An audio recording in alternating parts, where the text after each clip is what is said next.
Good morning, good morning, good morning, good morning. Good morning. Good morning, everybody. Hi, hello. Hello. Why did I sound all off? Oh, probably because I'm so tired. But when am I not? Good morning, boys. Good morning, gentlemen. Good morning, Jetpack. Good morning, everybody. Good morning and welcome into your very unscheduled, but kind of on schedule, but not unscheduled jet stream for the weekend. Happy weekend. We made it, boys. You made it. You made it. Weekend. The week has ended, and now the jetpacks get crazy. Good morning. Hope you're doing well, team. I'm doing okay. Yeah, I am actually. I'm tired as all fuck though, but there's got to be a thing where I need to stop saying I'm tired. And I need to only tell you guys when I'm not tired, because tired is the baseline. My weekend is ruined. Yeah, because I'm streaming. Hello. Hello, everybody. Welcome in. How you doing? How are you actually doing? You asked me how I'm doing. How are you guys doing? Hi, Pack. Glad doing alright. I am doing alright. I'm so tired, man. I've been so tired. Honestly, when I get into today talking about what's been up, you'll be like, oh, that makes a lot of sense, Jess. That's probably why you've been so tired. Oh, like art? Oil. This is true American painting. I'm a true patriot. I only paint with oil. Guys, I'm sorry. I'm jumping all over the place. I'm not giving proper grace and genuine things to Haku. Buddy, thank you so much for 5 to me. You did not have to do that. Thank you for supporting the stream, supporting jetpacks, gifting out 5 to the community. I really appreciate it. Thank you. Thank you so kindly, Haku. And seriously, thank you, AceCare, for 30 months. Art Street for my anniversary, more likely than you'd think. Exactly. Hello. Cannot wait for the art lecture. Pog! Yeah. Well, I don't know if I'll be a lecture so much as it would just be like, I'll put the paint on the canvas and we'll see how it goes, boys. Hey, Jets, like Animal Crossing me. Bro, okay, how you doing? Thanks. Cheers, bro. Cheers, big man. Appreciate that. Are we using our education? That's crazy. Can you believe I, Jean Faymas, not member of the Illuminati, in all the hands, I, Jean Faymas, I have art supplies in my facility that I'm just not using. And so, what we're going to do today is use them. Because I actually didn't, well, it was this part of the plan? No. Did I wake up this morning and go, I want to paint a picture? Yes. Are we now painting picture? Yes. That's what we're doing. Oh, snap. It's art time. Yeah, like actual art, like real, genuine, medical grade, science grade oil paint.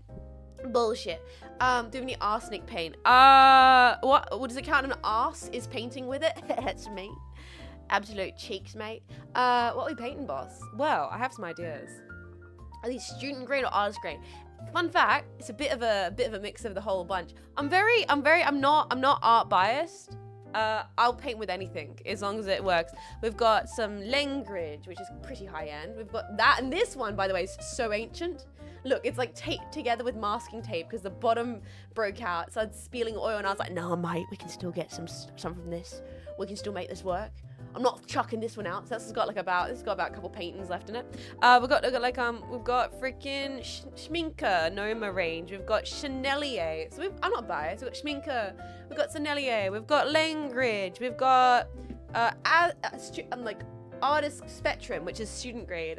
We have Winsor and Newton basic range. So I'm not biased. It ranges from what would be considered high end to the cheapest of the cheap, but it's all pigment spending and oil, so we'll get the job done. Not so much say oil, Kona. That's what I'm saying, right?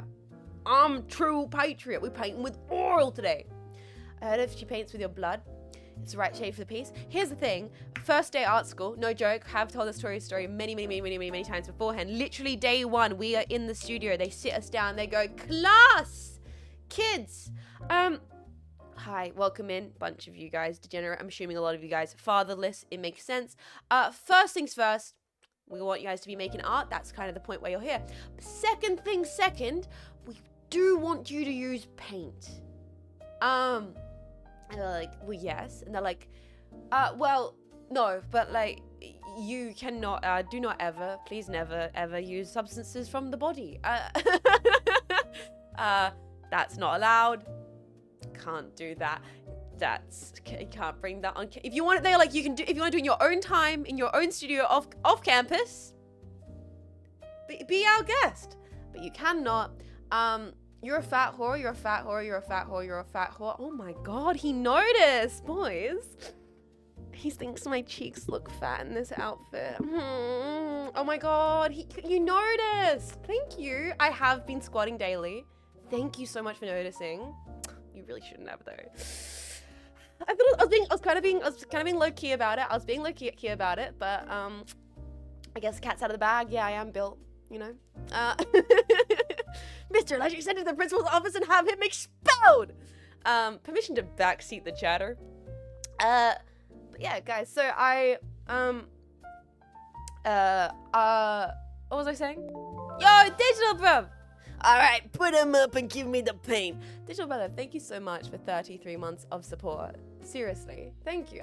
Thank you for supporting the stream for 33 months. Thank you for supporting for so long. I really appreciate it. I really appreciate it. Thank you, Digital brother. Thank you, Ace Kiss. Thank you, everybody. Welcome in, welcome. So much always a day old accounts. Hey, we've all been 13 months. I was just too busy listening to American football, not spamming Twitch chatters. But each to their own. Each to their own. You know, everybody has to have a hobby, boys. We'll let him enjoy this shadow realm on his own time. Oh yeah, story about painting biological substances. Yeah, exactly. But basically, day one at art school, they said we can't paint with body fluids, which implies the existence of that rule implies that the existence of somebody did it. You know what I mean? The only reason that rule exists is because they had to put it in place. Mercury. I don't know, guys. I think I like being stuck here. Well, I'm glad. I mean, there's worse places to be stuck, and 3 months means I think we got him, boys. Ladies and gentlemen, I think we got him. Thank you so much, Mercury, for being a Prime Pack, for using your business box, for enjoying the stream, for watching ad-free, and for enjoying the emotes. I hope you enjoy the emotes. I really do. I genuinely do.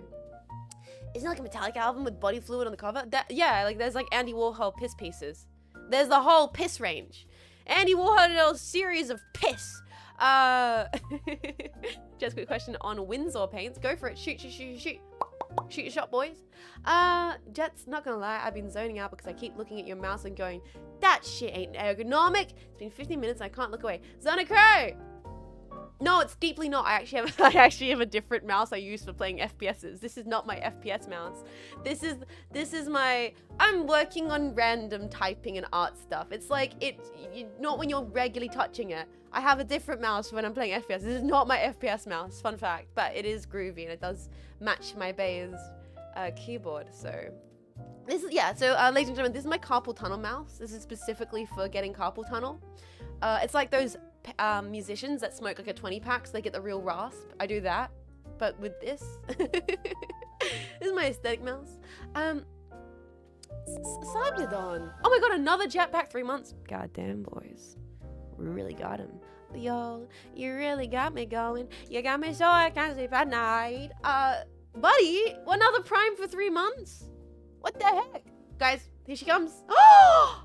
Creature. Sorry. We had a bit of a cryptid spot. Cryptid creature spot. Yeah, this is my performative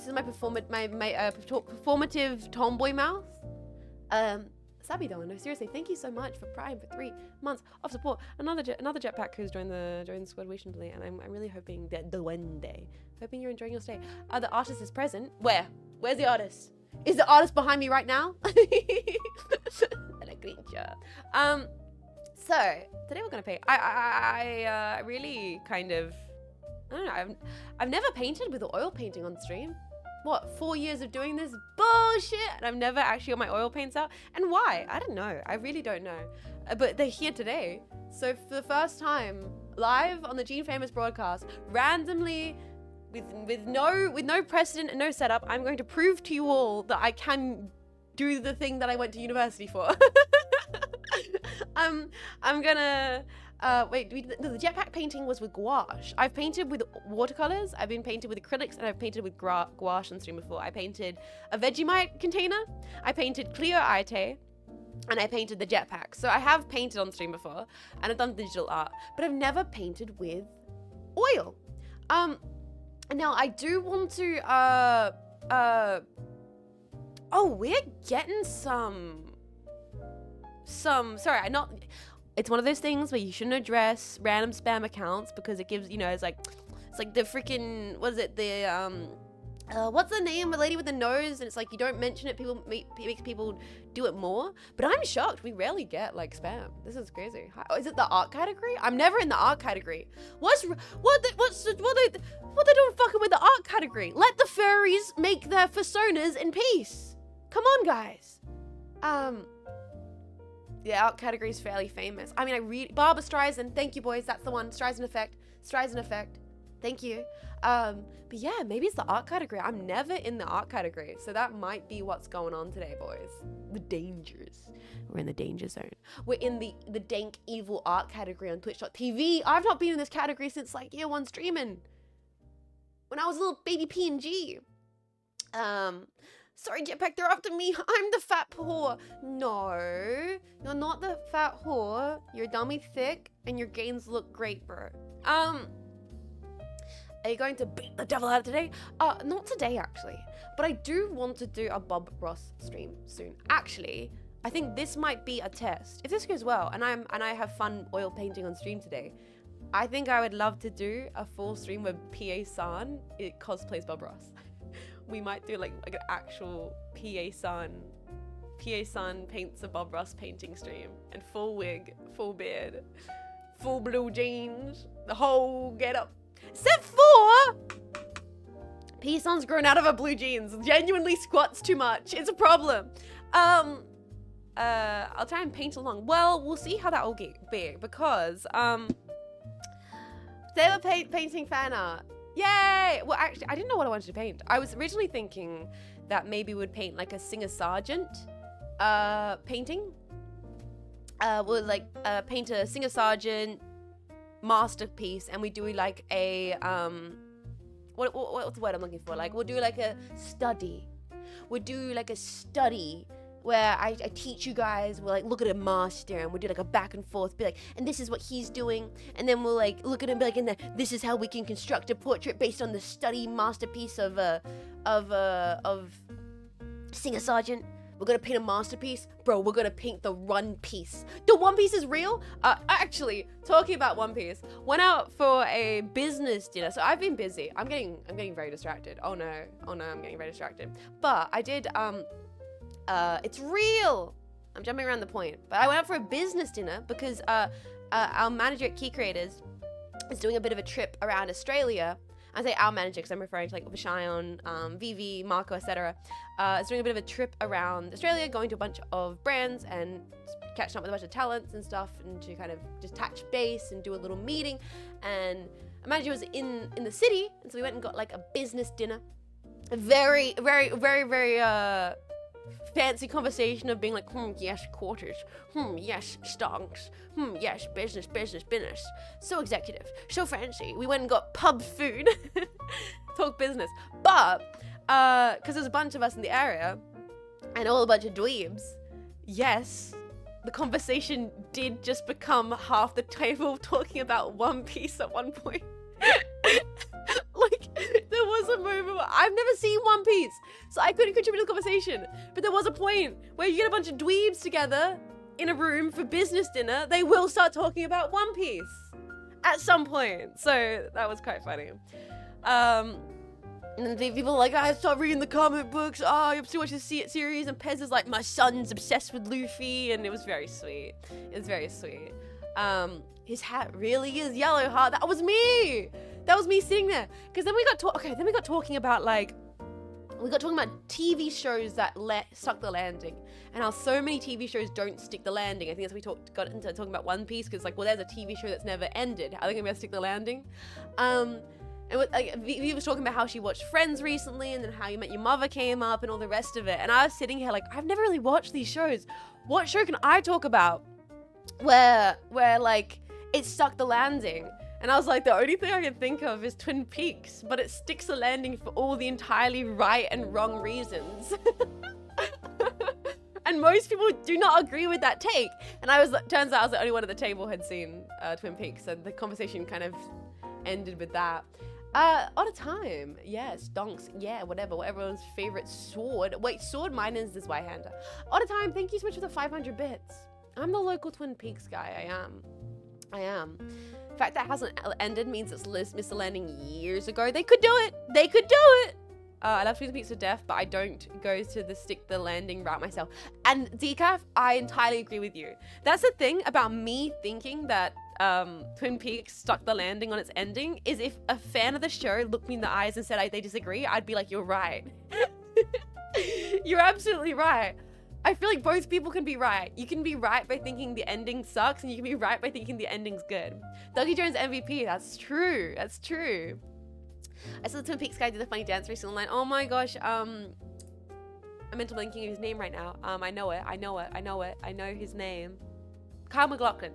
Kyle MacLachlan's legendary. His social media presence is wonderful. She folds immediately. Not folds, more than I just like accept it's true. Like that both things can be true, but only with David Lynch. It can be the best thing and the worst thing ever made at the same time. Like there was a tweet that was going around recently where it's like 2001's the best movie ever made, but it's not even Kubrick's best movie. It doesn't make sense, but it does. Like was the tweet. And I want to be like that with David Lynch. It's like Twin Peaks season 3 is David Lynch's best work, but it's also David Lynch's worst work. You can say that about Kubrick tier list when I think I did that ages back. Ages back. I did my Kubrick tier list, which is objectively correct, of course, because my taste is, of course, the objective truth. We all know that to be a fact, right, gentlemen? But sorry, it's the infinite yin and yang. Yes, that's a good way to put it, Patoxy. Actually, that's a good way to put it. So today, we're painting because I felt like it. So I'm gonna kind of, I don't know if I'm gonna be yapping a lot because I can't really talk when I paint. Paint's a zen zone. Zenless zone 0. Painting is a zen thing for me. So that might actually end up being a little bit like a co-working stream where I kind of chill and we keep things comfy, and there might be points where I don't say much, and there might be points where you guys ask me questions about art and I'll answer it and we'll just see how it goes. Do you think Lynch ever made Twin Peaks like that just to fuck over filters because he didn't had his cookie and coke yet? I think actively season 3 of Twin Peaks is made to fuck with everybody, and I think that's what's so good about it. Shut the gacha brain right up for a second. You say it to me as a person who's never played gacha more than once in my life. So let me drink some more of my water. And we'll talk about what we're painting today. So, I was originally thinking we were going to paint some Singer Sargent and do a study of Singer Sargent. But I was like, I've done enough Singer Sargent studies in my life. I've read my thesis text bullshit. I've done my masterclasses. I want to paint something that I give a damn about. And I was like, okay, do I do an anime character? And then I was like, well, maybe I'll do a reference from a show. Maybe I'll do a reference from a movie. Then I actually thought, oh, maybe I'll do like a Twin Peaks still from like the and then I was like, oh my god, the most obvious thing we could do ever is we paint a scene from Nirvana the Bend the Show. And so that's what we're doing. I have 2 canvases. We might not get to paint both Matt and Jay. We're going to start off with Jay because I found an incredible photo of Jay that is begging to be used as a paint study, and we're going to do that. And I'm going to see if I can actually paint live on stream, or if I crave under pressure and all of a sudden my artistic ability just goes out the window. To be fair, I've not painted like a portrait, like a quality sit down paint a portrait in quite a while. So, but we're going to try and do a study still from Nirvana Bend the Show, not the movie, just the show. And we'll talk about the process, and maybe we'll learn something, and maybe you won't learn something. Maybe what you'll learn, Jetpack, is that painting is entirely vibes-based. 7 not Jets. Okay, Jets, paint me like one of your Aussie girls. We've already done that. If you'd like to buy the print, the Jetpack gouache print, it is available on jeanfaymas.com/shop/4th wall. You can get on a t-shirt. You know something crazy, boys? So I've not painted in forever. This is one of my 2 palettes. Want to see my palettes? Boys, here are my palettes. Here you go. These are the Jean Faymas art palettes. As you see, I have a weirdly consistent way of laying out my palettes. Not intentional. These are my palettes. I've had these exact same palettes for what? Literally probably 10 plus years. Have I ever cleaned them? No. So this is like 10 plus years of paint. Thank you for the reminder that I've been watching Twin Peaks. I see this amazing series. I had to watch this for a little bit. Oh my god, the soundtrack. Oh, the opening. Twin Peaks. Actually, I think I'm going to rewatch it this winter. I have a projector now. I think I'm going to rewatch Twin Peaks on my projector this winter. I think that's going to be the thing I do. Today I said some gym and some PT and I've been 10 minutes on the treadmill. Dude, hell yeah. Good on you for keeping up your gains. I hope you're feeling good with doing that. Well-seasoned palettes. Well-used palettes. Yes, exactly. So these are my really old palettes. Generational wealth of paint build up here. I like this one more. Because it fits nicer on like whatever surface you're using it on. But here's the thing. I've not painted in forever. And this is like a really good example of that oil paint takes a bajillion years to dry. Boys, I've not painted in forever. You see this glob here of oil paint, right? It's dry to the touch. Not getting any paint in my fingers. But if you watch this here, I can still stab my nail into that. That paint's been sitting on this for like 8 months. And it's still tacky. I can still make marks on it because that's oil. Oil takes so long to dry. This is why a lot of people, I guess, are intimidated by oil. It gets everywhere. It takes forever to dry. You do have to use solvents. You do have to use toxins and stuff like that to clean things that it gets on, and it is a kind of messy substance to use. So that is one of the massive downsides of it. But it also means it's very versatile. It keeps its fluidity, which means you can keep working with it. And if you mess it up, you can just scrape it all off, which is, so in its pros, there's also cons, and it really depends what you're trying to make with the painting. What we need to do is we're going to need to put our reference down. Now what's this? You guys like, what's the canvas we're using? This is some really cheap canvas board that I've used a bunch of times for random studies. This is like a random color swatch thing for a painting that ever ended up existing, and so it's been sitting in a box somewhere, and I was like, we should turn this into something I would actually want to hang on the wall. So we're going to cover all this up. So don't worry about this. This is just undercover. Does not matter. It's a random test canvas that a junk canvas we're going to use for our foundation. What we need to do is put in, we're going to put in the reference. So let me grab the reference we're using for today. And I'm going to teach you guys, first of all, we're going to use a really, really rough version of the grid method. We're gonna use a really rough version of the grid method to map out this painting. This is the image we're gonna be painting today. High quality. Okay, this is the image. Is this not begging to be a portrait? Oh, look at the colors. Look at the colors. Damn. Okay. So this is gonna be our reference. I love the lighting in this shot. We're gonna be able to have some fun with this. So this is our reference image that we're gonna be painting today. And we're going to be using, first of all, the grid system to kind of map this out. So I've overlaid a grid on this image, and I am not going to be one-for-one detailed with this. We're gonna, once again, you're gonna realize how vibes-based painting is. He's seducing me with his eyes. I could spoil what's about to happen in this scene, but I don't want to ruin the TV show for people. But if you actually knew what happened 2 seconds after this shot, it's very funny. It's incredibly funny what actually happens in the show 2 seconds after the shot. Oh, also, let's start prepping our palette. Let's do it. Let's start prepping our palette. Let's move our J reference to be about there. And we're gonna start palette prepping. Is this Nirvana the band from Nirvana the movie? This is from Nirvana the band the show, not Nirvana the band the show the movie. Because I saw this and I was like, damn, that needs to be painted. That needs to be painted. We're gonna prep our palette.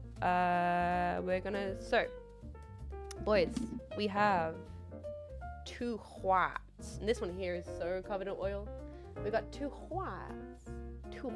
We got tinted white and we've got zinc white. And these are professional grade. I would say if you wanted anything to be professional grade, it should be your whites. Other colors less important, but white, you want your white to be very professional grade. You're like the official Mega 64. Yes, they're the official announcers for 64X. Very, very cool.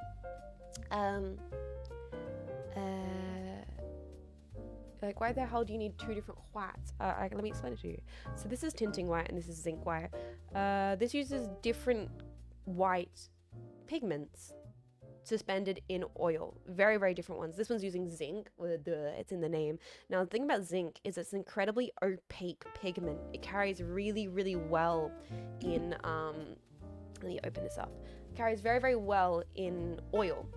It's super vivid. Like if you want a pure white, where it's going to kind of dull any of your colors, it's going to really grab to any of your colors. I can probably show you an example. So let's put some zinc white here on the palette. This is going to be the one you go for, because it's going to have the most carry. But that's also, it's a plus if that's what you want to do with it.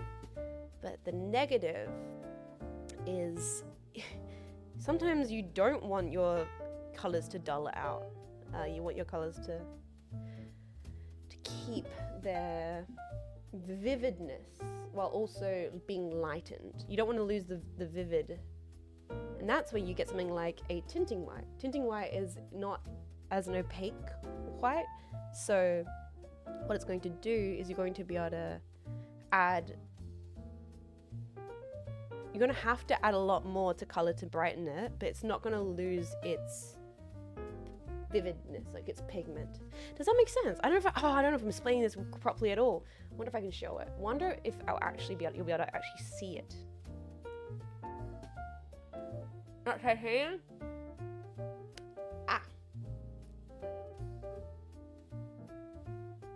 I think I have titanium somewhere. There's one which you can't get anymore because it poisons you.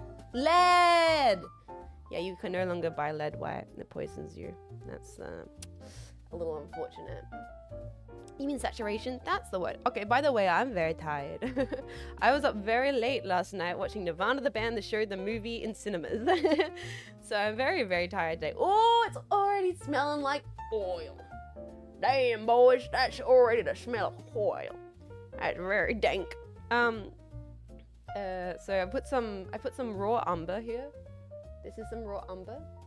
I'm gonna add that here. I'm gonna put some, no, that's not raw umber, sorry, that's golden ochre. I should show you guys what I'm doing. This is golden ochre, which is a golden toned yellow hue. And then we have umber, which is now getting all over my hands, which is a dark brown.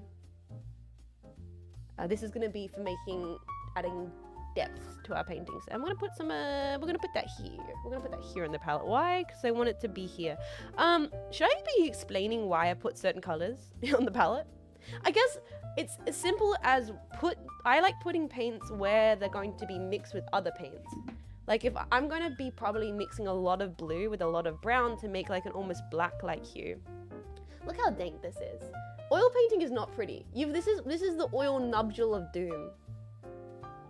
Every cap has an oil nubule of doom on it. It'll accumulate. I'm gonna put some ultramarine blue here, just a cheap ultramarine blue here, close by to our umber, because these two are gonna make really dark shades, and we want them to be near each other in the palette. You don't want to put paints that are going to end up being problems next to each other. You really want to keep them in separate spots, so you're not like accidentally being like, oh god, all my blue is in with my yellow and now it's all a yellow sludge. You want to kind of keep little pocket zones. But organize with however works best for you, man. Go with your own vibes, you know. Tell your opinions on color warmth, oh Pepper One. I like them. I have a bit of a fixation on cadmium red. Could you tell? I have a bit of a fixation on orangey red hues because, oh, they're so, look how vivid that is. Look how vivid that is. Oh, it's so orange. It's so orange. It's so, See, this is why you don't paint at your desk. I'm already making a mess, but luckily I'm wearing an apron. For people who are wondering what's going on underneath the desk, we have painter's schmuck. We got the painter's schmuck, thousands of years of paint on. So Vivi, we're gonna have to name it Vivi. Exactly. Let's see, what's this one like? This cadmium tone like? No, I love cadmium red. It's so lush. It does so much to add warmth to a piece. I think if you're trying to make any of your work even slightly vibrant, you need to add a bit of cadmium to it. It's essential. Am I putting all of these tubes of paint in my mouth to open them? Don't worry about it. Don't worry about it. Let's fucking go. Oh, hey, a little bit of heavy metal poisoning never hurt anybody, except for all the times it definitely did. Then we're gonna add probably a little bit of yellow ochre, so a brighter. No, that's a bit dull. We don't really need that. We already got a golden ochre. I'm gonna add some actual artist yellow. I love cadmium in my system, right?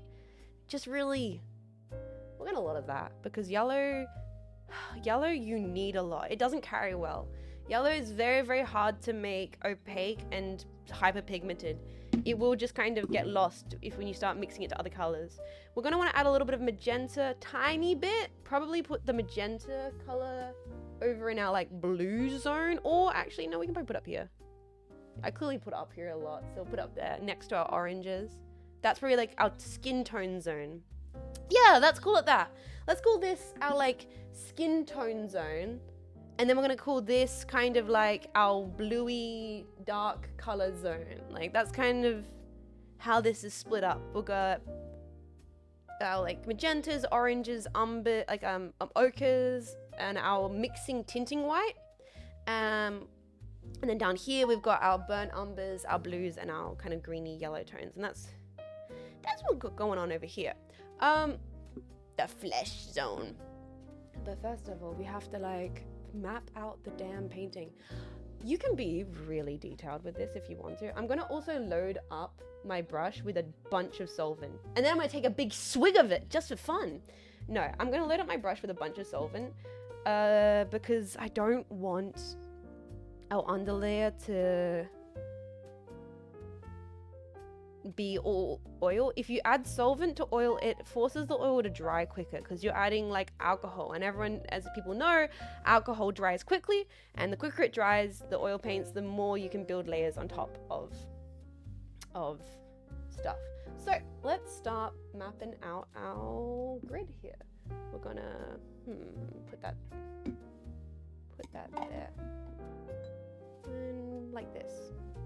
Look at this. Look at this vibe-based painting. I'm not joking when I say vibe space. Not gonna worry about the lines being pretty accurate. In fact, we might even just kind of map out where I kind of roughly want the head shape to go. Like, start with the biggest shapes first and then fill in smaller details after. Like, where do we want the edges here to be? This is gonna be our negative space. This is our head space. He's got like some fringe here. He's kind of got these lines here on the eyes. And then this is going down. How much of the shirt do I want on the canvas? I want about that much of the shirt on the canvas.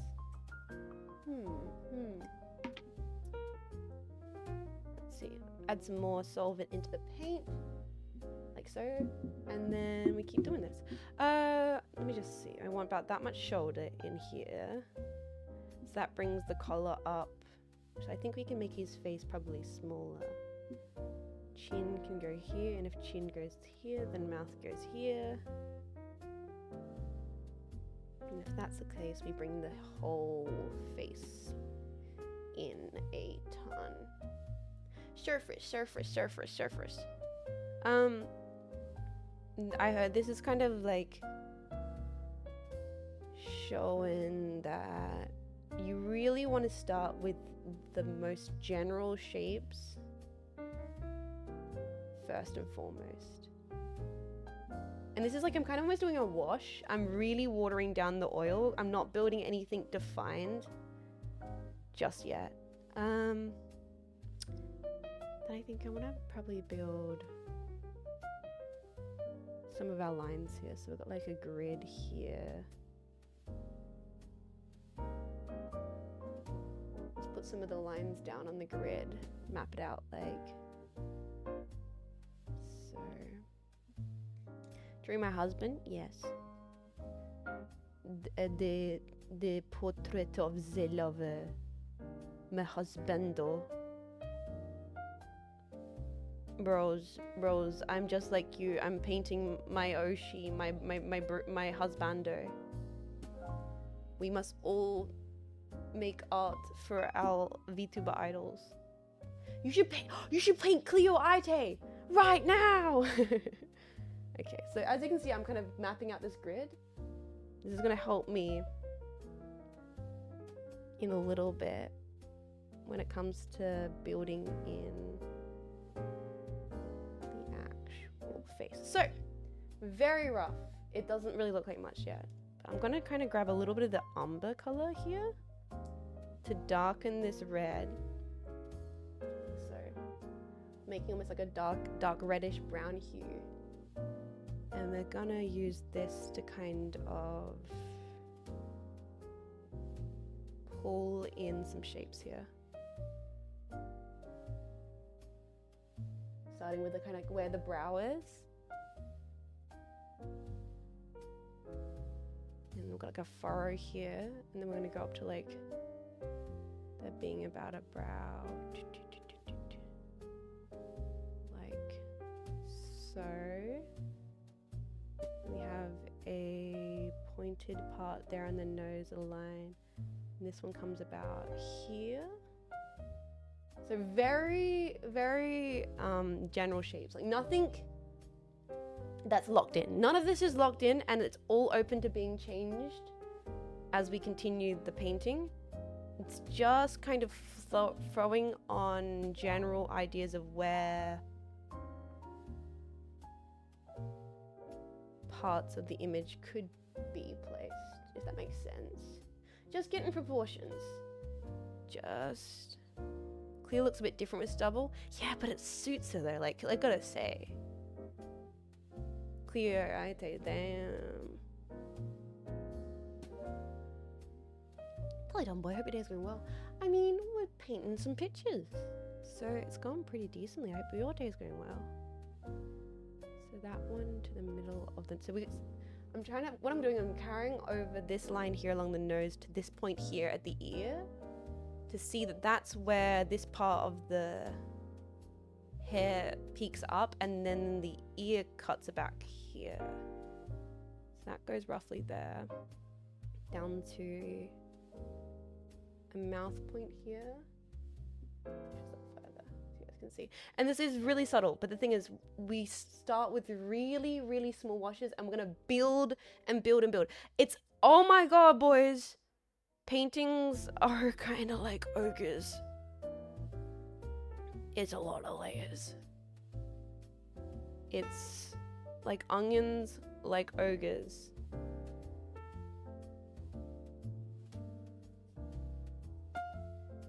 Like, you want to build the painting. There's a bit of architecture, architecture going on here, where you're kind of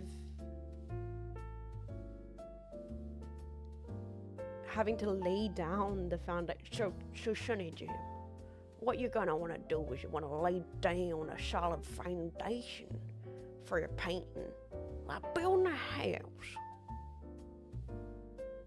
Without solid foundation, it's gonna be a rocky final painting. Also have to sit more upright because I'm looking at the painting from a very weird angle because it's laid flat on the surface and I am having to lean over it. It is a strange angle to paint from. Okay, I think I'm getting this though. There we go. I've got a nose, we've got eyes, we've got a mouth.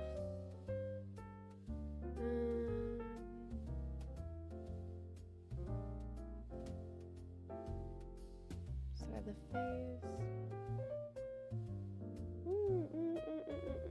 Yeah, normally you put it on a stand, but it'd be very hard to show you guys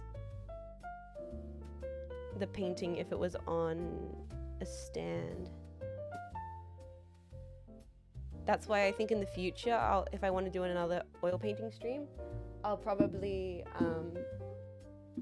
get like a full setup for PA San to be able to Bob Rossify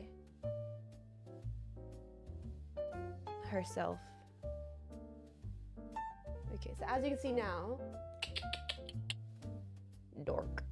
darkening the colors,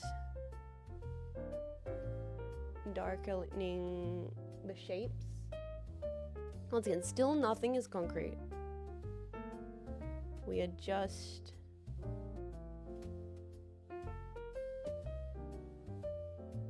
still very much vibing things out.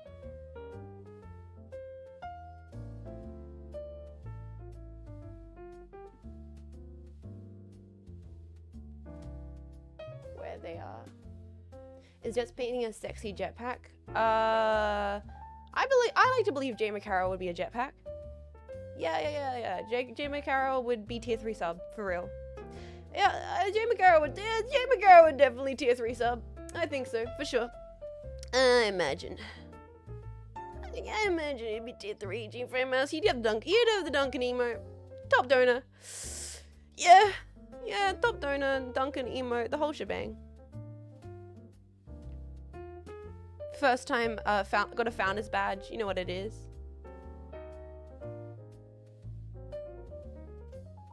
Okay. Oh, goddamn noses are always a trouble, right?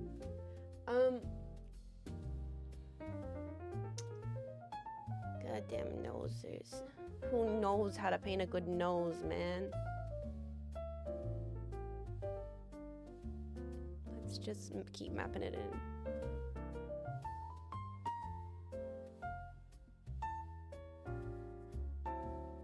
I think I need to build in more general shadows because we're building on top of what is a kind of dank underpainting. I think we need to build a bit more defined shadows before I start worrying about that kind of stuff.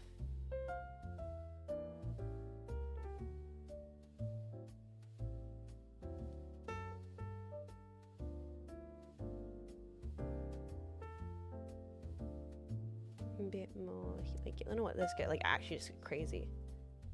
Like properly build in some genuine shadows because I can't really see the forest for the trees just yet.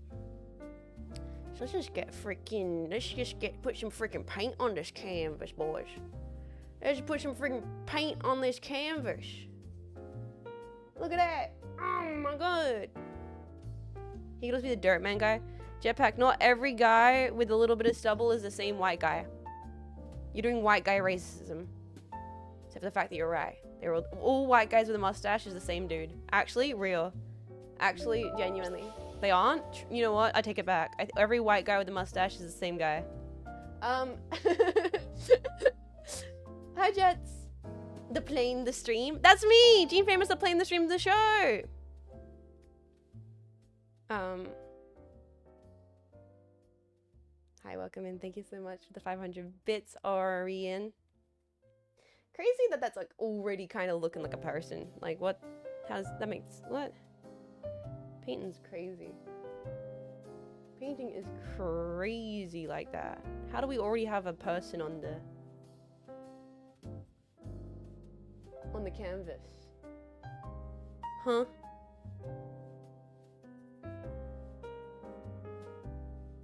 I feel like what we need to do is I need some light. Actually, you know what? We're gonna grab this with a little bit of umber here with some tinting white. Even maybe some zinc, because we need to actually build some light color here. And we're gonna do something crazy. We're gonna go like this.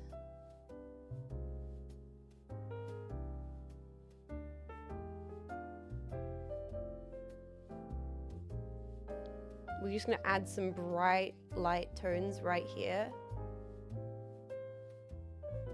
Just like just to cut into it, because it's like, what's going on here, man? There's all pink and stuff. Nah, we're gonna like, now it's not. Now it's something different. Now it looks more like a person's features or face. I love that you can just kind of push oil paint around. It's like kind of so fun. You just push it around. You kind of bully it. You can like, go over there, oil paint. No, go over there, oil paint.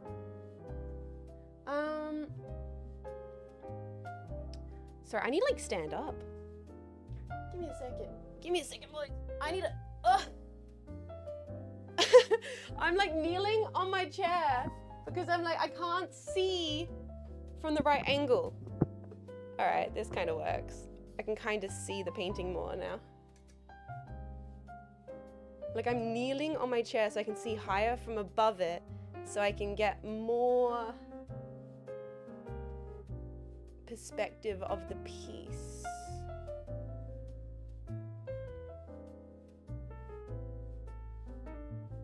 Okay, what we need is this. Then this goes here. This is what I mean by I always worried that like a painting stream wouldn't be interesting because I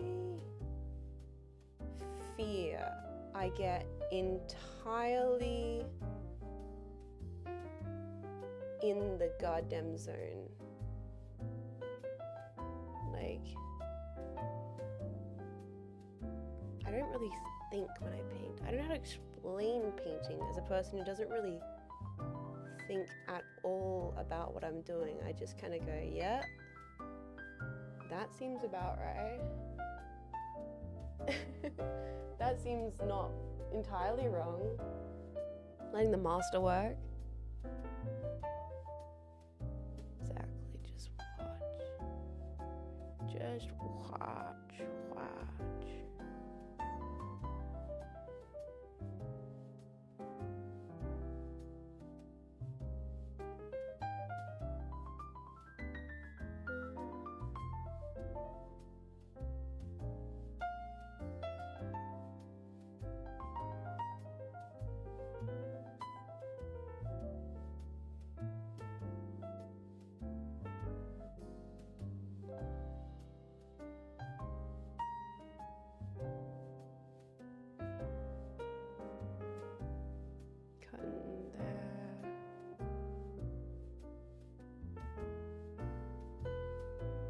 Umber is so green undertone. I feel like I want to make it warmer. I can probably go in there with some blues and stuff later to do that.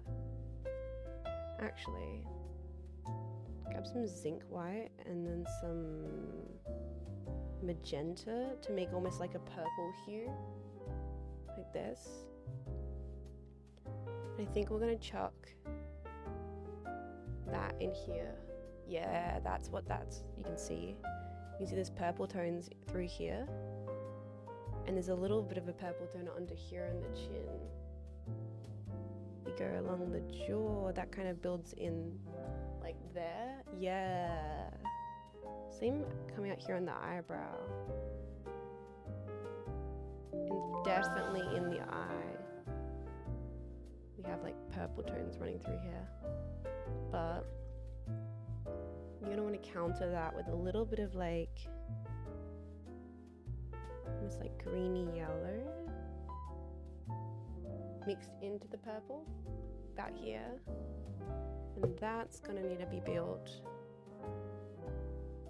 in here and definitely down here. There we go. Now it's beginning to come together. Marksman, happy Monoth bingo. Can you paint me like one of your French packs? We have already done that. If you want to see the jetpack painting, you can purchase and own a version of it yourself.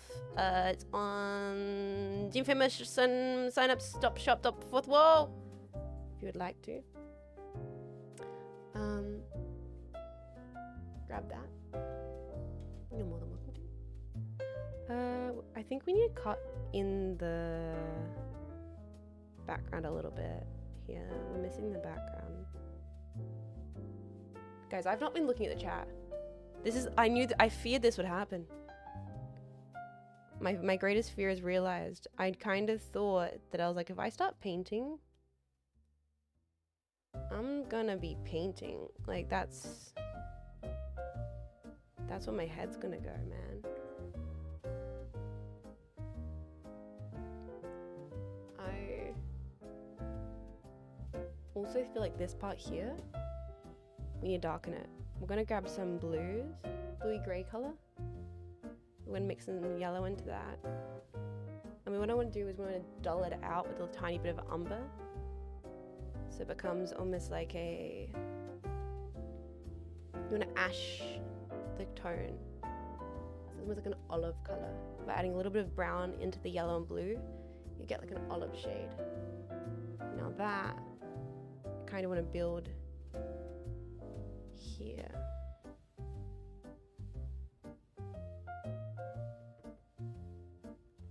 To this side of the painting.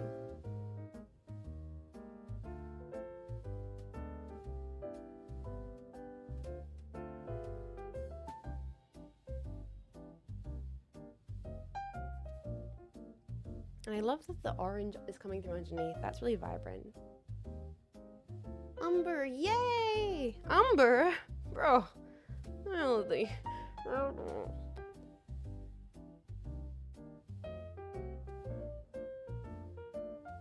You know? Stop it. Okay, sorry, I'll stop talking. I'll get back into painting. My bad. Sorry. I was trying to be funny there for a second. I take it back.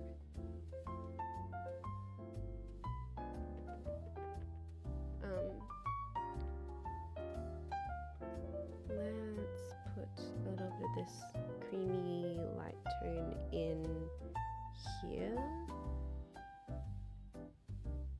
And we might even whip a little bit of titanium just in here to define the color a little bit. So the eye knows there's meant to be like a shirt roughly here. Sorry, you guys can't see the area I'm currently working on.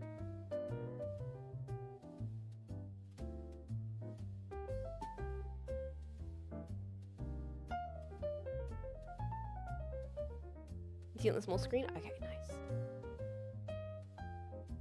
Wow, it's already becoming a painting. I love art. You just kind of feel like a wizard. You're like, I'm a magic man, making magic things with my magic brush. I'm gonna also probably go for a smaller brush now. I'm gonna grab this bad boy. Quite quick too. Oh no, it's gonna be like a 2-hour long stream if I actually focus on the paint this much. That's yeah, exactly, WizJam. Like, if I focus on the painting, dudes, we're gonna get through this before we even get a chance to breathe. I'm gonna grab a little bit of magenta and a bit of the vermilion to make it almost like a pinky orange color here, and mix it with the tinting white so it doesn't dull it out so much. And I'm going to try and get some warm tones, maybe even a bit more of an orangey warm tone here, actually a bit more yellow, to kind of get some warmth around the center of the face.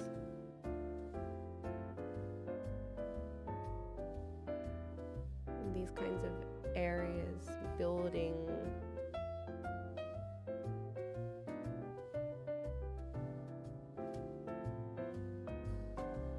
in here, specifically kind of where the light's kind of meeting the shadow.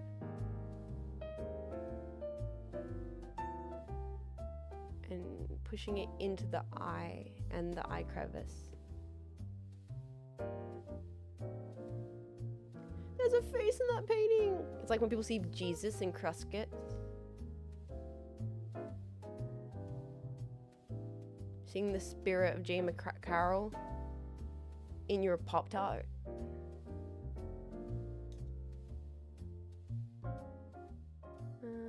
Okay, the problem is I'm gonna definitely need to lighten a bunch of areas in here.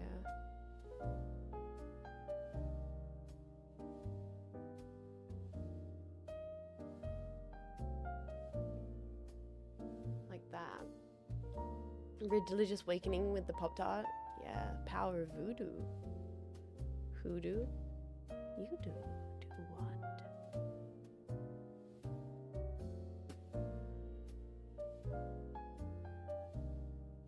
It's kind of interesting. I knew I'd get chill. I knew this would happen. There's a reason why I never oil paint.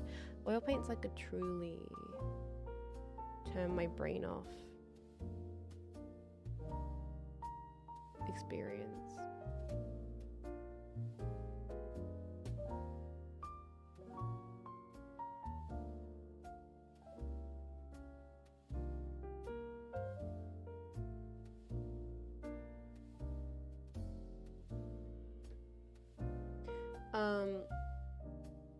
The old colors in the background make it so artsy I can't explain.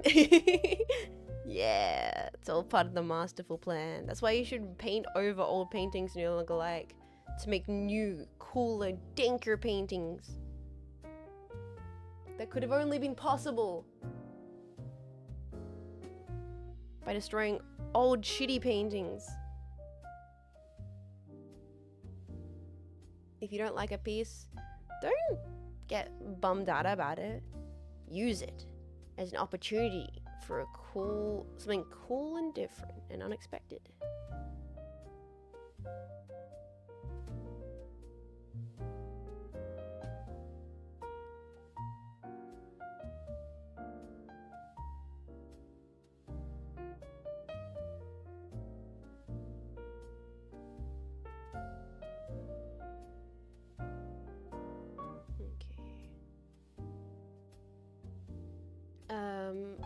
Dink. Adam and Disco Elysium. I still need to play Disco Elysium, man. Totally do. We need to dull this. I feel like it's messing with our eyes right now. So I'm gonna grab some of the magenta, greeny, brown color, and we're just gonna push this into here. See? Instantly, we have more of that contrast going on.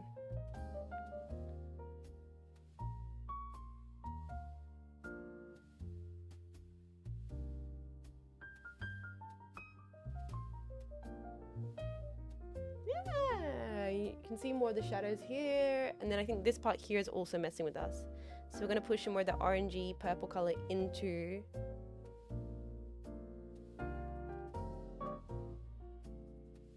this part of the canvas. We have more shadow.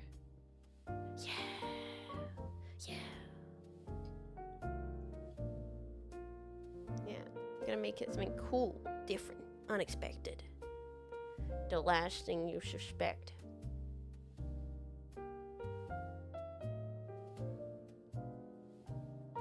Because the thing is, then you have to kind of adapt to the colors underneath. I am working myself into a challenge here by doing it this way, but it's more fun.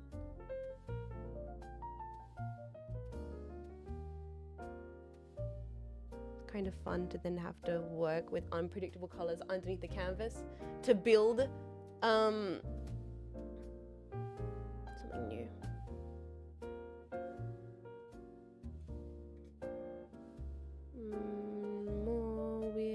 Flesh tones, more weird flesh tones out here, I think.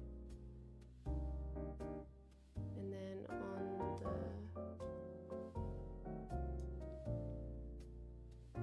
this part here. I've not even talked about the movie, have I? Wow, I'm so tired today. I'm not saying a lot. I'm so tired. I'm really not conversing. The words are not working for me today. That's okay. I'm just gonna paint. I'm just gonna paint. And if you guys want to hang out, you can hang out. If you have any questions about art, I'll try and look over into the chat and answer your art questions. Brain not braining. This is kind of why I wanted to paint, because my brain's not braining, but at least I can paint a picture. Because it requires one of the only actual functioning muscles in my brain, the one that paints pictures. That one for some reason got all the power. The Lord and Savior gave all of my brain power to the paint.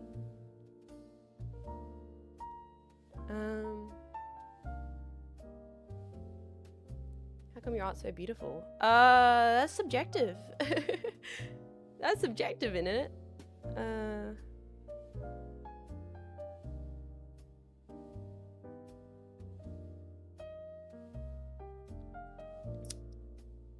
I don't know if my art's beautiful. Beauty isn't the eye of the beholder. What the even hell is beauty? Some people might call my art like abstract trash, and they'd be right, because that's their opinion. Man.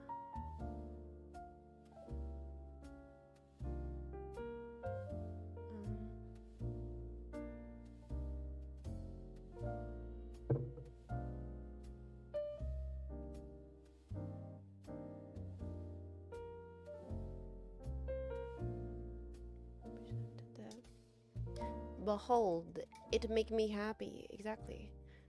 Why? How do you choose your colors? Drugs. I don't know.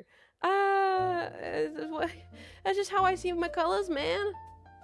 Like, this is how color is. Just look at it. Look at the picture. I think people are very.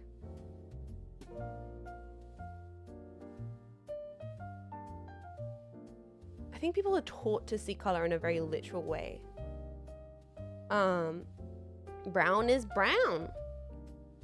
And therefore, when I look at a person and they have brown hair, I will see brown. And so if I was going to paint a person with brown hair, I would paint their hair using the brown tube of paint with brown color.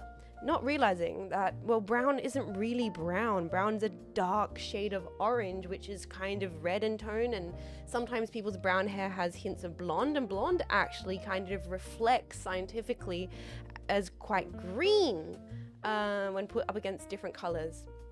And so it's one of those things where you kind of need to stop looking at color as like a simple face value fact. Like, brown is not brown. Brown has got so many things more mixed into it. And the second you kind of detach the idea of color from, you know, that the simplistic thing of here is skin tone. So I'm going to use the whole tube of plain skin tone and just be flat one color. Because no, like, we are everything around you is hyperdimensional with various shades and depth. And like your skin isn't just one tone. Your skin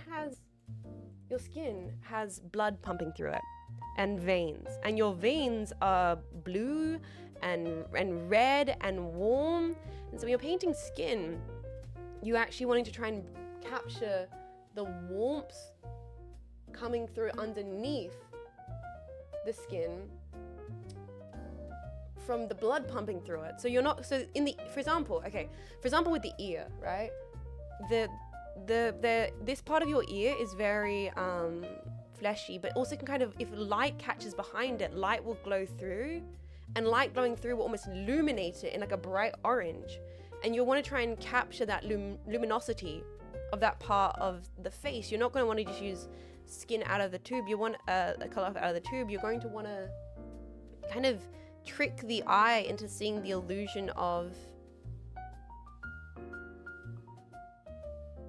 like depth by using a pink and then the shadow is gonna be blue by contrast to the red because the way our brain plays tricks on us.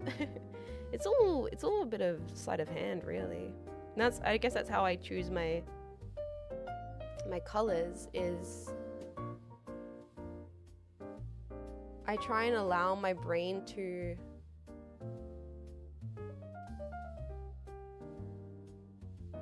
see those more subtle parts of the image.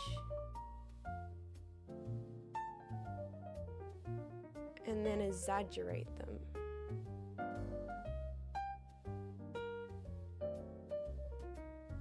I think that's what I like doing. I like when the subtle parts of the shadows, like when the red that's kind of there is like really red, and when the blue that's kind of there is really blue. I think that's great.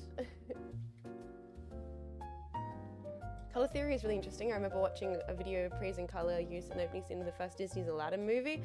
Color theory is also interesting because it can change the entire feeling of a work. Like, greens feel more sickly sometimes, and reds can feel very scary. It really depends how they're used as well.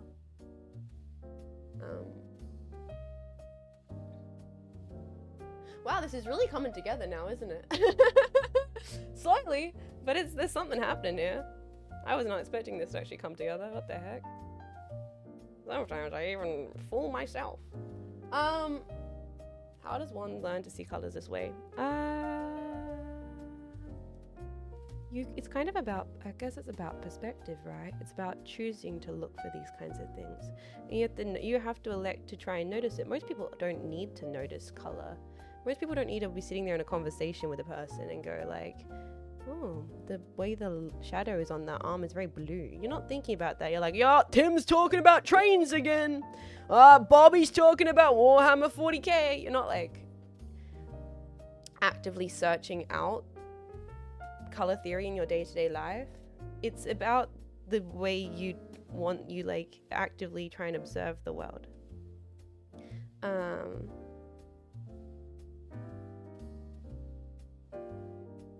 That's a big part of it.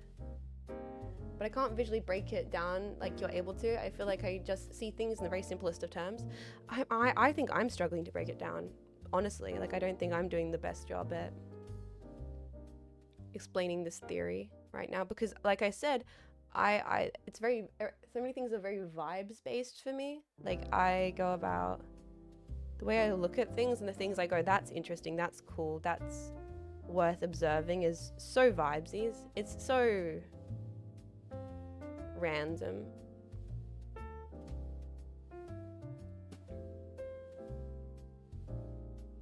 Like, why did I just choose to do that? I don't know, we're building color.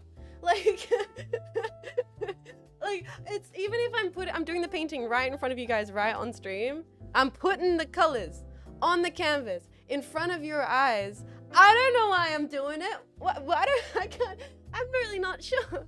Training and practice? Yeah, exactly. You're not gonna, oh god, I could grab my freaking art school books right now out of my top shelf and to prove to you guys, do you think I could paint like this when I was 12 years old doing tracing deviant art off the Dell PC monitor? No way.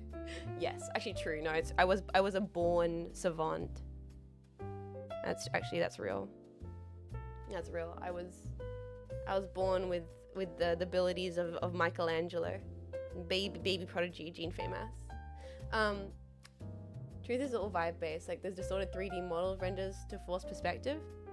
Like, there's a difference between a draftsman and a painter. That was something that I definitely got taught in art school, is like, draftsman is someone who can recreate something one for one.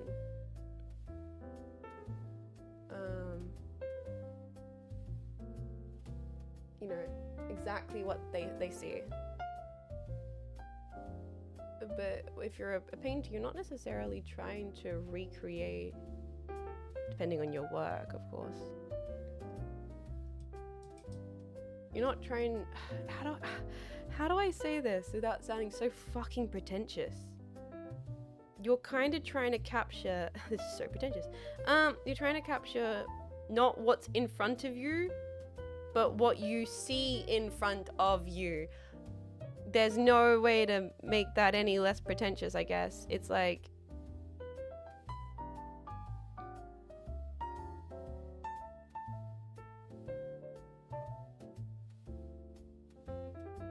it's art. It comes with the territory. I don't think art has to be pretentious. I don't think art's innately pretentious. I don't think making art is innately like deserving of pretense. It's just squiggly bits of blobs of color on a canvas, man. It's honestly not that deep. It's all vibes.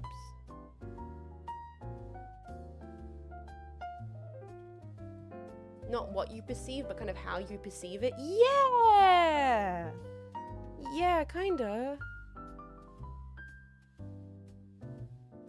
Like, how do you see the image? I don't think we realize, like, okay, we're all looking at the same things, right? But really, we're not. What I'm going to notice when looking at like a freaking dinner table with a jug of water and stuff, the things that will stand out to me are entirely different. Than what's going to stand out to the person next to me. And that's great. I want to know what they thought was interesting on the table. Why the hell did they notice the napkins? I didn't even realize there was napkins on the table. What the heck? There's napkins on the table? Oh my god, you're right. They're pretty nice napkins. I didn't notice those napkins. Now that you mentioned it, yeah, why did I notice the napkins? Oh, I was too busy distracted by the glassware. I mean, just kind of had a good vibe to it. Oh yeah, that is nice glassware. Does this conversation make sense at all? Is what I'm saying make any sense, or am I just saying random words?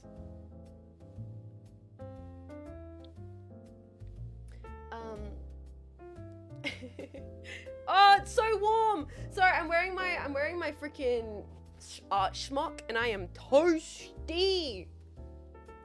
What the heck? This painting's actually coming together. I keep looking down and being like, guys, I think my glass is off, and it's too hot. Oh my gosh. I'm standing up also. I want to see it from a different perspective. Sometimes you get too close to the work. I'm standing away from it. I'm standing away from the work. I gotta see it from a little bit further back. Okay. I think I'm painting it too long because the angle I'm painting it on. I think his face is too long because the angle I'm painting it on. Let me... Oh no. Why the long face, Jay McCarroll? Perspective! That's why, bish! Oh no! Well, you know what? Let's just make it... It's a stylistic decision, actually. You know what? It's stylistic. It's not because I'm looking at the painting from a really good angle, so I'm not getting the accurate perspective. It's a... Fuck. I literally, from the angle that... Okay, guys. This is crazy, but from the angle that... Right now, right? Long face McCarroll. This is the angle I'm seeing it at. You see that? You see that difference?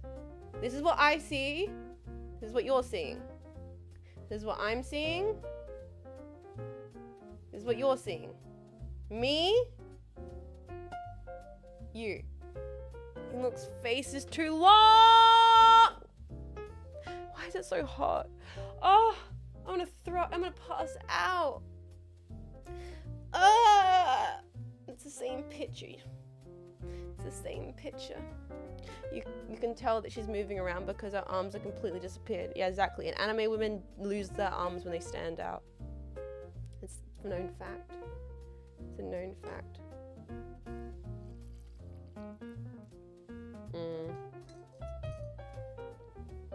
No, I've totally messed up the perspective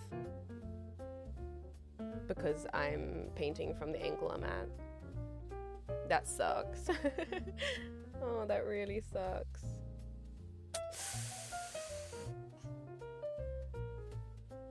That see.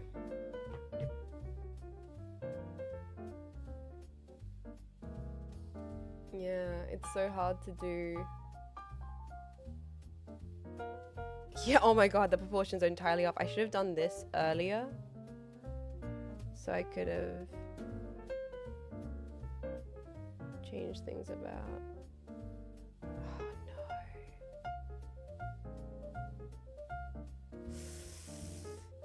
no.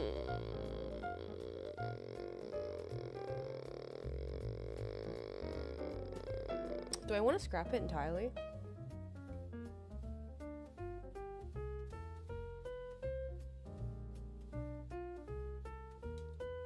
Do I want to scrap it? I don't know, man. Let me see if I can bring this back. I'm not necessarily vibing with the proportions right now. I can see where they're not right.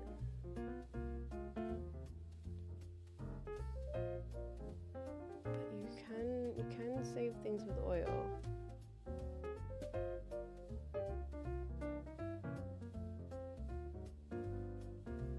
Give me a second, let me cook. Yeah, just use the liquefy tool, man. It's true, it's true. Just grab the liquefy tool, bro. It's okay.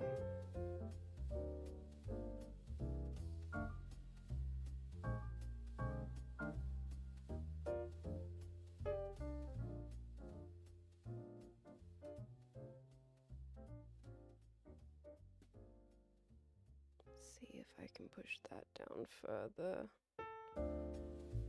Give me a second.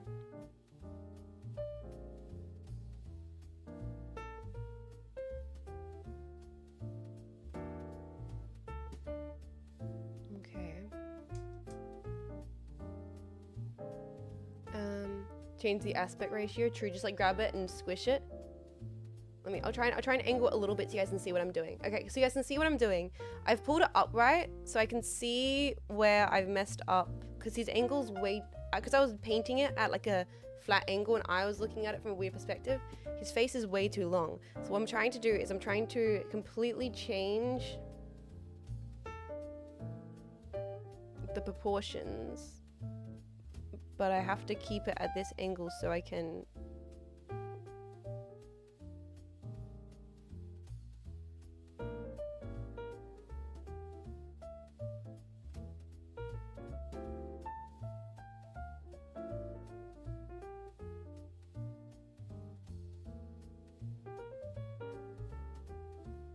change things up.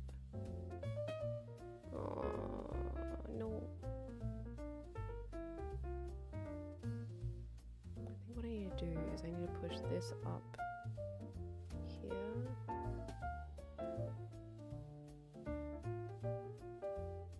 Me when I can't tell the difference? That's interesting.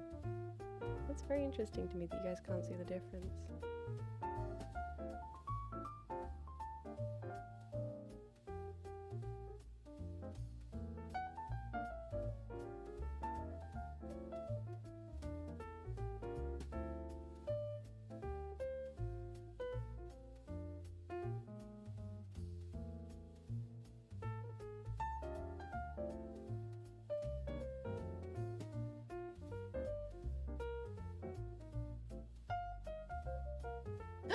No, there's oil and solvent you need. I will kill your creature. You want to kill yourself more accurately. It's gonna kill. No.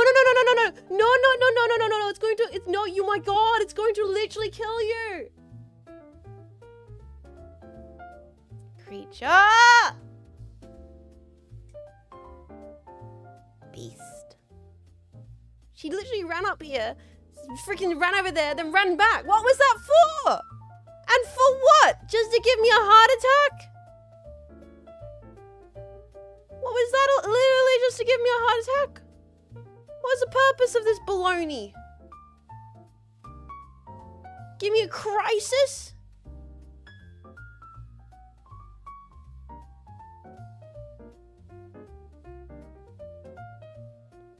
Creature.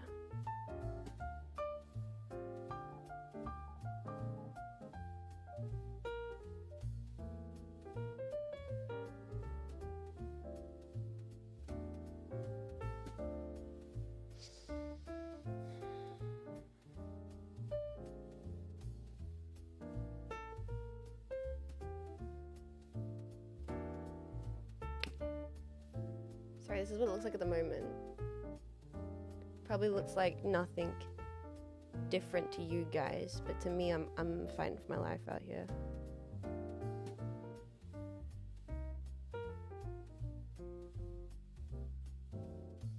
Against the paints.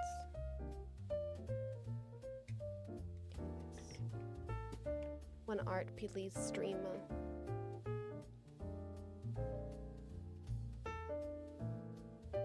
Art is in progress. One art coming right up.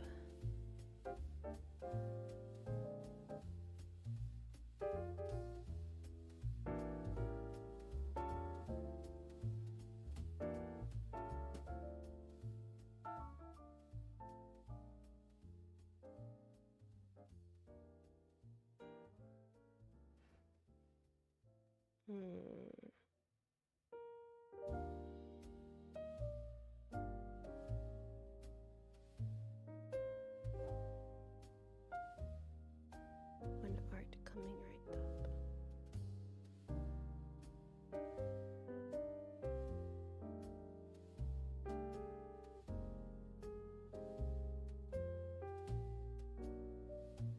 I think that's a little better.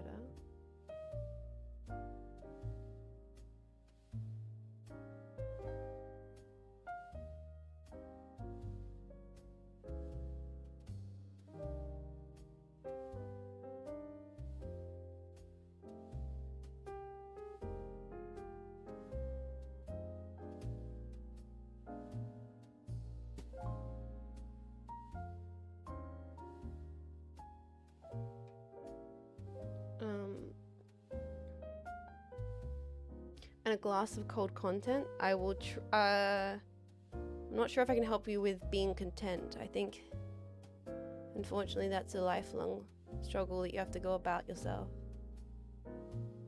It's a long, slow journey.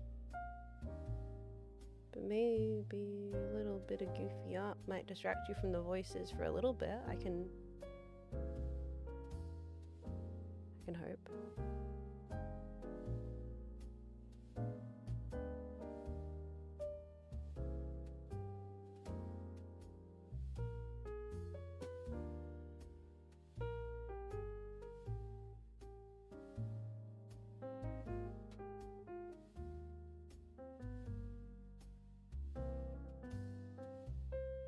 I don't know if I've completely lost it.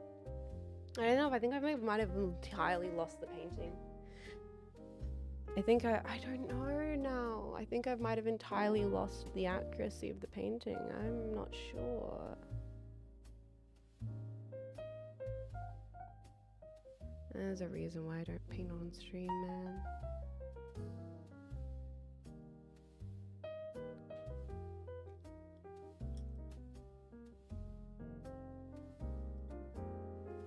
Maybe the real content was the stream we watched along the way. Oh, messed up if true.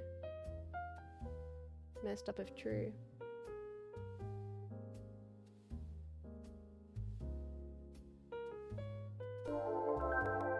Sushi, what the heck was that for? Yo, dude. Hey, buddy, what was all that about, huh? Thank you.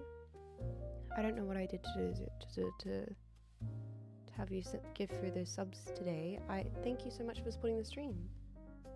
Thank you so much for supporting what I do. I really I don't know how to be more genuine other than saying I appreciate that. And I think people have been worried about me recently. Just got the chance to tune in. Aw, thank you. People have been like stressing about the tomboy recently because I've been really tired, like extra tired, and my internet's been messing up and making things a bit difficult for me. But I want you guys to know I'm doing my best.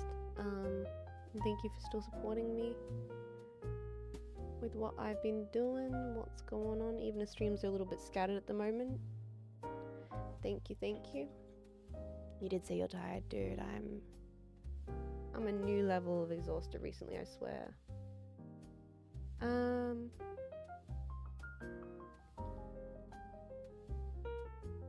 I've been trying out like a bunch of different meds and changing my melatonin dosage and stuff, you know, just trying things.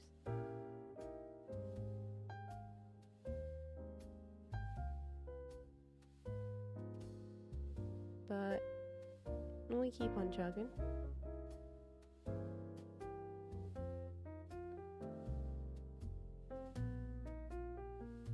Keep on chugging, keep on trucking and fucking. And I thank you guys for being around even when I'm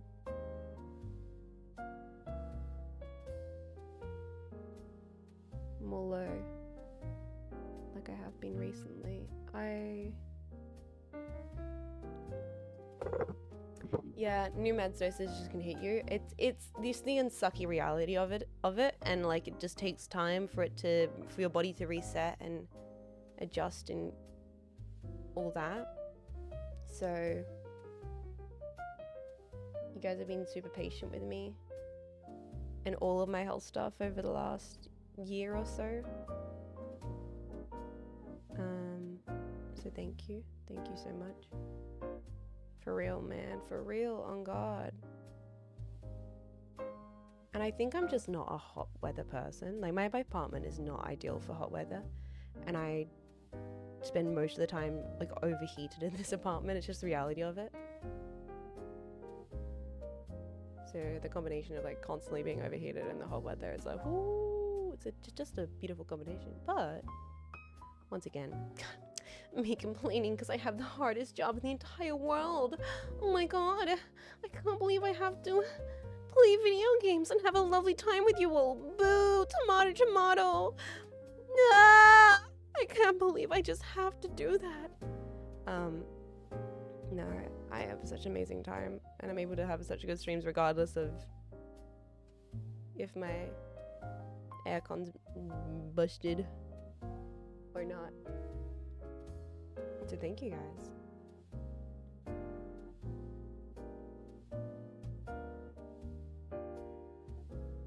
Okay. I think the problem, this is gonna be the problem we're gonna encounter, boys, is oil paint is wet, and there's gonna be a point where there's just too much paint on the canvas. And you can't add any more. You just can't add more paint to the canvas. You're just kind of pushing oil around, and you're just constantly losing definition at that point.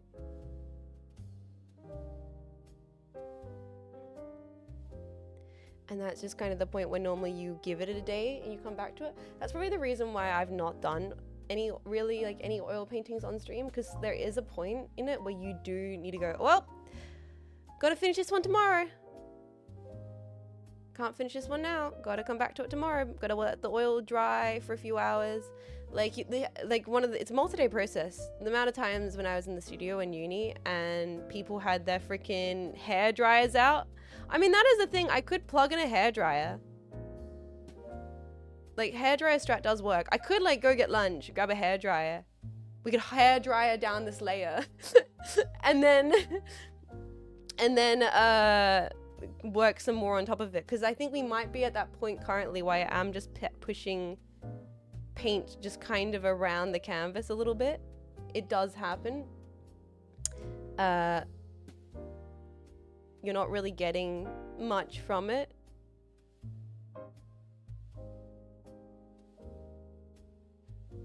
I'm gonna try and build some more yellow into these parts here, actually.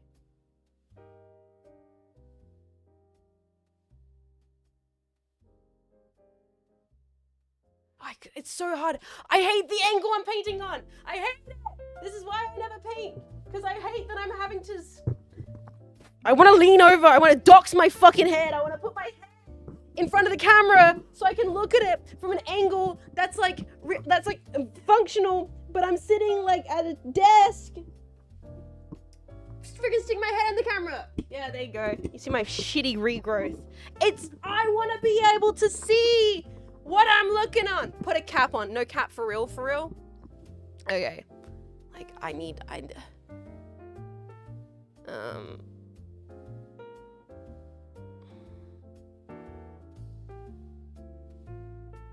Why do I not have my standing desk on? Oh, because I think my camera breaks if I put my standing desk on. That's why.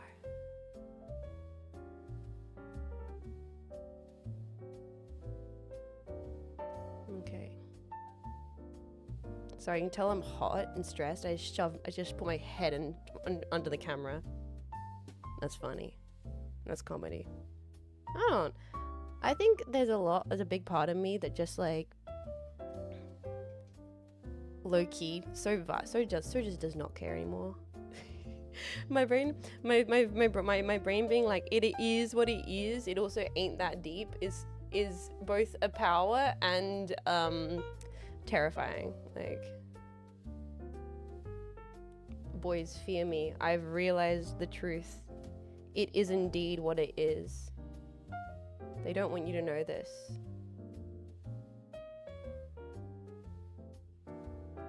But it ain't that deep. It ain't that serious. And it is what it is.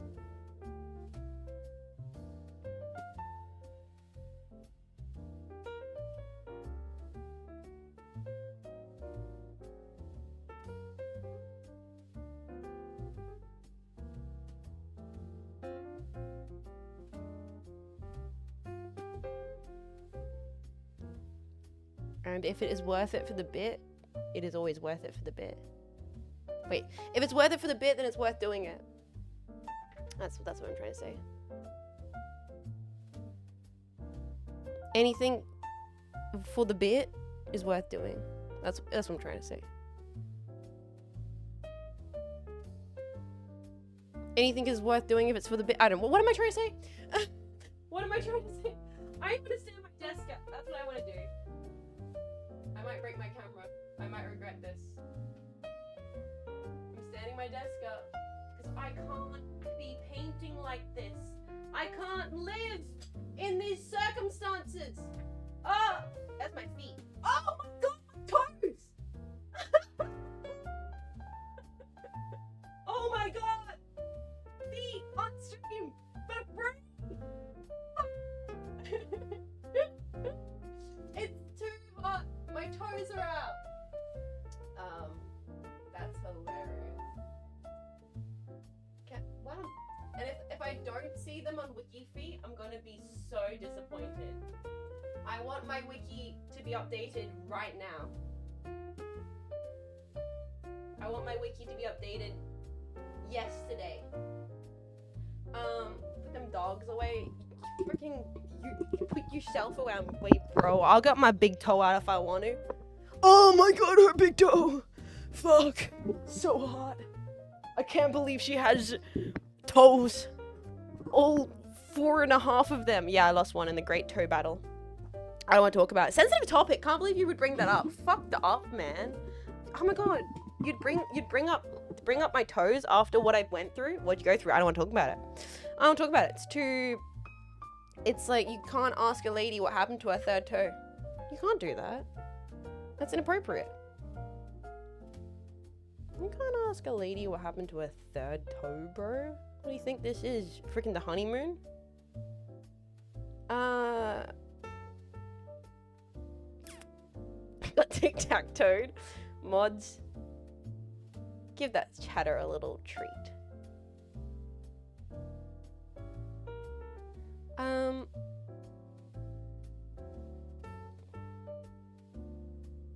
I can't believe we got toes and heads on the same stream, and it's not even the Valentine's Day stream. This is crazy. Holy crap, a VTuber giving toes and head and it's not Valentine's Day? I'm really subverting the culture, man. Nobody's doing it this fucked up. Nobody's fucking around and finding out in the same way that I am fucking around and finding out, truly. And honestly, the reason why is because it's good. For good reason. As they should be. Nobody should be doing it the way I am doing it. The fact that I'm even doing the way I'm doing it, it's frankly problem. You know?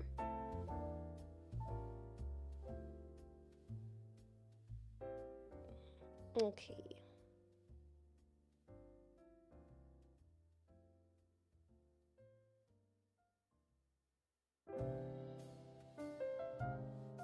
Not looking too bad.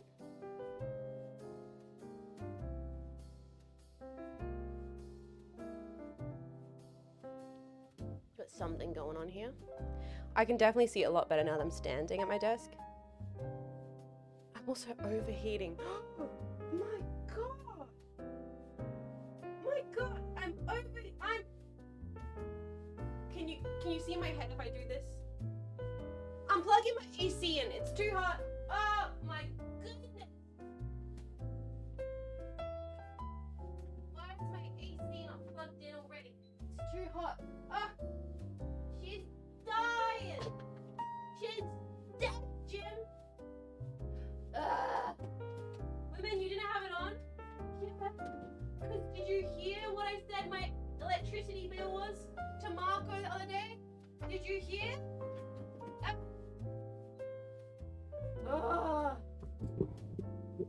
Oh my god. It's instantly better.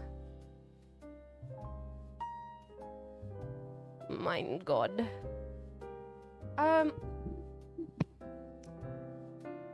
Okay. Let's keep on keeping on. When the sky is blue,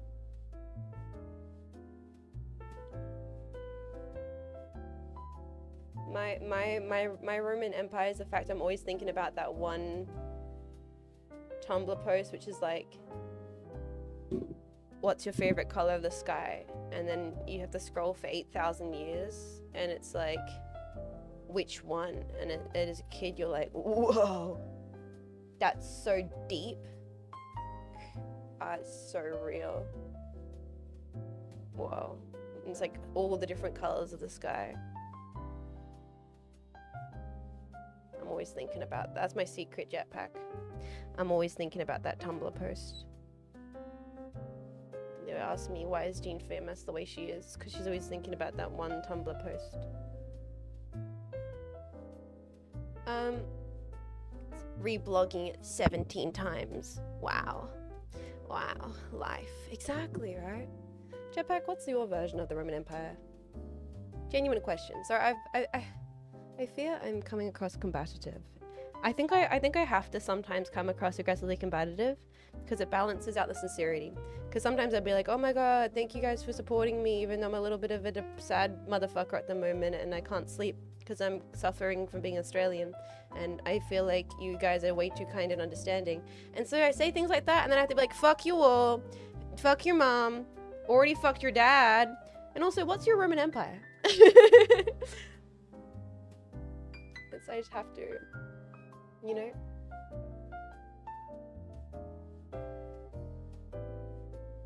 You do what to your dad? I asked him about his Warhammer 40k figurines. That's what I did.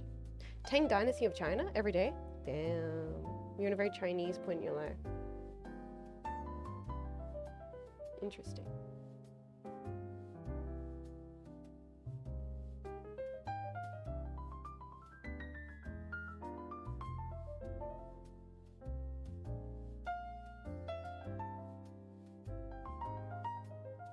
Monster Hunter, probably. Monster Hunter, interesting.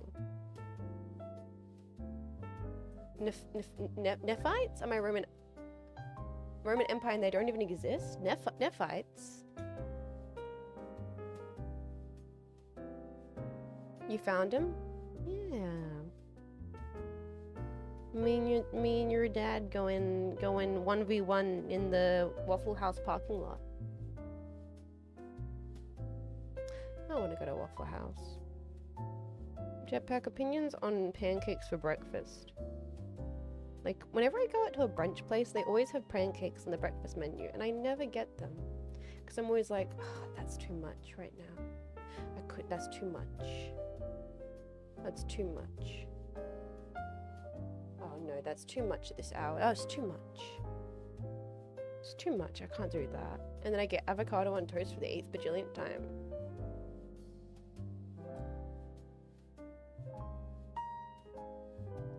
Why not some fruit? Yeah, that's the thing. I like getting fruit. Like, I'll get granola. I'll get granola and yogurt, but I just never go for the pancakes, man. I never go for the pancakes. Pancakes and coffee are really nice. I understand people having omelets of pancakes. See, maybe I'd go for like a savory pancake. Maybe it'd be different if it was like, yeah, like a omelette du fromage, like a French omelette with some like cheese and capsicum, savory. Yeah, like maybe it was like a I think I'm a savory in the morning person. Unless it's like a bit of fruit and yogurt. I think I'm a savory morning individual. I think so. Chocolate spread, banana pancakes, and my kryptonite. Damn, really? You can have chocolate spread in the morning? I shooted a joke about this stream to Jet Sketch and realized that I can't link in chat. Sorry, but you can link in the Discord, and I will check out in the Discord. And I will be looking at like Jet Sketches and G memes. Maybe tomorrow, maybe next week. This whole week has been a gorilla stream week. So I kind of don't want to do Jet Sketch stuff on a gorilla stream week. I kind of want to wait until I'm back to the schedule to do some art review things. And so I will be checking those things out shortly. Just haven't, for people wondering why I haven't looked at Jet Sketch and everything in a while, I just thought, oh, it's probably best because it's not a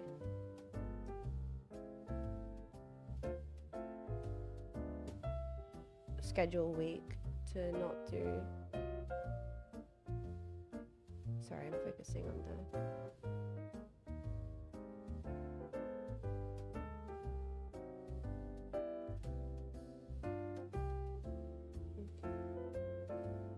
focusing on the painting here a little bit.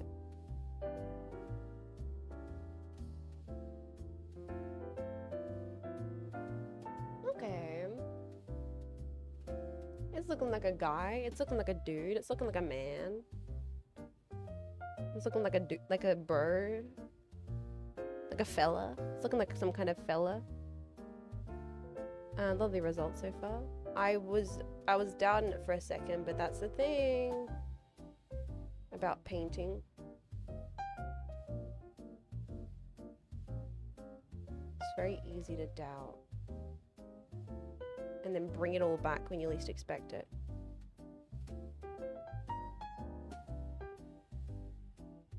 Just like pushing around the paint. I kind of want to, the thing is, if I start wanting to get like really detailed, I'm going to want to like start holding up to my face and bring it, like the evil and dank hyper realist artist in my soul will start popping out and be like, brr, time to do immaculate color theory. And I'm like, no, we're vibing, but it's like, what if you color matched everything perfectly? That would be so impressive. Everyone would be impressed by your color matching ability. And I'm like, no, it's not that deep, it's not that serious. I'm not gonna one-for-one color match it all. It's so cool, it's cool. Just pop down some things here and there. Normally do yogurt muesli, but since I started my new job, I have to wake up at 5 in the morning and can't do anything solid.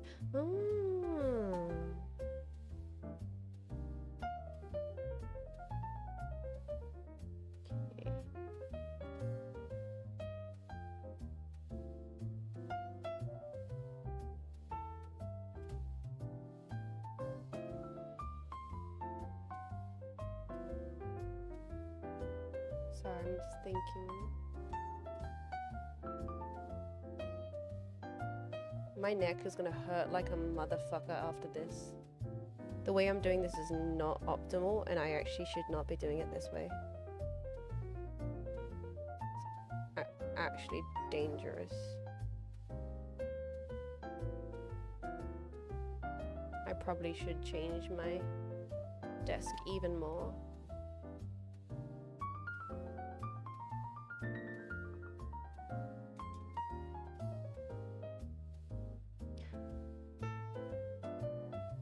Pain in the neck, yeah.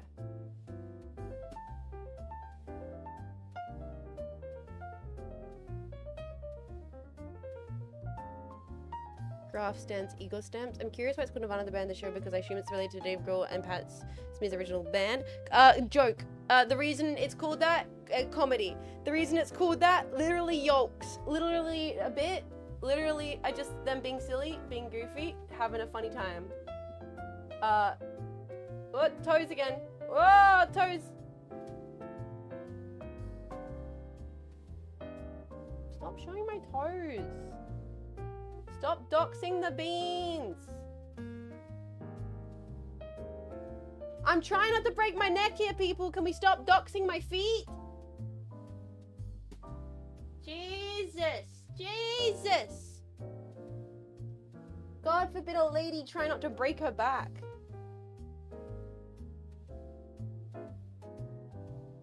It's messed up and evil, I swear. Alright. This is so not optimal. This is so not optimal. Okay. Maybe that's a bit better. Maybe I won't break my back there. Earthquake. Earthquaking. Earth shaking. You should be wearing regulation steel-toe boots. True. I shouldn't be painting my office. If I start getting, you know, more and more deranged during the stream, it might be solvent poisoning. In that case, don't worry about anything. It just enhances the comedy. You know? Don't worry. Wait, what? Window open? Mostly. Jets. Jetpack.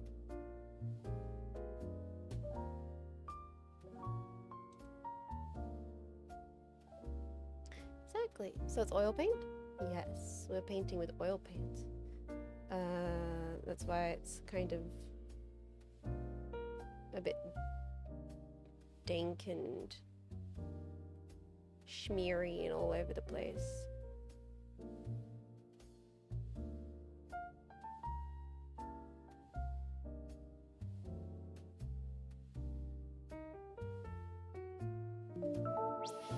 Brave.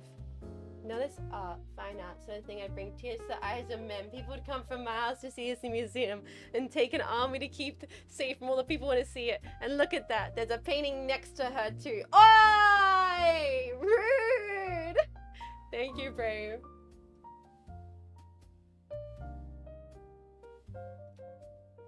Thank you. Thank you for the 500 bits, silly.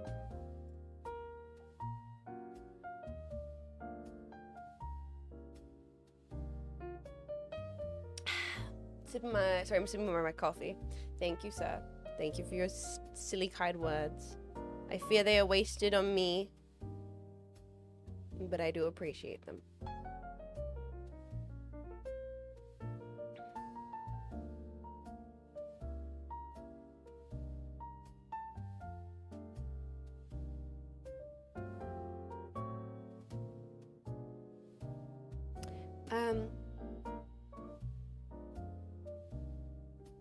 No, it's really good. I'm too long out of the game, only until you said solvent did I know. Oh yeah, no, so yeah, so this jar right here, this open jar, yeah, that's toxic solvent. Don't worry, it is odorless toxic solvent, but odorless is not really like a thing. It's odorless, quote unquote. You can't really make something entirely non-toxic. It just, it won't make you instantly headachy. So if I shove my nose over this and started like inhaling deeply, it would fuck me up. Like objectively, it would make me start being odorless. Exactly. It would start making me be a little goofy. So I'm not going to do that. I'm going to elect not to do that. Am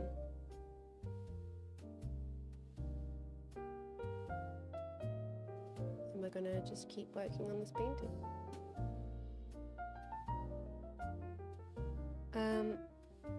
Question though is,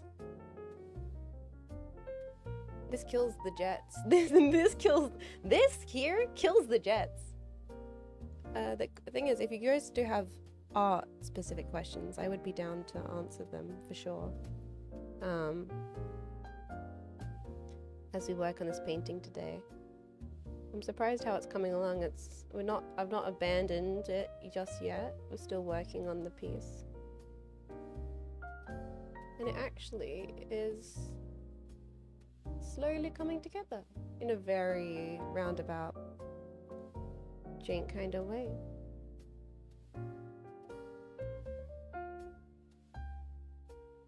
I might have to grab a blow dryer at some point though. I think.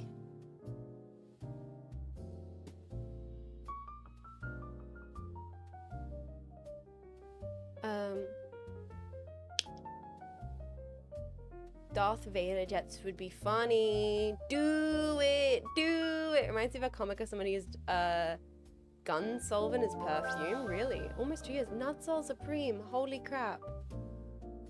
Almost 2 years of support, dude. Thank you so much. I really, really appreciate it. Thank you for supporting so long. Supporting what I do for as long as you have. Thank you. I saw my sister recently, boys. Blow dry and stretch, maybe a quick bevy. Yeah, exactly. We might grab the hair dryer and hair dry the painting. It is part of the process. Like, genuinely, getting a hair dryer and hair drying art. Like, the reason I have a hair dryer in my facility, boys, is not for my hair. It's not for my own hair. It's purely for working on paintings. That's the reason why. Because you need to dry it so then you can building layers. At this point, we are kind of at the point where I'm just pushing paint around, and it does need to dry a little bit. So I'm gonna add some more darker colors in areas, and then we might get the blow dryer out soon. Unshrimpify yourself. I'm standing now. I am no longer shrimped. Because when I was sitting down, I couldn't properly see the painting. So currently, I'm actually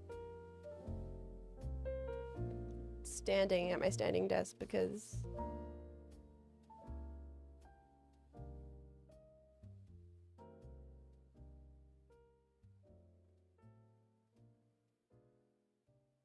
otherwise I...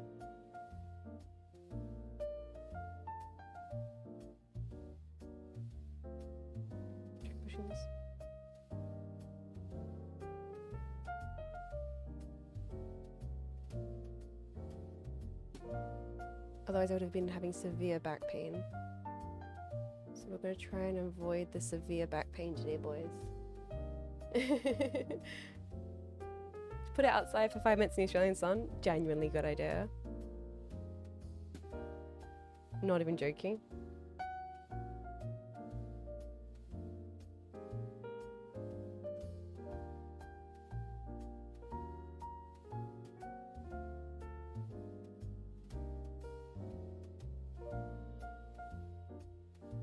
Okay. Guys, it's coming together. This is looking more like a person with every freaking brush stroke.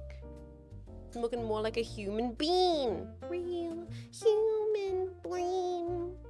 I want to share something. Scared to color my art because I don't know if my colors are right. That's the fun thing.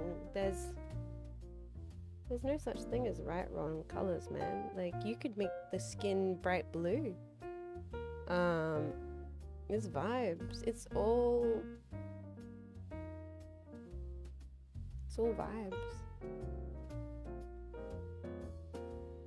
If you think it looks nice, that's all that matters. Genuinely, as silly as that seems. Like, I put purple here. I put purple here in this painting, and it's the entirely the right call.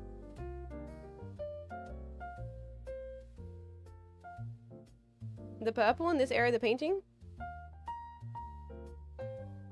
is 100% the right call.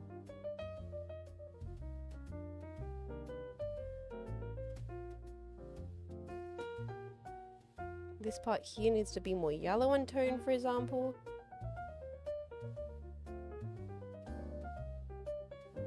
Like that, like, I think it fucks. Thanks, Clueless.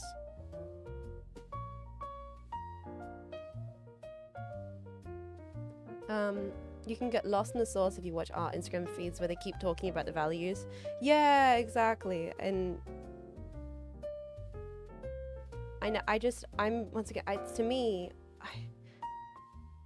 I always fear whenever I'm coming across as pretentious when talking about art, because fundamentally, art is not that deep to me. Like it's all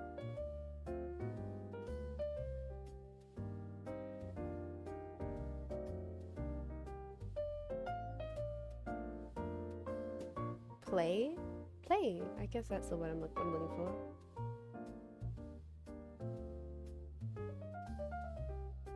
Some yellow in there.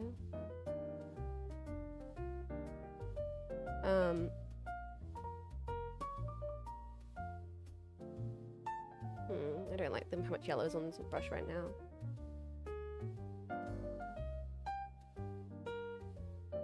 Push that away. Blend that in. Like so.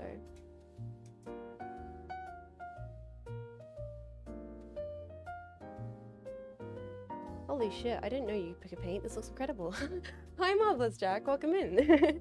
Yes, I went to university for it. Hi, welcome to the hobby that I forget to show people that I can do on stream. Hi, hello, welcome in. Enjoy your stay. Seriously. I'm glad you're liking what I'm putting down here on the paper. This is actually my domain. Yeah, turns out being funny on the internet, that's not my only skill. I got many skills, you know. Being hilarious, being a 5-star Michelin gourmet chef, you know. Sexiest woman alive, won that one 3 years running, of course. Pro gamer, that's true. Pro gamer. Sexiest VTuber award. A true variety streamer, yeah. Being cute. Well.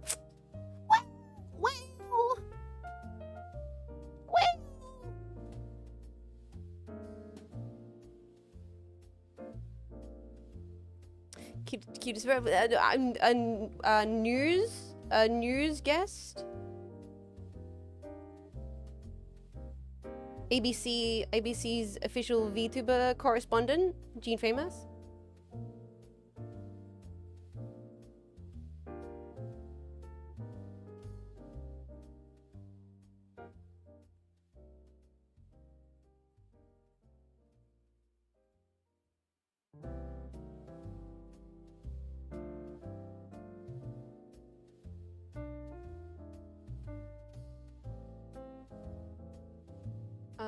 As you can see there now, I'm currently adding a bunch more orange and warm tones to the painting to try and bring up some of the Obama giving the medal. That's me. Somebody's got to do it. Got to make up for all of those participation awards I got in high school.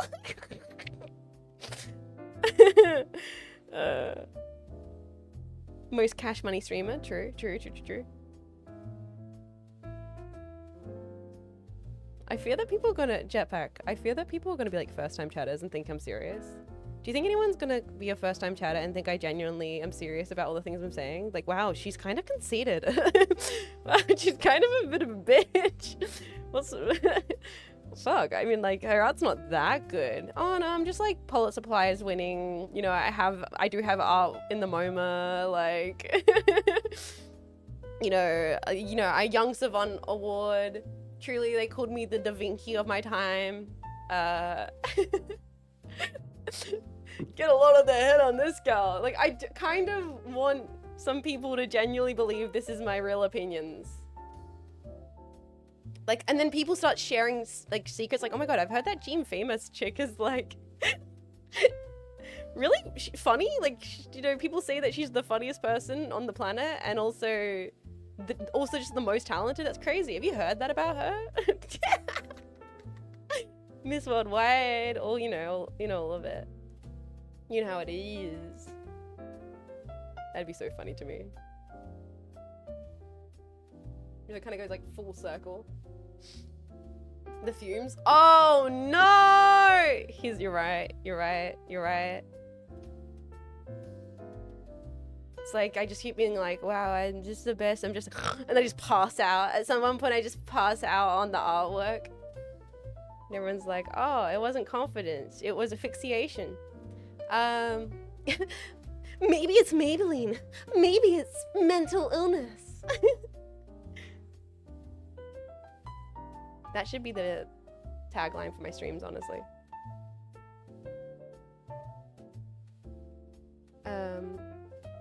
We danked. It was too dank. We danked too close to the sun.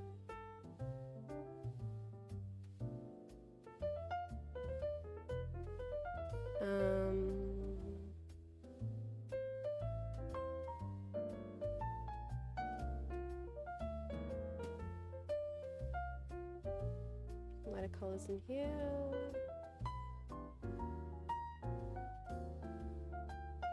I'm gonna have to start building some of the colors. I'm gonna be honest, I really like painting facial hair.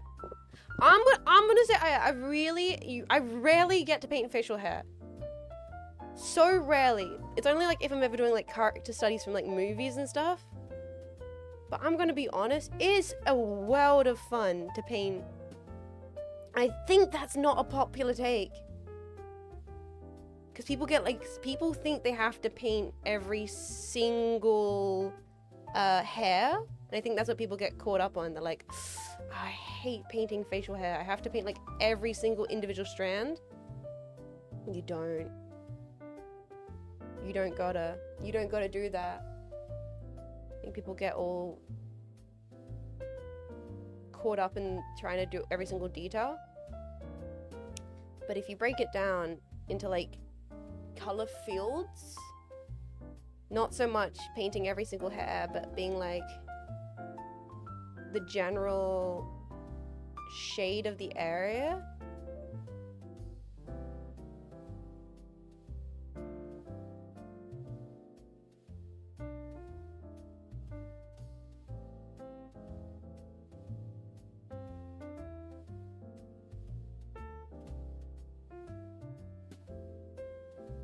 It's quite fun.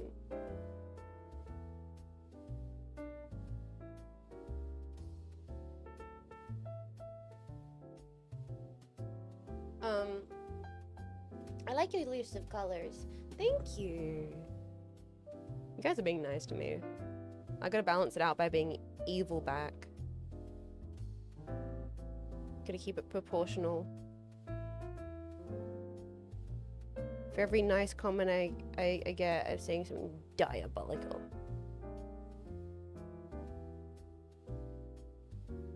I can't think of anything mean to say, I'm sorry. This is where I'd say something mean if I could think of something mean to say, but I can't think of anything mean to say.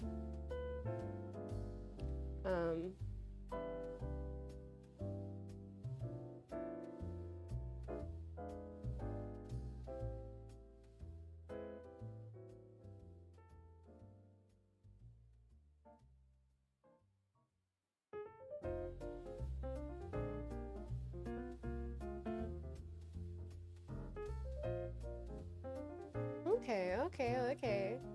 It's looking more like Jay McCarroll with every second, boys. I think we might almost be at that point where I'm gonna have to, like, hairdryer it. Jets is talented? Wait, is this all it takes? You guys are like, I think this stupid lady, dumb lady in our brain.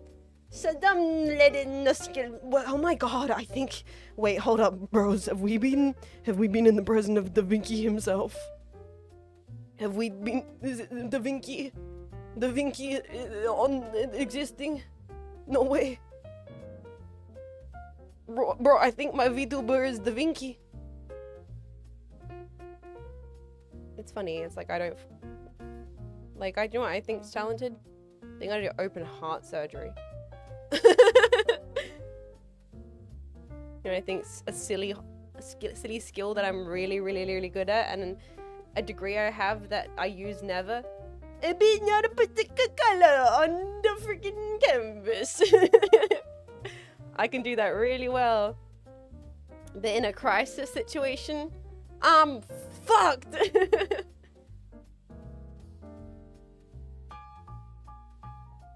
You know?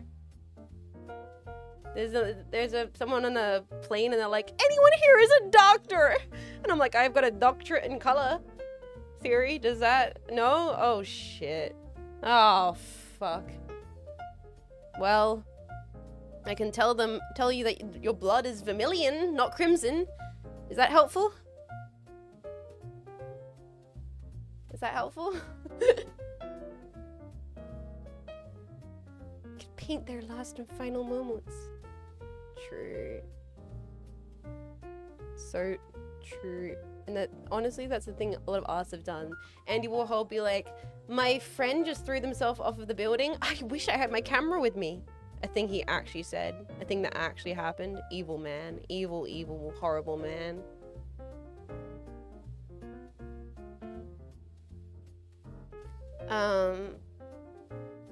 Bro. Oh yeah. Real story. What the helly? Yep.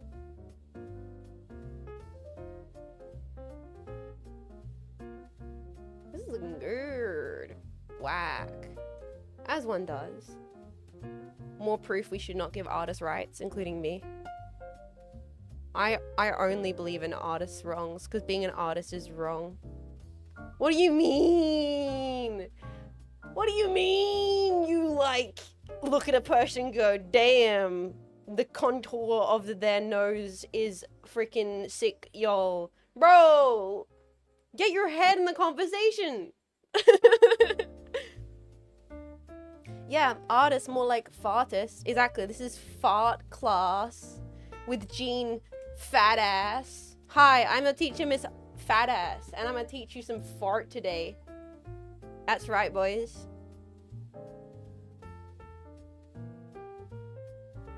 Jean Faymas.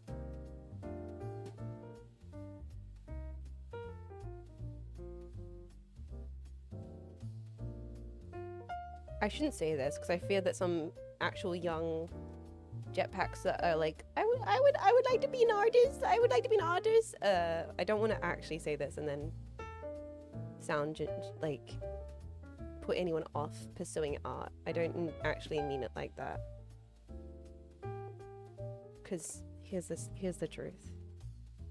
I personally think art is incredibly important, and that human existence is a less of an existence without the presence of aesthetic appreciation and creative venture. But some people don't like to hear that. Some people don't like when you say that. You say that, and some people are like, freaking artists thinking that they're better than me because they understand pictures. And yes, I'm making a crazy straw man argument in my head right now. But as a person who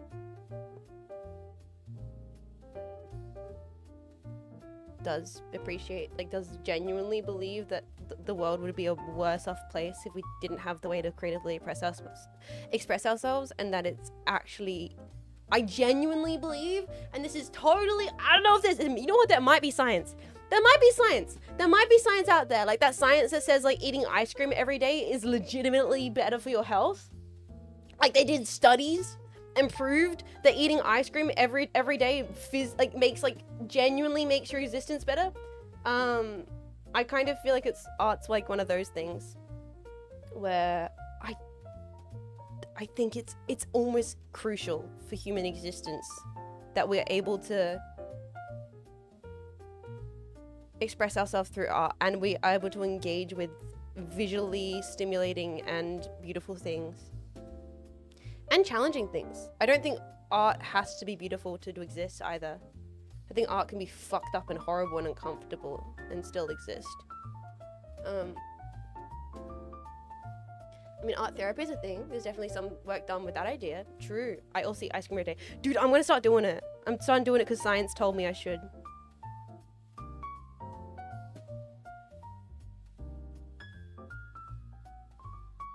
The doctor said I have to have ice cream. I'm sorry, chat.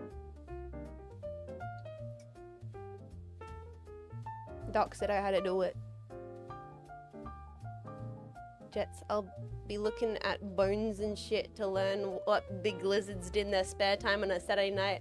It's more practical for life than a lot of science. No! Looking at bones and stuff is super cool. Genuinely really cool. I actually think that's way cooler. I want to look at bones and shit on a Saturday night. Specifically your dad's. Ayo! Sorry. What? Sorry. What? Sorry. Huh? Well, I'm sorry. I don't know what came over me. That was uncalled for. That was uncalled for and unclassy, and I take it back. I take it back. That was just, I don't know where they came from. I am very sorry about that one.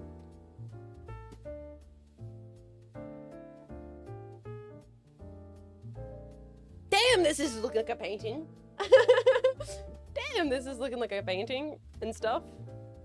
Wow, that's crazy.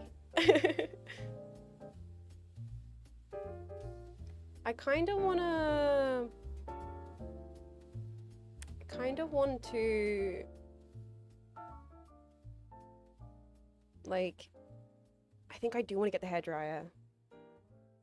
I think I do.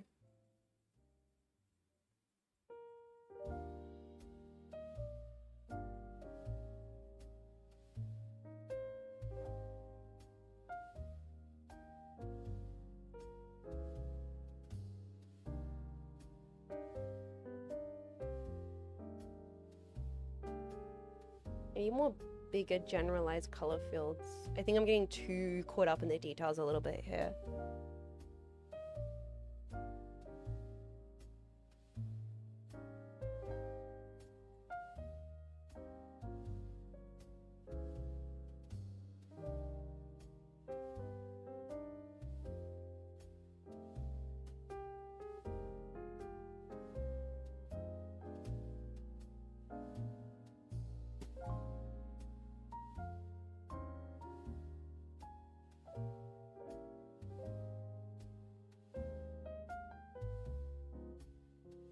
Sorry, I'm focusing just on adjusting some of the proportions.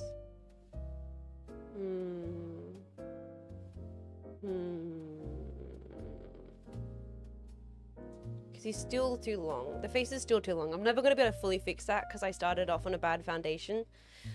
And it looks way better at this angle. But it is what it is. I use this stream as an excuse to be lazy. What? Clean your room, young man. What are you doing? Watching this jet stream and just lounging about. Don't you have washing that needs to be folded, young man? Don't you have some laundry that needs to be hung out?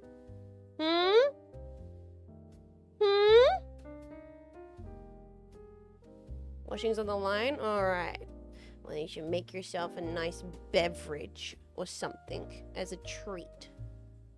I should make myself a nice beverage or something as a treat, honestly. I should make myself a little cup of tea, actually.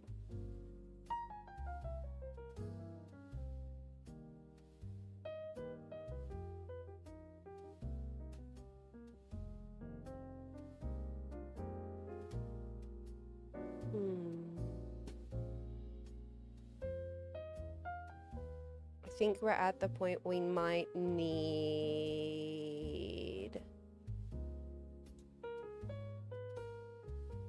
We might need...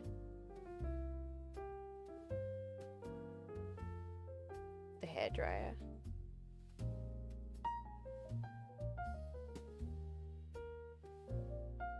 Yeah, we might be hairdryer time.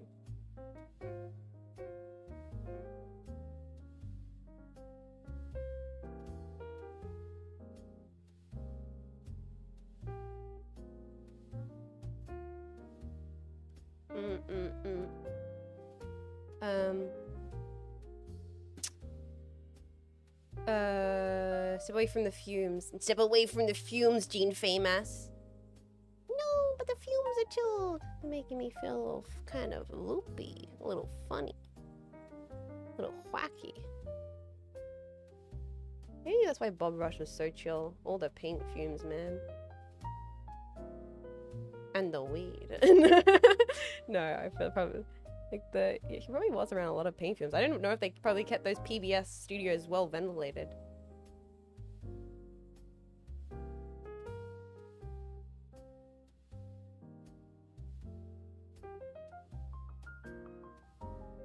I kind of doubt it.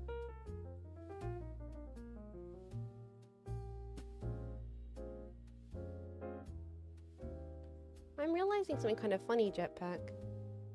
Most of you guys would have never had your portrait painted. I have to say that being an art student means you're one of the very small class of people where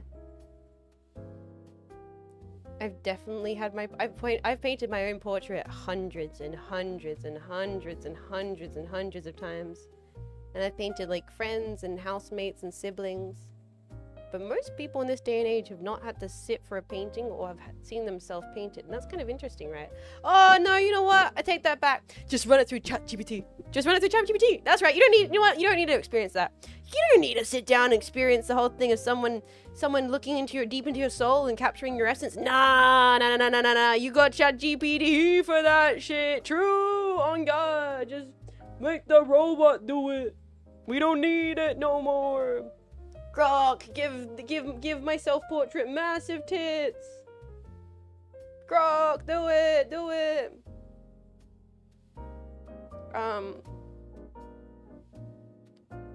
Yeah, the nose is the area right now which I'm having the most struggle with, but it's kind of one of those things where I'm just going to be struggling with it until, because the paint's too wet. And it's just kind of sliding around on the canvas. Like a slip inside. Like a slip inside. So what I might do, I think I'm gonna get the hairdryer. So I can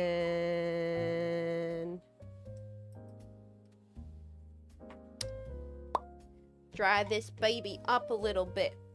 Grok, turn this streamer into a soy jack now. Okay, what I'm gonna do, give me a second. Hairdryer.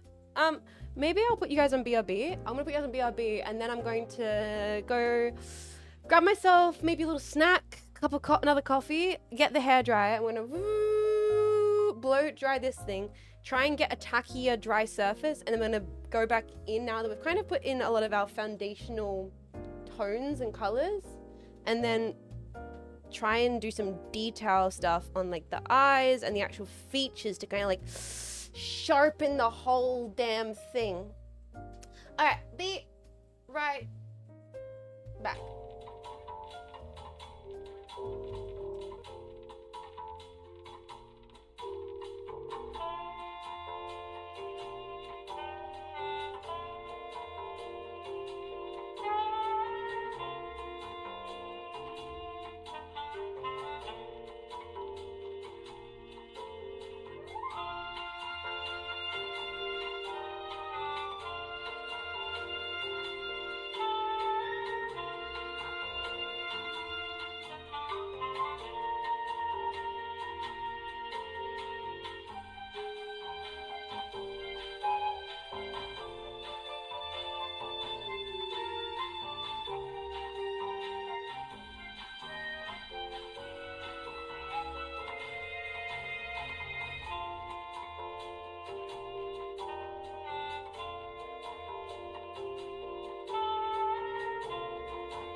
And I ate it. I ended up eating my wrap, but then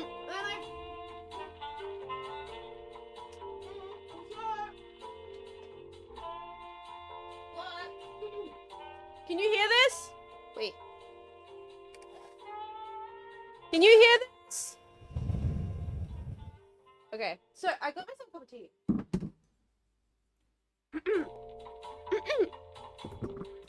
Wait, hello.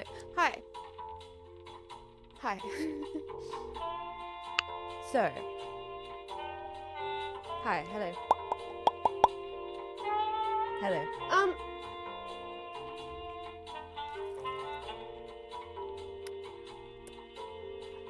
I'm so distinctively scatterbrained at the moment.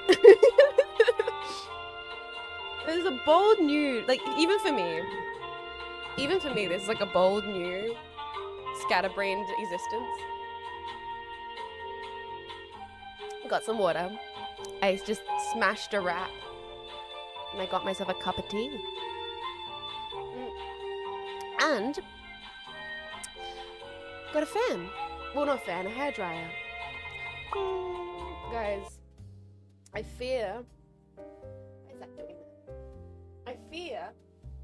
I fear that I'm about to expose. Why is that doing that? Stop that. I fear that I'm about to expose. I mean, you're gonna be like, Jets, expose what? You've already showed your horrendous regrowth and your toes on stream today. And I would say to that, good point. I'd say very good point that you make jetpack. But I got something even more dank to share with the masses. It's how much milk I put in my tea. No one forward this information to Cleo IJ. It's how much milk I put in my tea. Bro, it's as white as I am. Brother, that's as white as me. I like black coffee, but I like very milky tea. Ma'am, that's a whole cow. I know. Bro, where's the tea? I know. I like black coffee, but I like tea that's mostly milk that's lightly flavored with black tea. One tea bag that lasts for 100 cups. But I am got a Yorkshire. It's a little Yorkie brew. Mostly milk, tiny bit of Yorkie brew. That's normal though. What is this strange creature? This strange creature is Jean Faymas.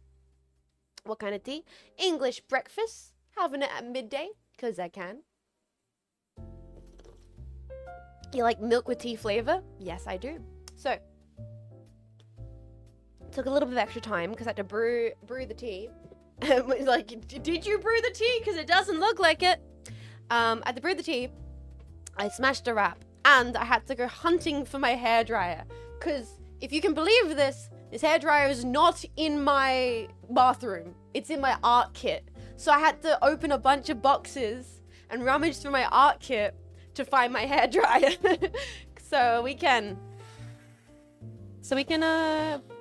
blow dry this painting. So what we're gonna do is we're basically gonna stand here for like half an hour or so. I guess we can chat for a little bit, and we're gonna let this kind of get a bit tacky so we can do some more layers on this painting. Did you know that painting art is real hair? Yeah, exactly. Oh my god, you did. So how's life? So Jay, how's the kids? Any drama at the office? No. Really? She didn't. Oh, that's crazy. Your mic sounds like you're talking through an empty soup can. Yeah, because the way I've got my mic positioned currently is like not the best. Oh my god, what a bitch. The noise suppression hates this. Yeah. Oh my god, did you hear? New band in town? So cool. Slay J. But yes. I feel like I should talk about the movie at some point today. Because people are wondering, yeah. So I was away yesterday because I went to see the movie.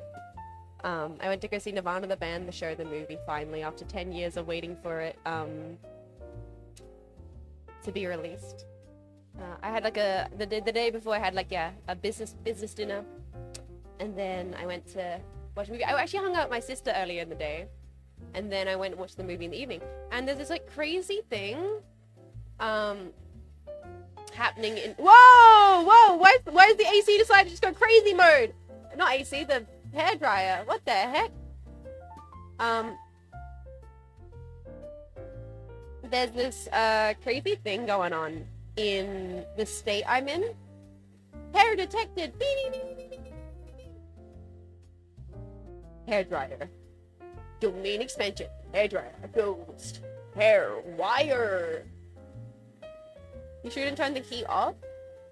I've turned it on cold mode, but it's still a bit warm. We just need to do this for a little bit. Let the paint cool down. It's sentient. It's aware of the hair. So there's this crazy thing happening in the state I'm in called the Fringe. It's called the Fringe. And it's a full big crazy festival that happens. I didn't realize the official opening night was last night. So here I am, you know, leaving the office, leaving the facility to watch Nirvana the band, the show, the movie, and walking headfirst into like a massive festival. Like, oh, there's people blowing fire. There's a guy on a unicycle. There's a man on a moving piano. What the heck? Like closed roads, like and I'm like, I'm just here for the movie. What the heck? Are people on the they got like there's like restaurants on the street. People are roasting full pigs and like lights and shows and comedians and clowns, and it was crazy. So yeah, and then I went and watched the movie. But afterwards, I actually like took a stroll around. I took a stroll around the festival, and I was like, maybe I'll like pop in, see if there's any free shows, because they're like running random shows and events and stuff. I ended up paying a couple bucks ticket because there was like available tickets, next screening 15 minutes, and I was like, fuck it. So this is after the movie. I'm not talking about the movie yet. I'm kind of holding off talking about my opinions of the movie for a little bit. Not because it's good, not because it's bad, just because I'm still kind of cooking on it. But after the movie, I went and tried to get some food. And then I walked into like the whole festival thing, and I was like, I'm gonna try and find something. Ended up having, being shuffled into a shipping container. You should really check. You know what? No. I'm very glad I didn't. You know what? This is a Jean Faymas advice. Just do stupid things. I bought a random ticket for a random 20-minute show that was playing in 15 minutes because I walked into the festival center, and I was like, yeah, I'll just go to the first thing I see.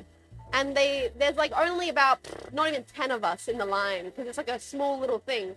And they shuffle us into a shipping container. I'm like, why the hell not? And I don't know how to get into it. And the lady who's like taking the group of people staying there to go into the so kidnappable. Hey, oi! I was offered a theater experience. Me being willing to get myself kidnapped if I could have the opportunity for the theater. Let's see how this is doing. Yeah, it's still definitely oil, but it's a little bit more dry. We'll see if this.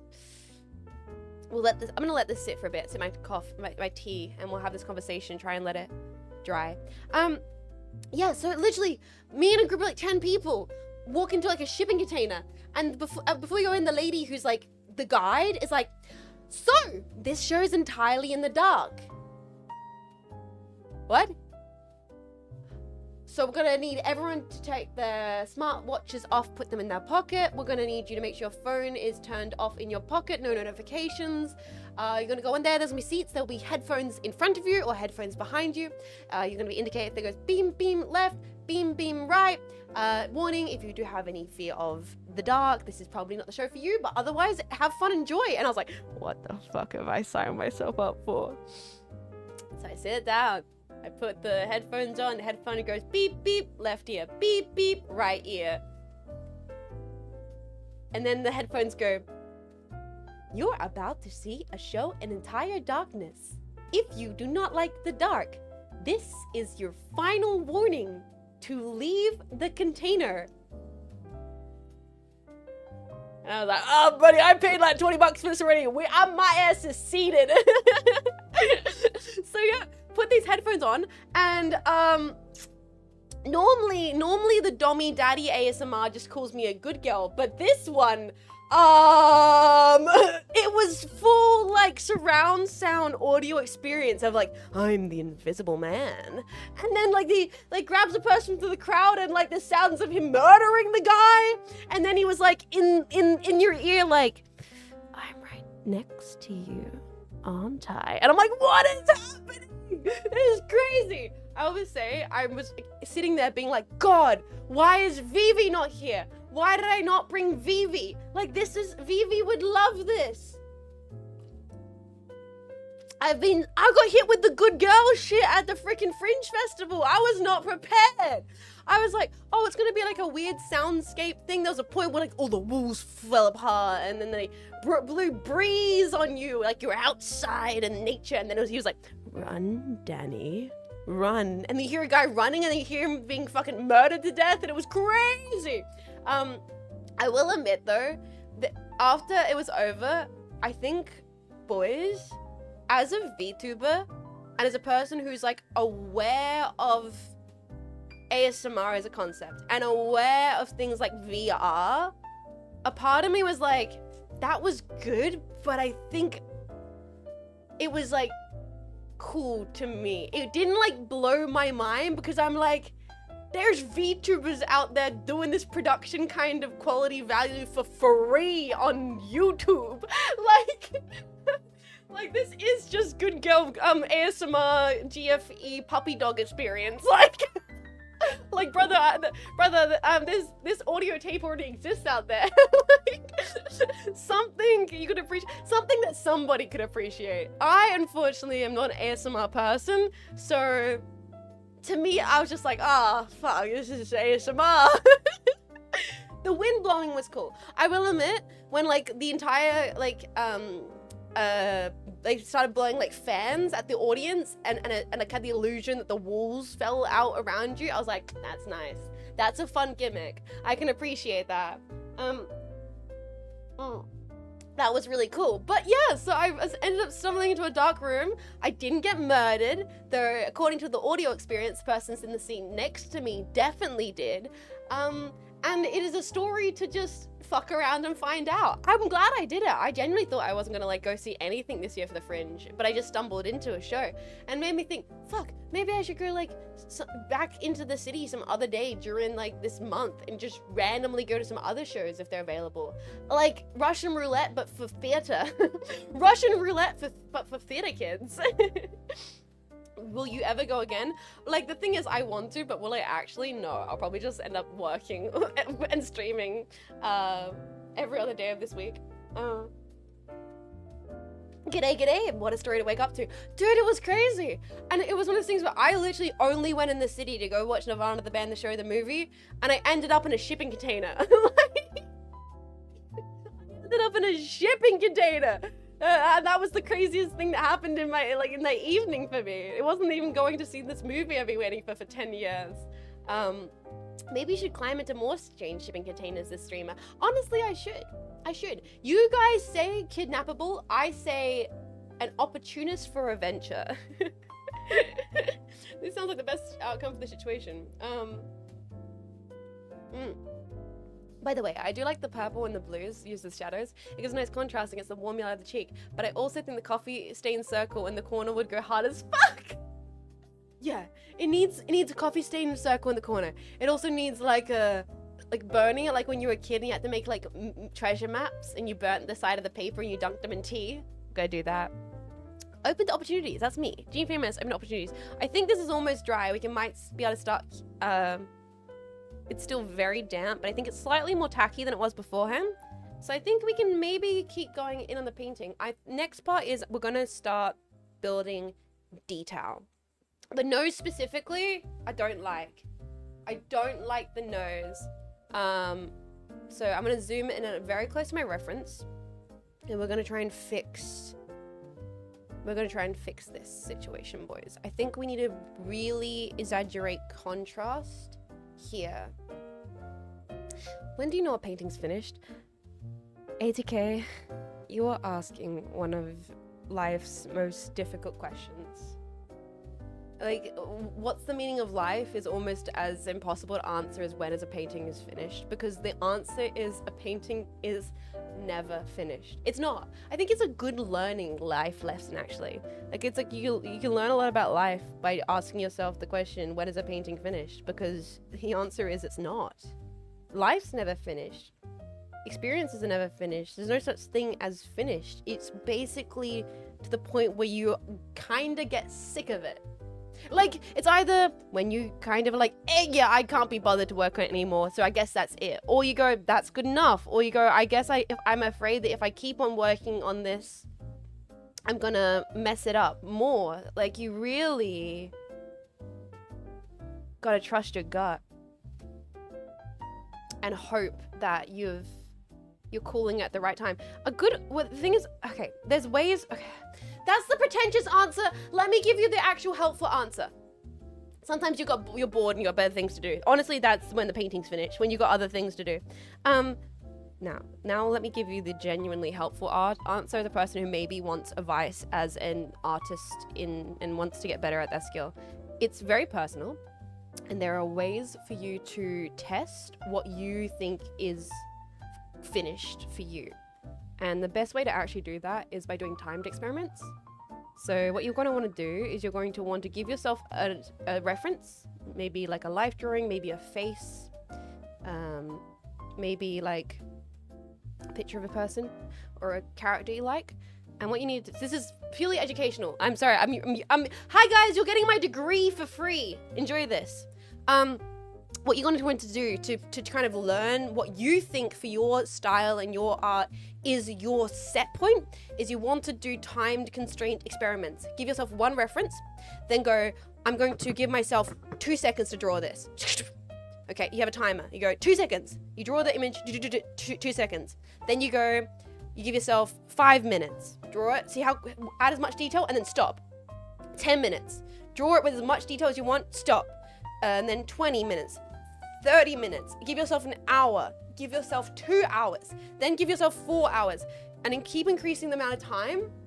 And then you look at all of your artwork and you go, shit, okay, at like the 9-hour point, I had too much time. I overworked it, I added all this detail that wasn't really necessary. I actually like where my work looked around the like 4-hour mark, because I was being a bit more gestural. I was putting down information quickly and spontaneously, and I was kind of capturing a bit of energy that I overworked or I muddied out or I messed up or that I removed later on in later experiments. So it's one of those things that that's a really good way to visualize for yourself where you like your paintings at, like where you think they look the most enjoyable, by giving yourself time constraints with projects, and then you can learn about at what point do you overwork it, at what point are you doing too much. Do you have to take a photo after each break? I mean, yeah, that's a great way to do it. That's an amazing way to do it, actually. One singular painting. That's a great idea. I was thinking doing multiple different pieces, but that's a brilliant idea. Take a photo of a piece you're working at and work on it for a few days or whatever, and keep taking photos, and then you can go back through them and see at what point you were like, oh, actually, I should have just stopped. I should have stopped 3 hours ago. And you're only going to learn that by documenting it and reflecting on your work. The fuck is that mouse? This is the Lofri Touch in shade tofu. Thank you for asking. But yeah, so I hope that's helpful. Genuinely, documenting the process that way, you need to be critical of your work. You're not gonna understand what you like and what you don't like by not having crit or doing crit or asking yourself, asking peers, asking friends what they think as well. That's also an important thing, is ask people what they think. Ask your mum. Be like, Mum, do you like the 30-minute piece better? And then why? Why do you like that better? Ask them. Be curious. Be curious about your work and how your work impacts other people and how other people feel about your work. Because you might be like, I like it most at 20, and someone goes, wow, but like, can you, that point here, it was really something interesting. So you have to be open to feedback and open to criticism from yourself and others as well. Thanks, Jets. No. I really appreciate the question. I hope that my answer was insightful at all. Once again, I am not an actual art professor, but I read a lot of books. So I guess that means something to somebody. And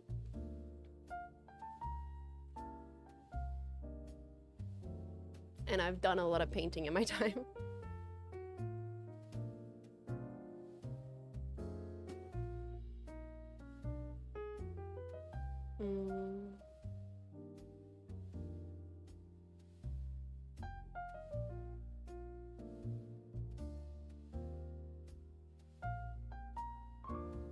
Sorry, now it's a little bit of a focus stage right here. Let's probably bring up the shadow in this corner of the eye here. Yeah.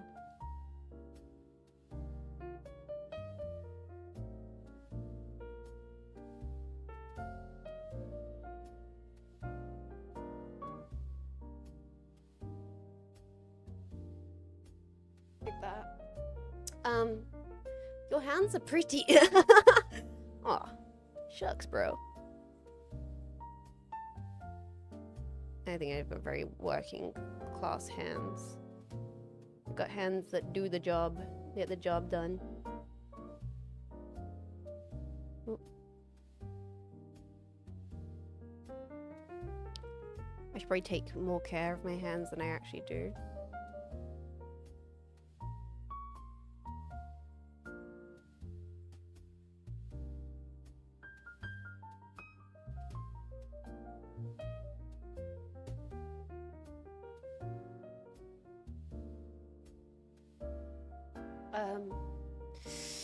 The job, huh? Yeah, the job. Your dad. Sorry! I love art streams. I'm glad.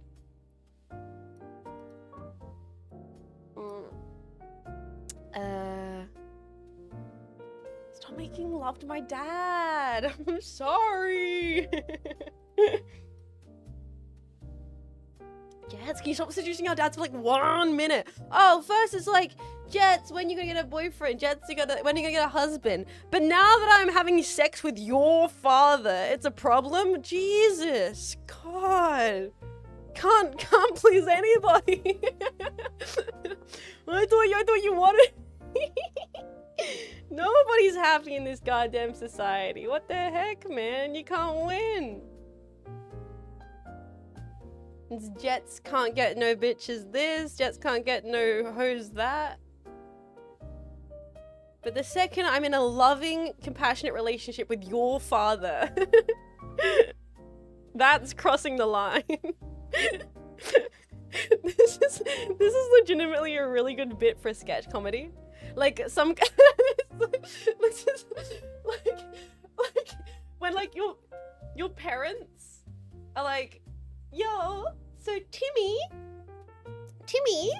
when are you gonna find the love of your life? When are you gonna come home and bring us a lovely niece and nephew?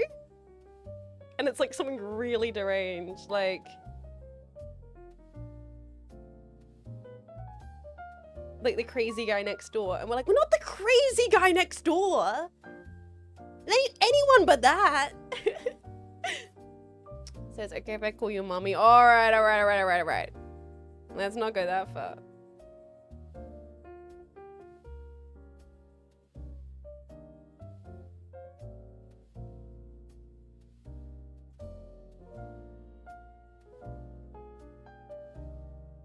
Okay, this is looking better.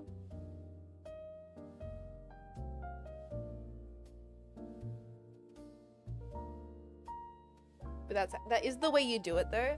Like when someone starts doing that, you have to out-freak them back, and you kind of nailed it by being like, can I call you mommy? I'm like, damn it, now you're out-freaking me. I can no longer match this level of freak. God damn it. Love the new model. Oh, Darkama, this is actually my old model. This is my first 3D.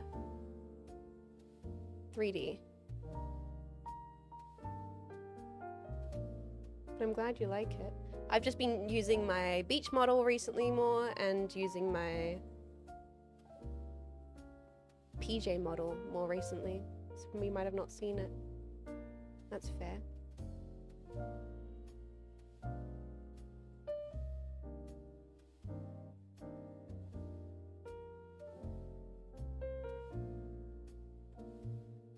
Yeah, see, this is coming together now. Because it's because we dried it a little bit. We're able to actually put detail onto the piece and really capture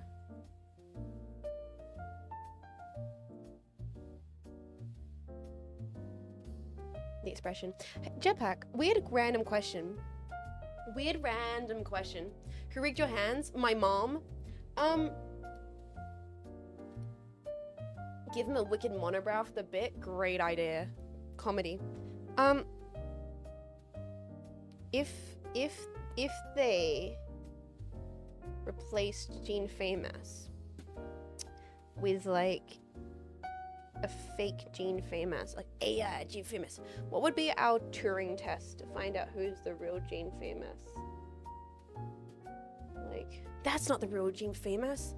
The real Jean Faymas would have called us little bitches hours ago. That's not the real Jean Faymas. You know what you'd have to do? Ask them what their favorite chair is.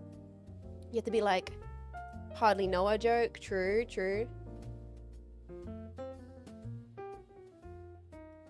Ask her what her favorite chair is. I'd ask it to cool its jets. Nice.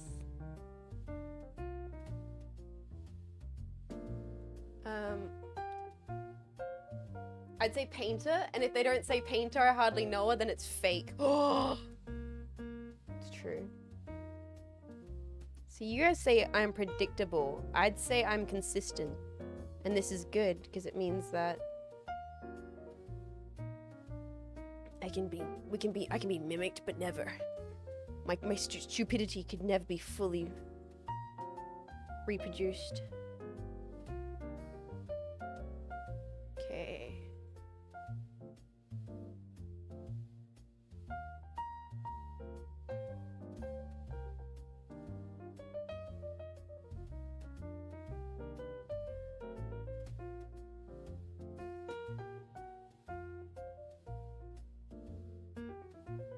Some more. This is looking good. We're getting this is freaking painting. This is freaking painting of a freaking person. I feel like because we're brightening up this side so much, we actually have to darken this side. If you're looking at our reference, the reference is actually a lot darker on this side, and I feel like if we push this side of the painting back a lot more, like a lot deeper, we might get a really cool effect.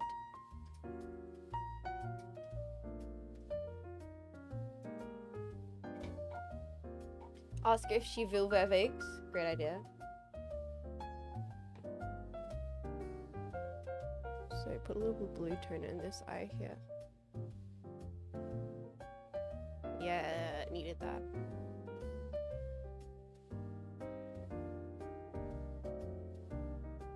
Okay.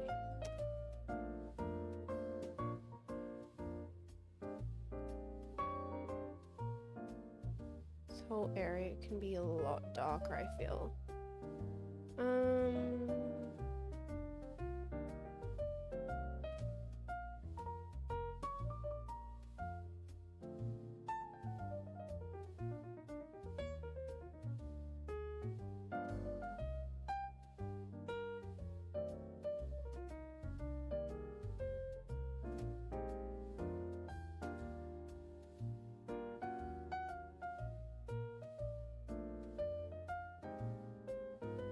Specifically, we should also maybe make a little bit more, make this brow crease on this side here a little bit more defined.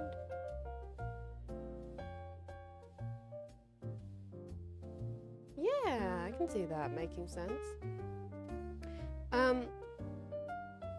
Add just one more Bloodborne run. Ooh, tomorrow might be Bloodborne. I don't know if I'm ready. I don't know if I'm emotionally ready for more Bloodborne tomorrow. We're gonna do it. We gotta do it, because we gotta do it. Because there's the only way Bloodborne's gonna be beat is by playing Bloodborne, man. There's only one way to do it.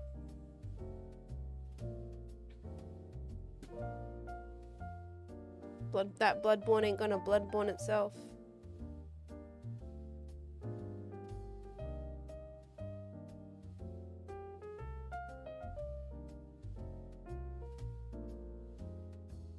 Beat it out of the schedule? Exactly.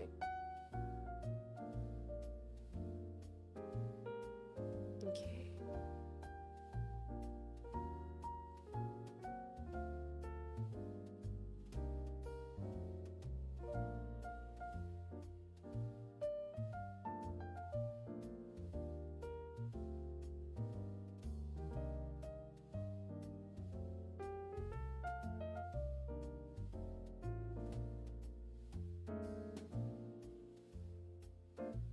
Sorry guys, I have to really focus here.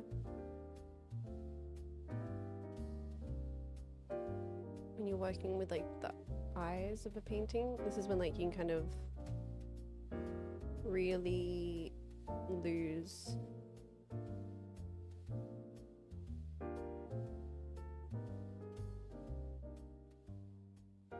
the expression, you know? You can really lose it and get lost in the sauce.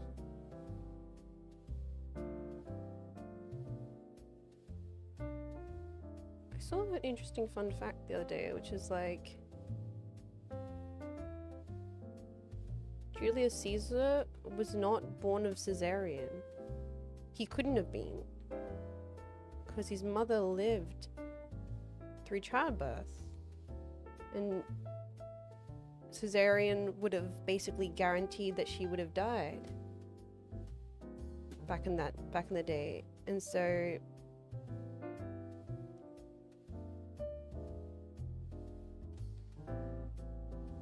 Macbeth would beat him. No, something like sorry, I stuck. We got a cesarean, that blood or something. I saw that in the chat, and then it made me think. Sorry that I didn't explain where the hell that side tangent came from. I'm sorry, that would have seemed like completely out of nowhere.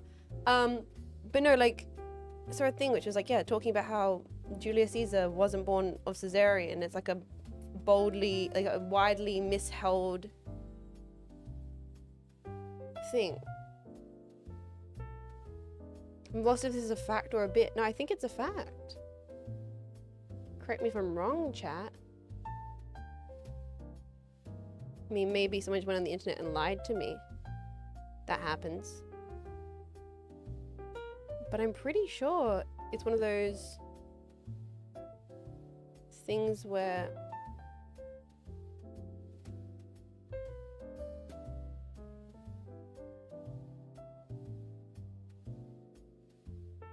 he's named after Caesarian, not Caesarian's named after him.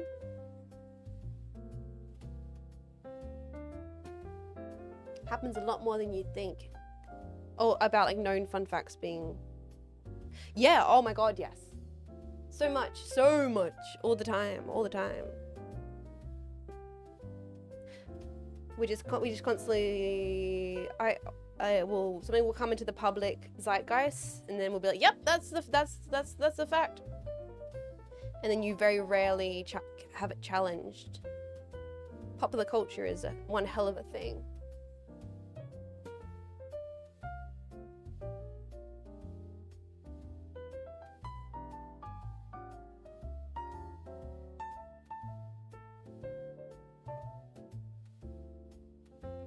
I'm trying to really darken up this side of the face. Quite a bit.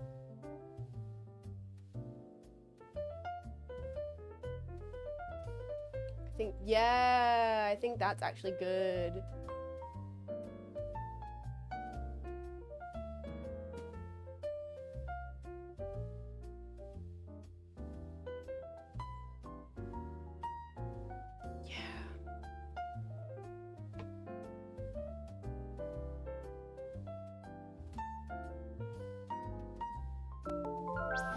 Yo, Red Fox.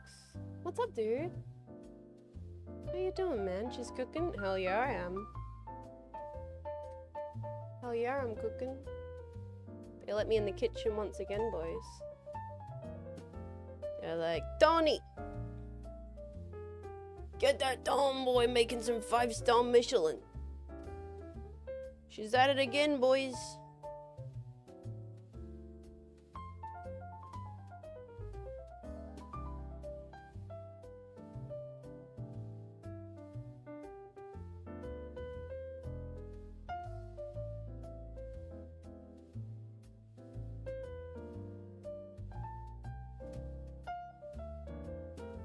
Okay, sorry. I'm like, if you could see my expression right now, I'm like a fish, like mouth half ajar, looking insane. Why is bro looking so whack right now?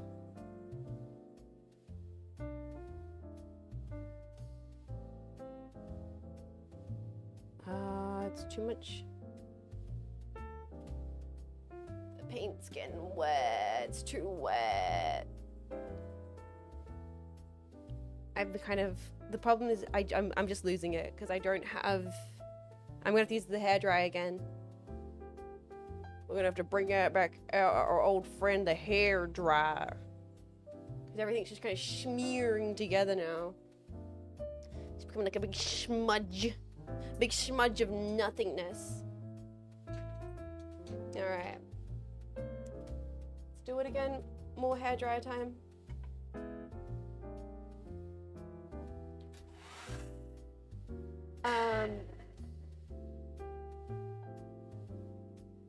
I'll stream it right now. Exactly.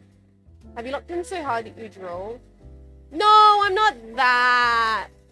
No, not that much. But looks very cool. Thank you, Alexander Money. I appreciate that. But I do drool when I sleep. Sorry, I have to be quiet because the hairdryer is very loud. Sorry guys, I have to be very quiet.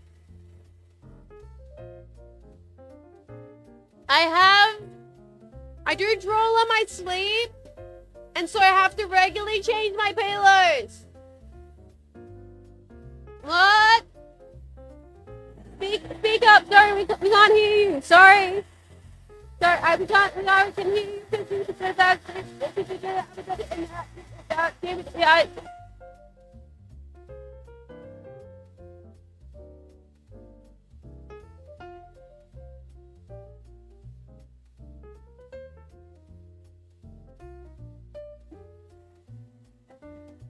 And it's up to us sometimes.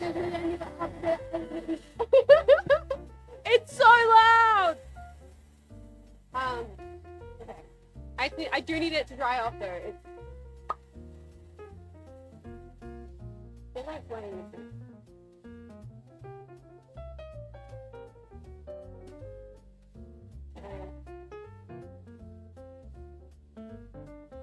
You're able to see this a little bit clearer. Okay. Able to see what's going on, what we're cooking.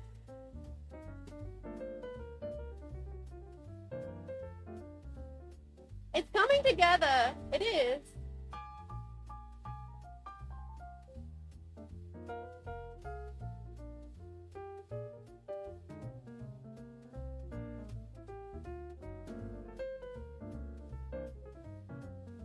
You can only hear it when you speak. The noise gate's very effective. Nice.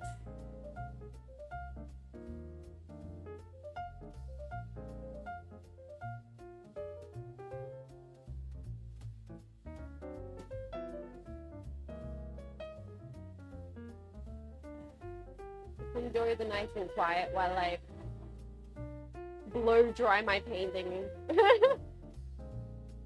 Truly the Halo experience.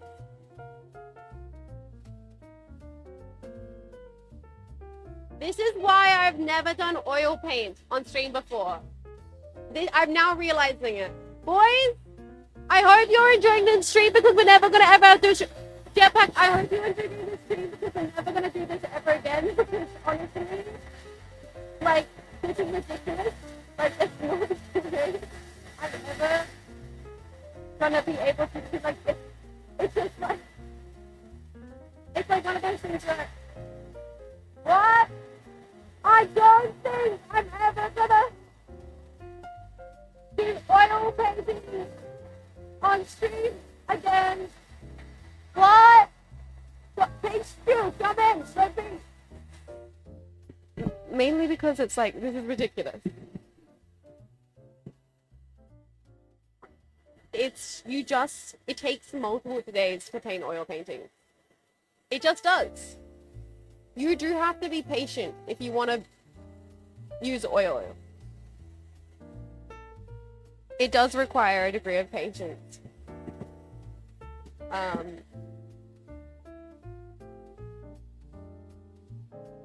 That doesn't lend itself well to a singular stream experience. What? What was that? Oil painting stream? Twice a week? Sure! Guys, I think she said she's gonna do more oil painting streams. I think I would like to in theory, but just realistically.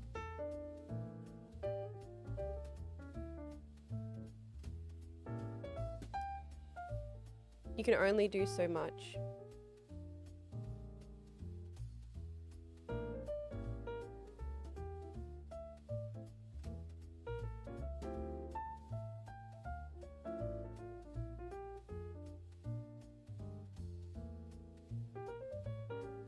Before you just have to wait a whole day for the painting to kind of dry. I need a better solution for your back and neck.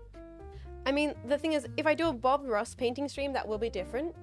Because Bob Ross's technique is wet on wet. So it actually requires you to have the painting stay wet. That's the difference. That's the Bob Ross difference, boys. Is his actual painting requires the painting to not be dry to work. Whereas that's why that's really good for landscapes. So it works really well for what Bob Ross does. But that is not ideal for portraits, because portraits, you need to put a lot more detail, fine line, and because of all that, you need to be able to have the layers dry and paint between the layers.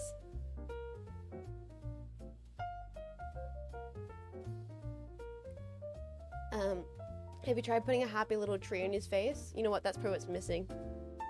You're absolutely correct, Jetpack. This painting is missing a bunch of happy little trees. Mid-tier painting, no happy trees. What the heck was Jean Faymas thinking?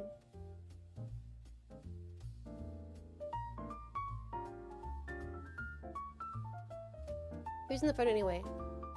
Jay so handsome. Jay McCarroll. I was gonna do Matt as well, but I don't know if we'll get to painting Matt this stream. I mean, we could. That's the other option. Is I half finish this painting, and then go. Well, now we'll paint Matt. We could do that. That might be the only option. Cause this is getting close to a point where I'm like, I'll call it.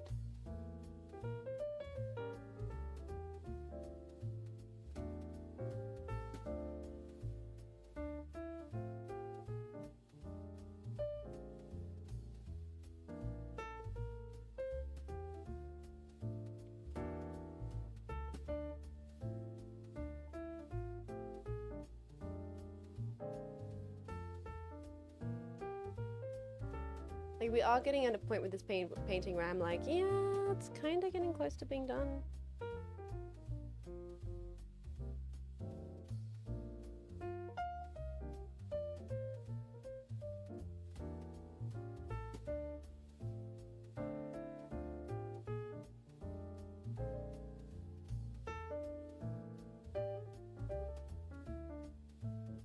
Man, you're crazy talented.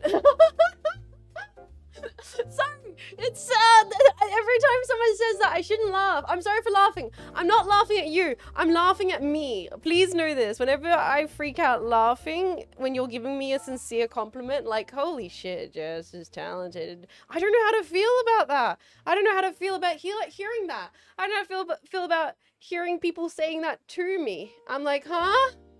Where? Is the talent in the room with us right now? Please point on this chart where the talent hurt you. Who paid you? Who paid you to say that in my chat?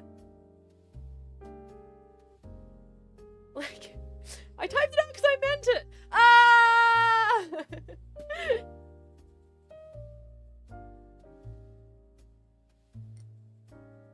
Cleo, probably. God damn it, Cleo IT.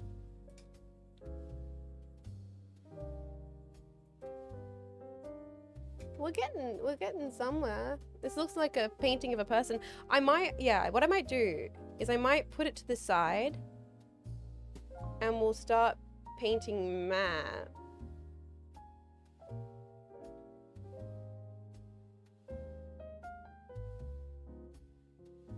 And then we can come back to this after it dries a little bit. That could be a nice idea.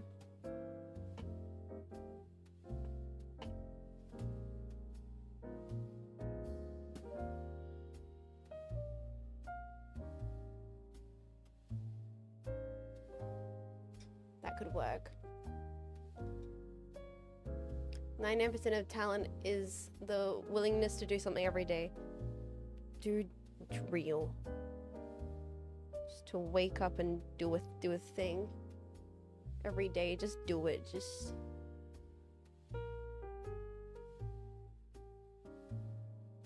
give it your best. Give it your all.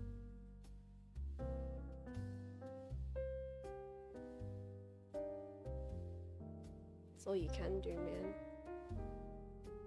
All right. Well, there's something here. That's a painting of a guy. That's a whole painting of a dude. That's a painting of a man. Of a lad. I feel like I need to maybe make the beard a little bit darker.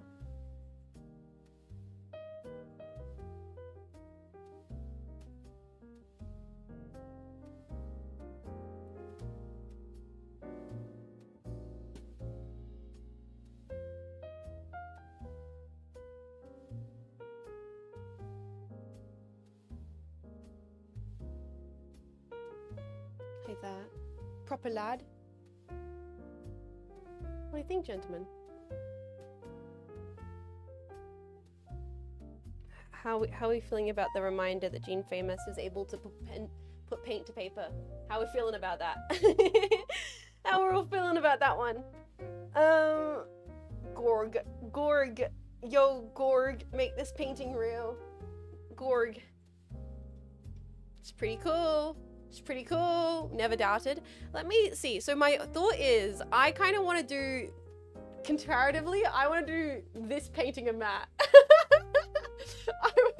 Unfortunately, I think this is very dynamic. I think this is very dynamic. I think this, a lot of potential. I think there's a lot of potential here. Now, the base we have for this one is a bit more, it's a similar kind of reference that never became anything, but we can use this thing, random. We're gonna move this over to the side and let it dry for a bit, and then we might work more in this later. And what we're going to do now is we're gonna draw Matt Johnson. Alright. Matt Johnson time. Jamie Carroll can go there. Let's get dank with it. This time I'm not going to use the grid system. We use the grid system for Jay. I want to see what happens if we use the sketch method this time around.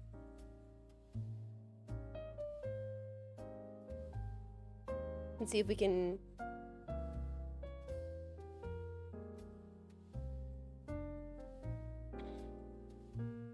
build the shapes of the painting. You see, you ensure future historians won't be out of the jobs by painting over your paintings. That's what I'm saying. Paint over your shitty paintings that you never finish. You get cool texture, and then you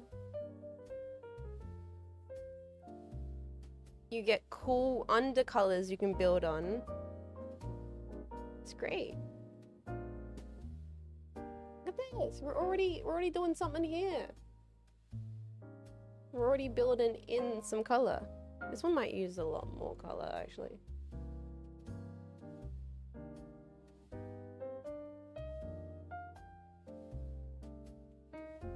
So this one, I'm using an entirely different method for this one, I think.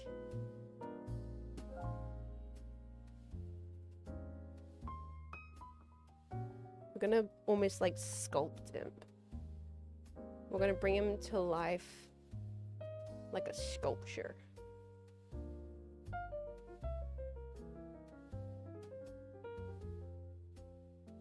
I need more umber. More umber. I can't believe she's defacing a Jean Faymas original. She's refacing a Jean Faymas original. I'm adding a new face to it. It's a whole new face. What the heck?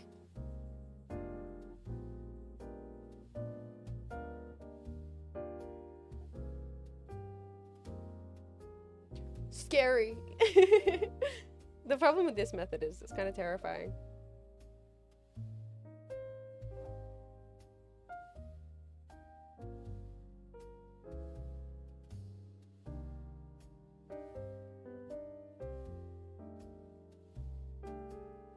Might not drink the forbidden coffee with the brush sticking out of it. Dude, the amount of times I've almost done that. The amount of times that I almost drink the paint water in my life. I don't really want to talk about it. It's more than I would like to admit.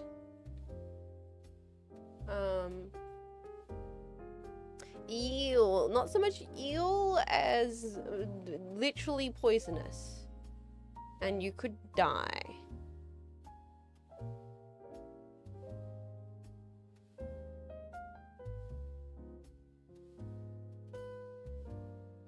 Okay, let's...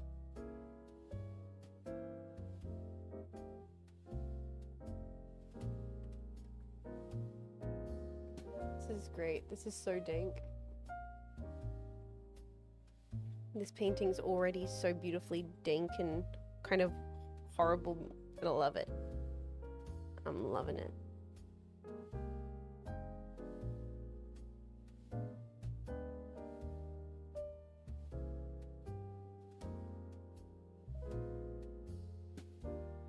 Francis Goya would be proud.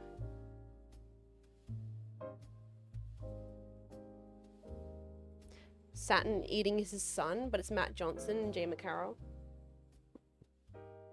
You could survive. Well, let's just say it wouldn't be ideal. Let's just say eating the paint water is not an ideal choice. You're not really going to get your daily protein from that, let's just say.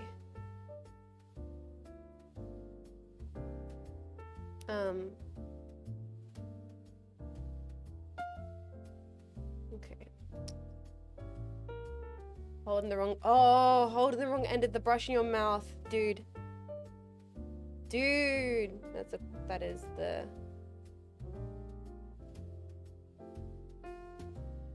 Been there before. I think we're realizing that when I'm at this stage of the beginning of a painting, I do not say much.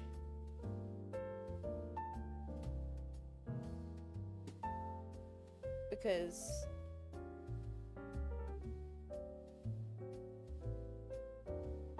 you do have to focus a lot. Your brain's trying to work out where shapes and stuff are going.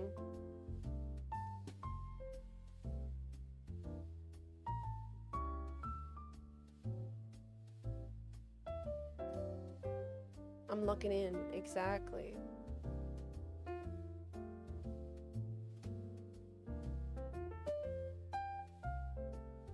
This part here.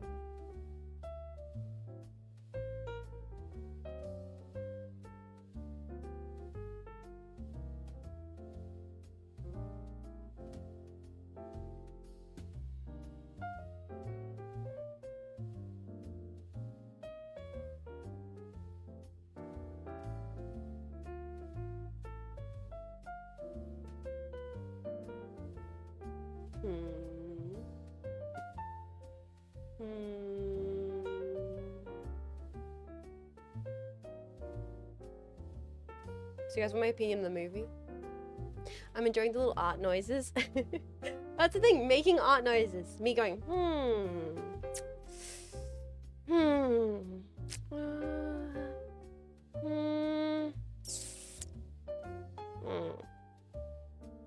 It's literally what the art studio sounds like.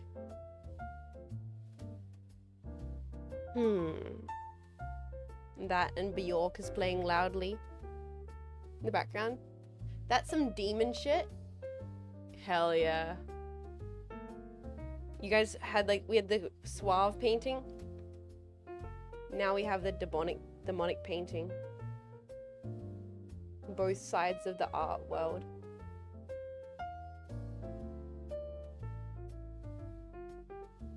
The dank and the dank. The good, the bad, and the ugly.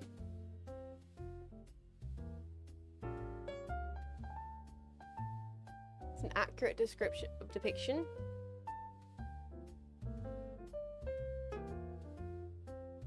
Okay.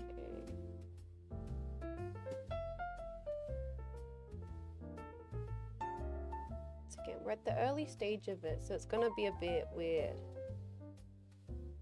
It's this is truly a trust the process moment.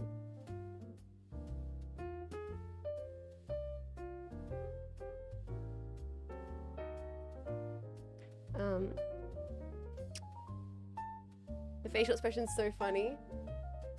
Yeah, but the problem is I tried to find a different expression of Matt. No, he just always looks kind of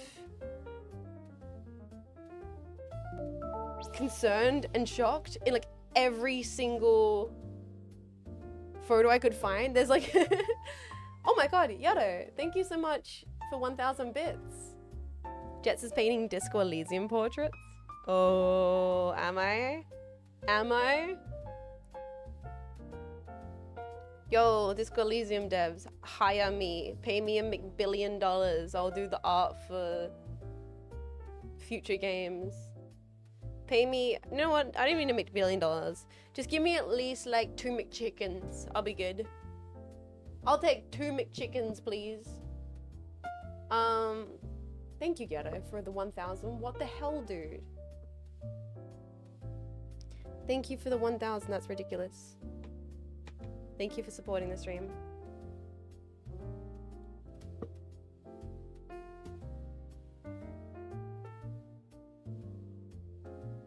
This one here is gonna look weirder before it looks better.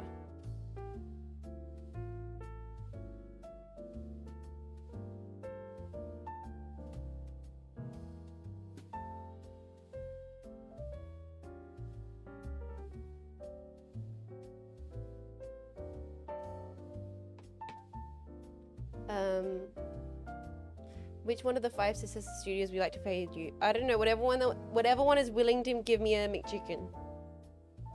I'll be fine with that.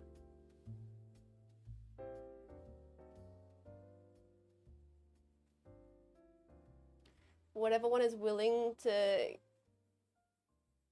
give me a nice little snack. This one here is a little bit more difficult. Let's try adding some ochre tones to this and a little bit of blue. Make a grayish green here.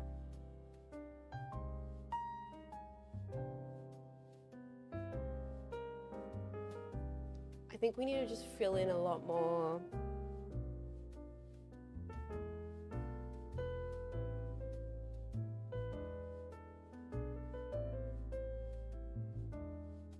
color. also. Like, it's coming together. Like, yeah, it does still look kind of deranged as all hell. But the derangement is... something's happening in the derangement. Okay, I like it. Picasso.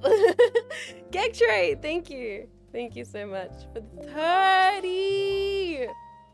And Yato, thank you for the 500. Desolated people can't pay you. They got vulture capital. I have heard that the Disco Elysium devs did get screwed over. That is a... I did hear about that. But thank you for the 500 bits. And thank you, Gap Tray, for the Picasso. I do the 30 months. Thank you.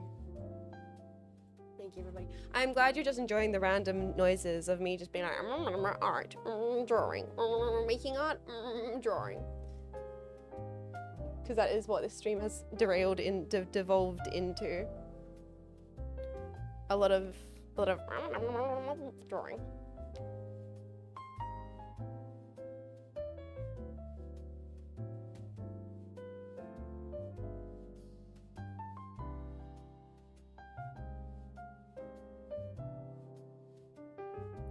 It's coming together. Once again, you gotta trust the process, man. You gotta trust the process. You're like, oh my god, this is horrific. This is nightmare material. But slowly... we have a Matt Johnson coming out of the darkness.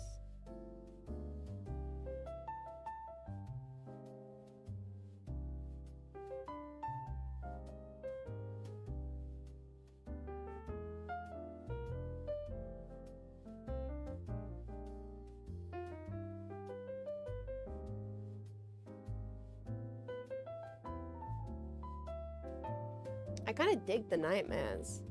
When I saw this picture of Matt as my mobile wallet ticker, I was dying. Wait, was it? That's amazing. I still haven't talked about my opinions on the movie. That's the funny, you know, honestly, that's the funniest thing about all of this is I still have not talked about my opinions of the film. And I think it's almost funnier if I don't. I think it's funnier if I just go, yeah, I saw it. You know, that movie that I've been waiting years and years and years to see and is very, very, very important to me. Yeah, I saw it. Made you think, I don't know, I saw it.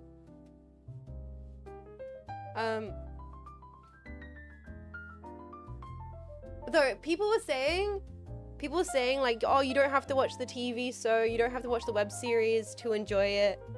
That is true, I think, to some extent. I will say the fact that I have seen the web series and I have seen the TV show meant that every time they used a song from the TV show or they played.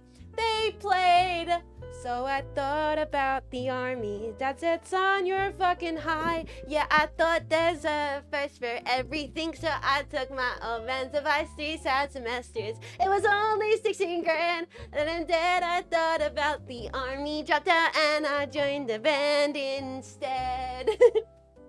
Been thinking a lot today. Like, they played like the whole song right at the start, and I'm like, dude, this is a fan moment. Like, this is a for the fans moment. You can't tell me otherwise. This is totally for people who've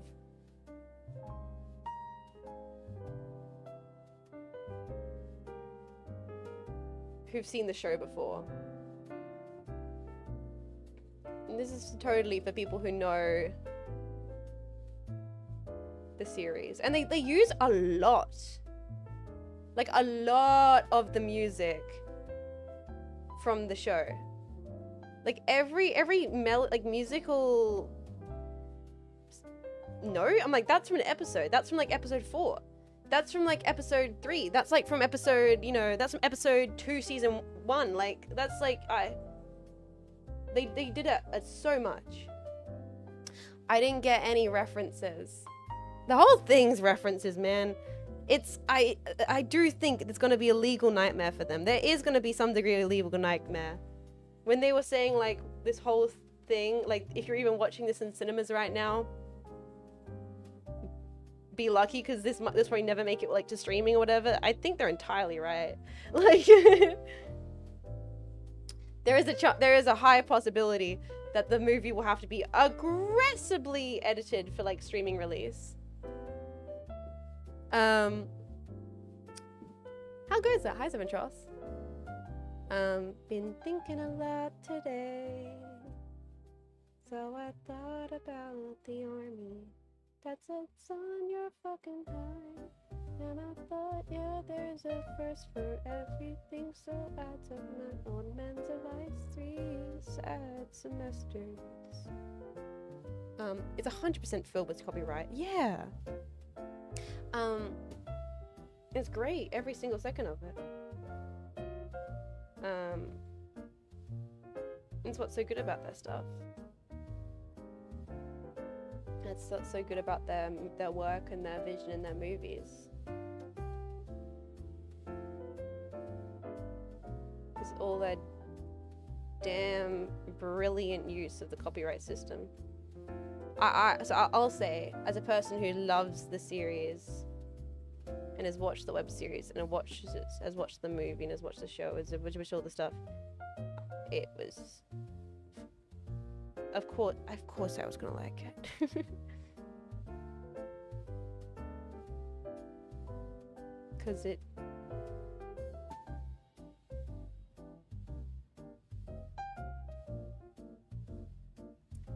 coming together. Trust the process, man. Trust the mother freaking process. Trust the mother freaking process. That's what I'm saying.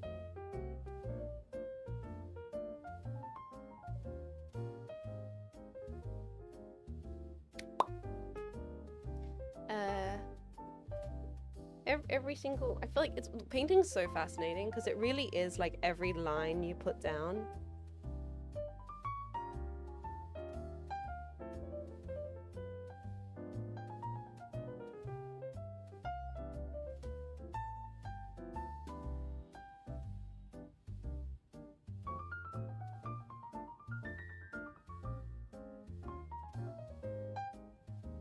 You're constructing it.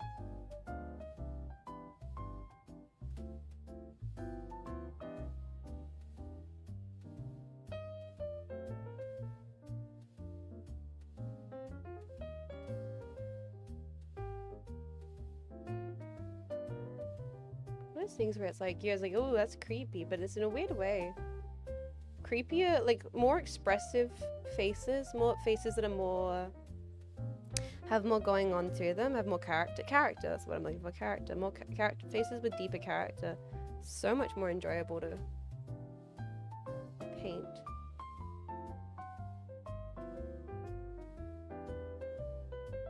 I think Matt's gonna be a lot funner to paint than Jay, actually.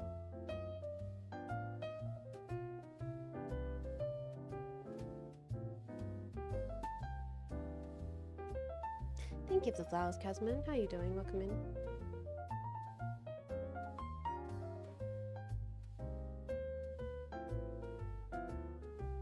Been thinking a lot today. Been thinking a lot today. Oh, think I'll write a screenplay. Think I'll take it to LA.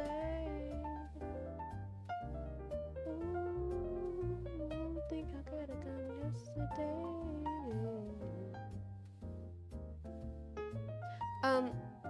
This is giving me the vibes of fashion artwork from Disco Elysium. Video gamers when art is impressionistic. This is Disco Elysium, and actually you're entirely correct, and I love that. I love that Disco Elysium has brought an entire world of video gamers into the concept of impressionism. Because of course, when I think of impressionism, I've got art student brain rot. So I'm like, Cezanne, Seurat, Manet, Monet, freaking goddamn motherfucking Vincent Van Gogh, and like, you know, I've got a bunch of other stuff rattling around my brain. But I love that video gamers have been introduced to this entire genre that's existed for hundreds of years, and then but they did it from Disco Elysium. Like good freaking on Disco Elysium for introducing a whole new audience to the idea of impressionistic painting. Like that's sick as hell. A whole audience of people that would never have thought about impressionism before.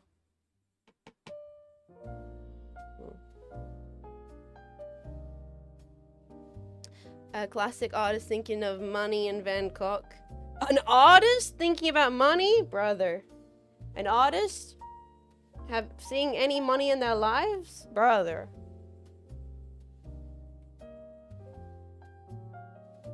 I think you got artists confused with being a dentist. Or what is the ones people like stop you from, they give you the don't die but go asleep medication, and anesthetist, I think is the one.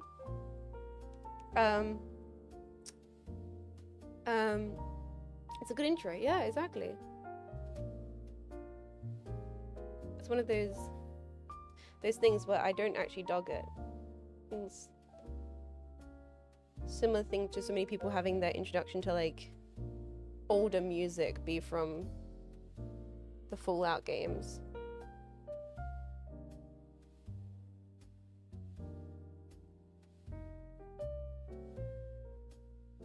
You call my last sketch impressionist, but I got no formal education, so I just nodded awkwardly. Did I actually?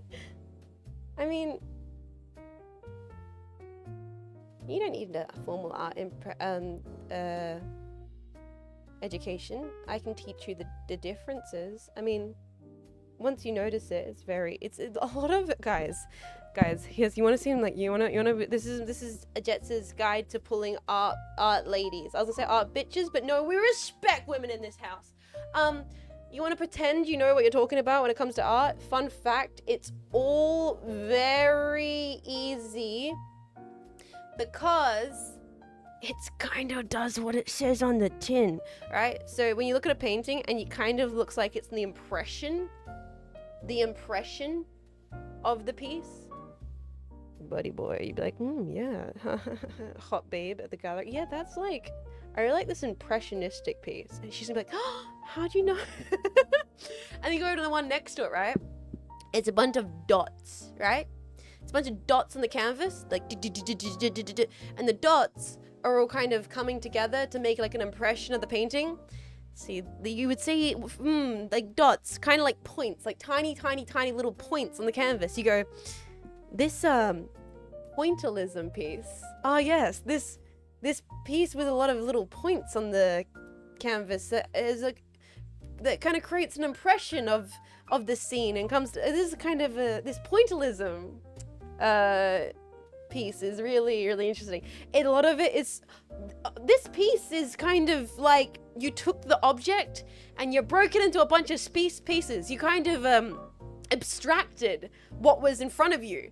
That's we gentlemen and gentlemen we call abstraction. Like a lot of this painting is like looking at fields of color. Gentlemen, that's a color field painting. Like this painting is really hyper realistic and has a lot of detail. That's a hyper realistic painting. That's called hyperrealism. like so much of painting is like it does what it says on the tin. So it's not that it's very, naming conventions are super simplistic. Because a lot of these phrases and these terms were coined by arts magazines trying to describe what the painters were doing. So they're very direct. The art magazines were like, they have a bunch of these new painters and they are doing whack shit, like going into the streets and painting the bullshit, and they are not painting hyper-realistic, they are painting what they see in the color and the light. And so they were just trying to like put words to what they were doing. It has this certain impression. They're doing impressionism. They're doing an impression of the thing. And then like you have like Dutch realism is the Dutch people painting realistic things. And then you have like Fauvism is kind of what is an interesting one because that's a French word, de fauve, which is like the color, the feeling. So we don't really need to know about that. Like you can just say impressionism. No, most people won't be able to tell the difference between impressionism piece and a fauvism piece. It's just fauvism is normally more colorful. I like fauvism, but that's like getting into the stuff, you know. Just getting into it. You ain't gotta get into it. It just doesn't be that deep. Jets, help. I've been filling out paperwork for 7 hours and now my brain don't work too good. Are you in a position in which you are able to take a break? Or is that non-negotiable? I would say give yourself a second to look away from your screen or the paperwork and have a breather. If that is an option you have.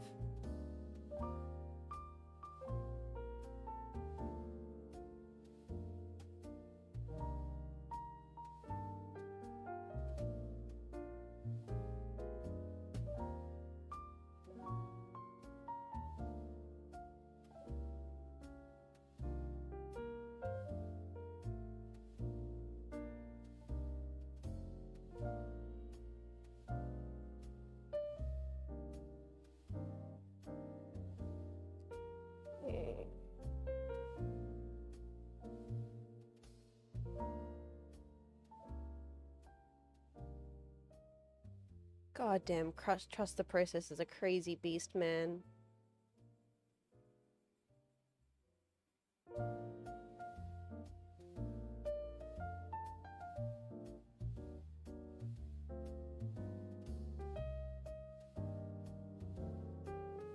This is not the same painting it was.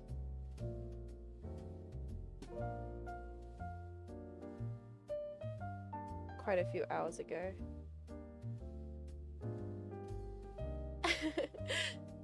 Trust the process really does test your faith, right?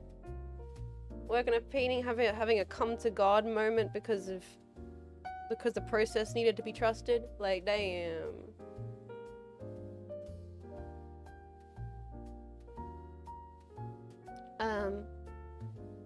You're gonna leave the purple hand on the right? This one here? It's gonna blend into the hat at some point, probably.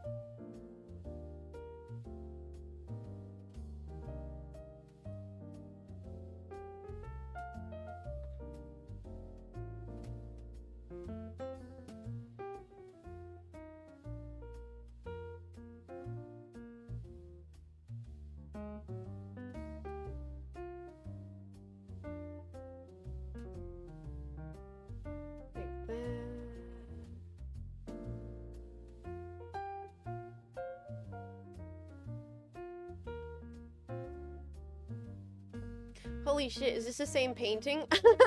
That's what I'm saying, man. You gotta trust. 10-minute painting doesn't look as good as an hour of work. What? The first few strokes you put on the page isn't the final piece? No, what? No way. What do you mean?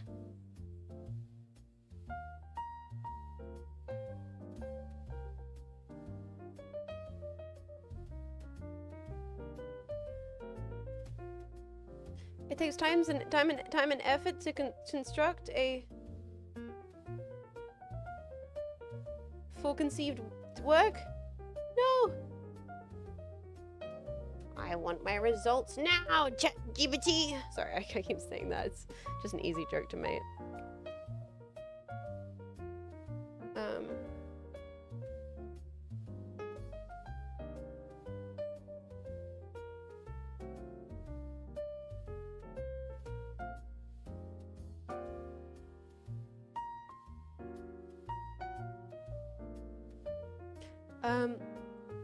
Sorry, what were we talking about? First stroke isn't perfect. Pack it up, burn the canvas, throw your brushes out the window. Exactly. I'm glad we all know that's like what you should do.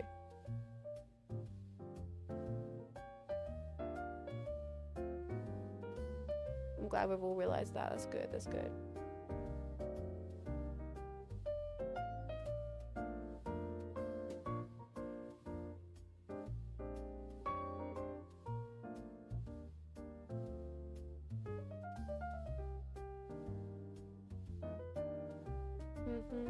Sorry, I'm looking.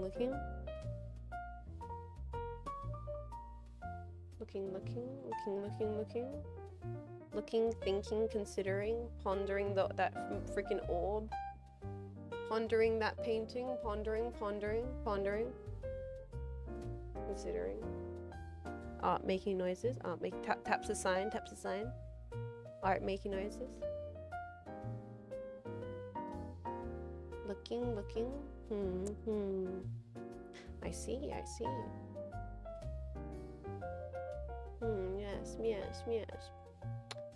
Makes a lot of sense. Yes. I'm seeing that's the secret, guys. You think being a good artist is practice and studying and working hard on your abilities and being open to failure. No, none of that. The real secret is you gotta convene with the devil. Yeah. Deal with the devil. I'm gonna convene with the Dark Lord, Lucifer himself. That's the real trick. I knew it! Yeah, that tracks. I mean, you wrangled it out of me. It took me a bit to admit it, but I might as well say it at this point. Yes. Yeah, I am besties with Satan himself. You gotta do a little boogie woogie with the devil. It's the only way, honestly.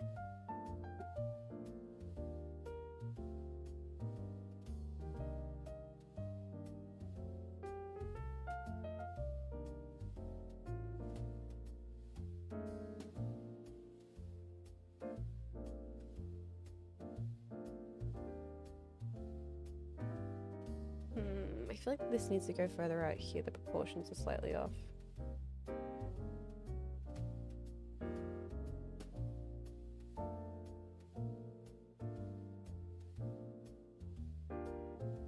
It's a little better. I think even like that needs to go up a little bit.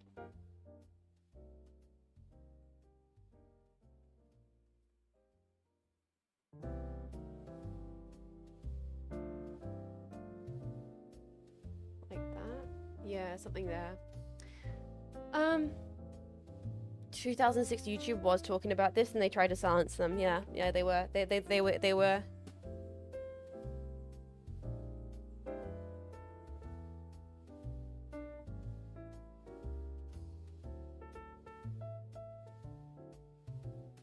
Okay.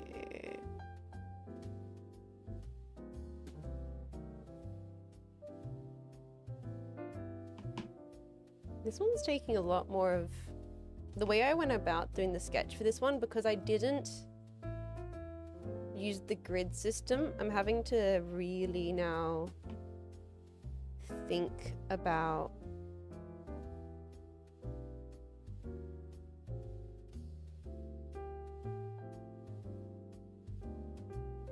the proportions a lot more.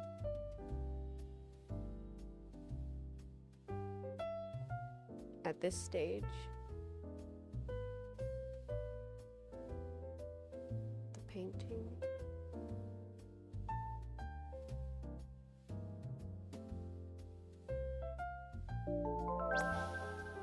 Joey! Been arting, culture maxing. Hell yeah, dude. Thank you so much for 9 months of support. I'm glad you're culture maxing. I'm glad you're having a nice time. We're truly just chilling. I don't have much to say today. I really don't. Not today. Maybe another day. Sometimes we just paint. Which is crazy because I normally have like so much to talk about forever, but like I kind of am. I'm lying a little bit. I always have something to talk about. Like, if given the chance, I could go on one hell of a tangent right now. All it takes is a little shove. A little push is all it takes for this tomboy to go on a wild, unknown tangent. One little shove. tangent danger zone.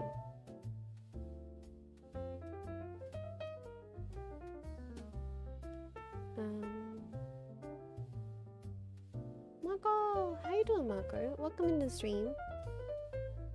How you doing? Welcome into the stream. Hope you are doing well. The thing about painting, I fear is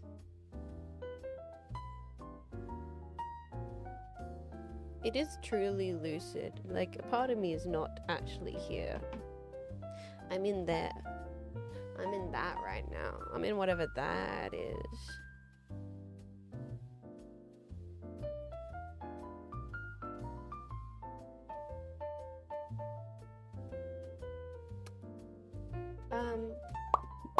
I'm repressing my tangents for the sake of the art. Yes, yes.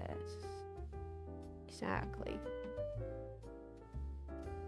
I'm 1,000 yards staring. That's right, boys. 1,000 yards at Tomboy. Looking out in the distance. I'm over there in the freaking trees. Guys, I regret to inform you all that my YouTube recommended has meant that I've watched every video essay on the movie Wuthering Heights. And do I have an opinion of the movie? No, I couldn't care. I don't care. But I have indeed watched every single video essay about Wuthering Heights, just because YouTube kept recommending them to me, and now I've watched them all. Fun fact, I've seen them all. So I have everybody's opinions. And what am I going to do with that information? I don't know, actually. Honestly, I just now have it. That is my experience opening YouTube, though. But that's about like everything, not just with everything. It's like, oh well, I've now watched 500 YouTube videos on this topic. What am I going to do with this information? I don't know. Not really sure.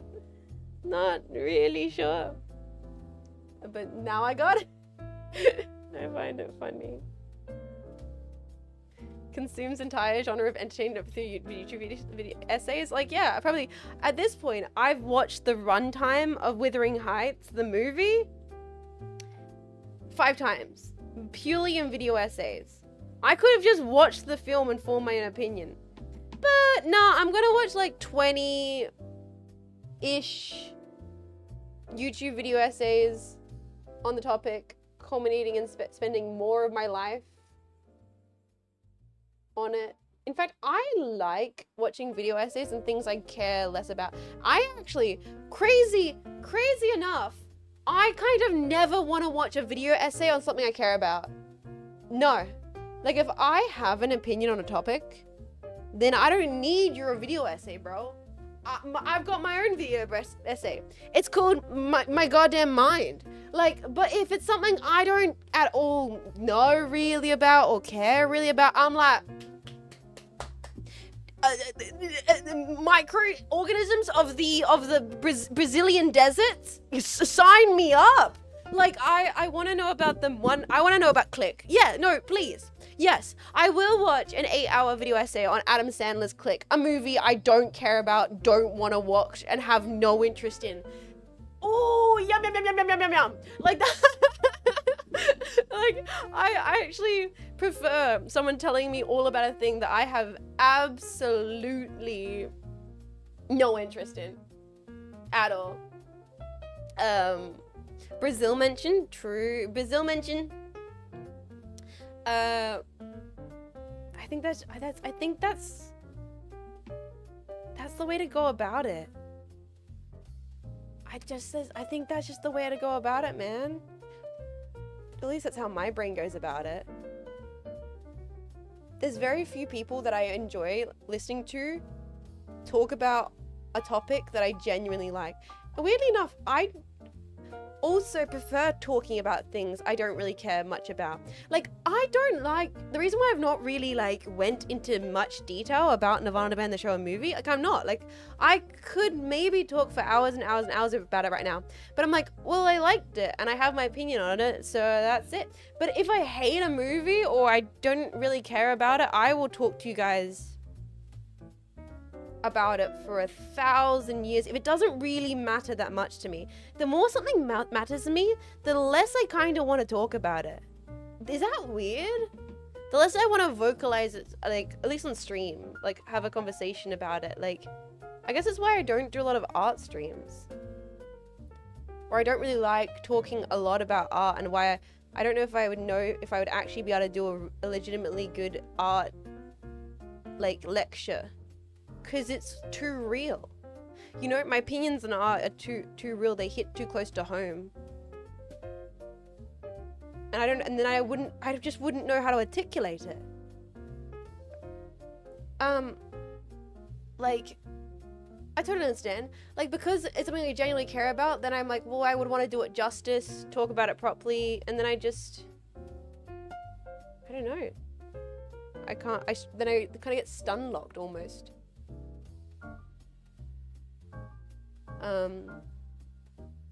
I guess let the paintings speak for themselves. Oh, like, I hate having to explain my art. Oh, when I was actually in art school, oh, miss me with the writing the essay about your work. Get the fuck out of there with it. Like, no, because I care about it, I like it, I made it, you work it out. You do it. No, I don't want to talk about it. It's done, I made the thing, and I put the thing into the thing, and then just... is this now? It's like, if it's a thing I actually liked making and I enjoyed making, I want to make it and then never talk about it ever again. If it's a movie I watched and I loved, I'll be like, I loved it. That's a conversation. Even if it's like, I think the things I like talking about the most, weirdly enough, are things that aren't bad, aren't good, but are entirely mediocre. Oh, I love talking about mediocre media. I love talking about completely average, subpar media. That's the good shit. No words can explain it. Guys, this actually looks like Matt Johnson. What? When did this start actually looking like Matt Johnson? Guys, the painting's happening. Jetpack, we looked away and the painting started happening. What?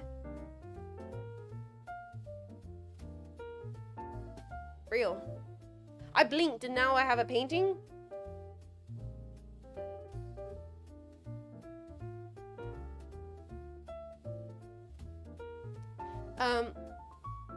Like it looks like Matt Johnson now a little bit. We gave it time, and now there's art. What the hell? The painting is becoming a painting, is becoming a painting, is becoming a painting. I feel like it's too dank and damp right now. You know what that means? Say hello to my little friend, Matt Johnson. Any final words?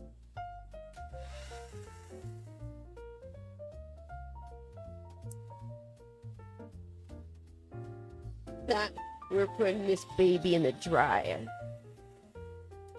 Let's see how Jay's coming along. Meanwhile, here's our Jay. Give him a bit of the dryer as well. Wow, Jay looks so much more whimsical compared to Matt. Let's put them both in the dryer for a bit.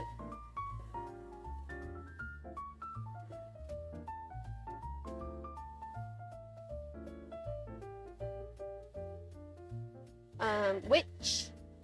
Burn the witch. These are great, man. Aw, cheers! It's almost like I went for university for it. Messed up. Dry noises, marker. You ready for it? Hold. Marker, so I'm trying to Marco, I was talking about how like I don't think the actually like the thing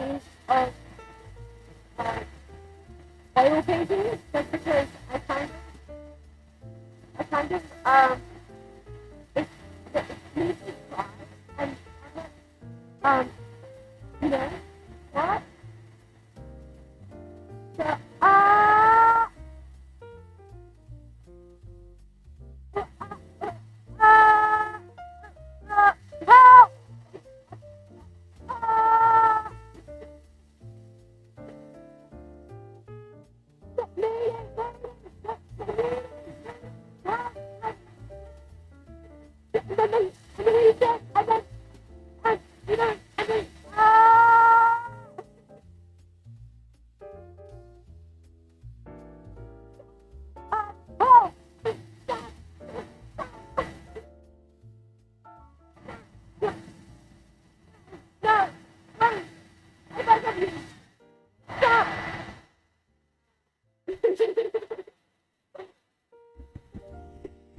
Sorry.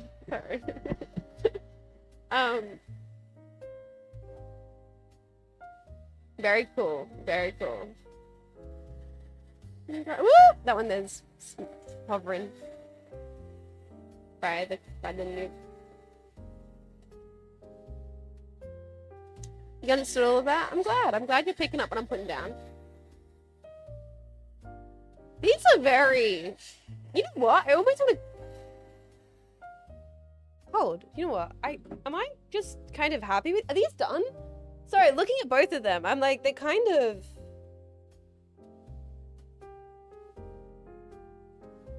They're kind of done. Like, I don't know, man.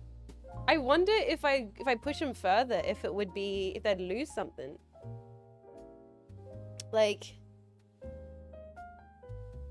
we got the crazy in Matt Johnson's expression kind of instantly. They look amazing. Ah, cheers! Thank you for your nice words, Jetpack. What do you think, Bingus? I don't know. I don't know.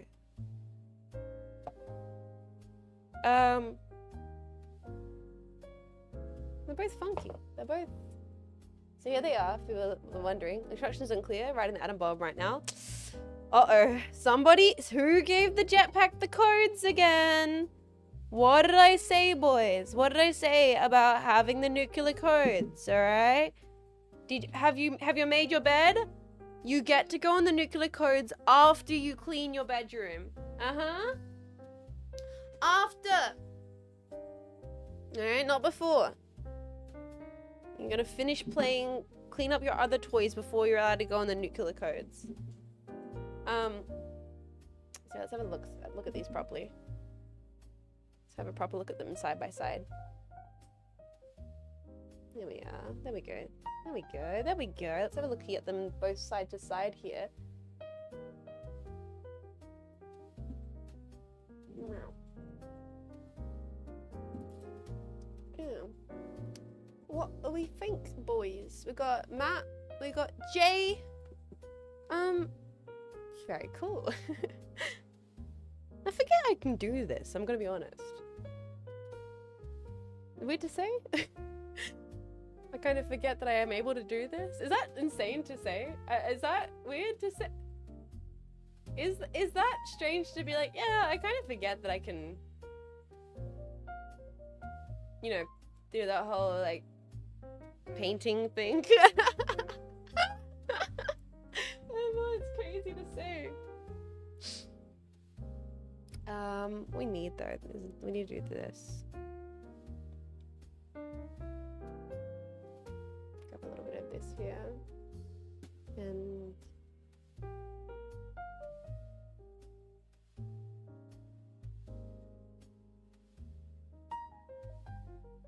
oh, you can't see that one on the stream. Tiny little highlight on the eye.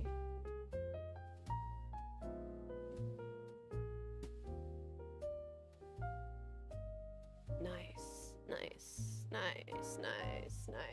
Needed that. It also needs like a little bit more.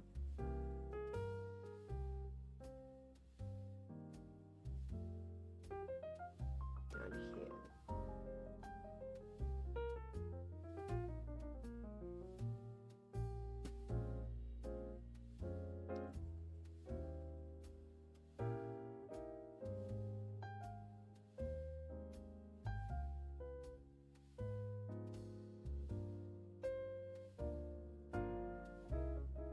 there. Like that. Yeah, they're kind of coming together.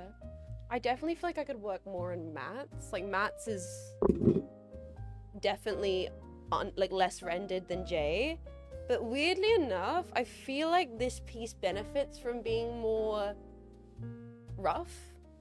It kind of, it's something, it really works at this phase.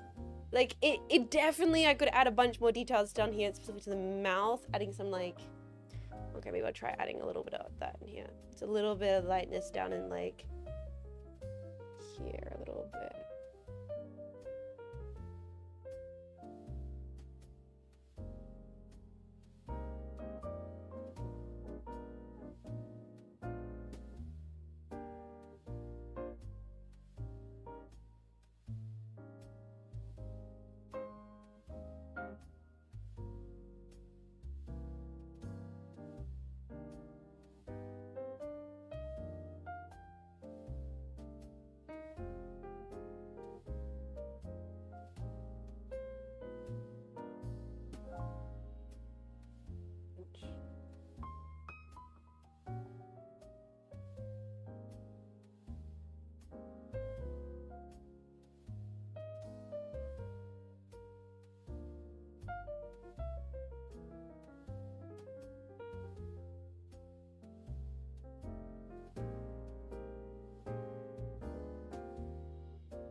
Yeah, it looks like Doctor Who. Matt Johnson from the new Doctor, please. I maybe that, you know what, that would get me back. That would get me back into watching Doctor Who. The most controversial Doctor for Doctor Who of all time, a Canadian. We did it, guys. Now we've had every single Doctor from Doctor Who you could ever possibly have. A woman, a person of color, and the most fearful of all, a Canadian.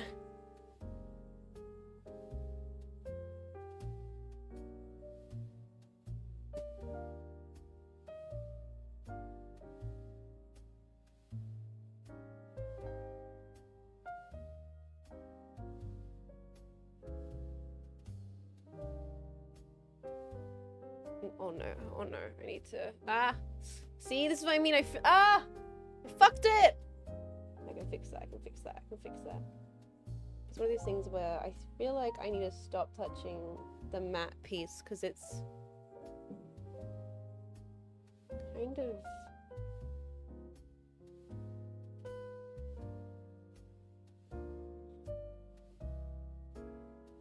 weirdly there already. It's kind of crazy.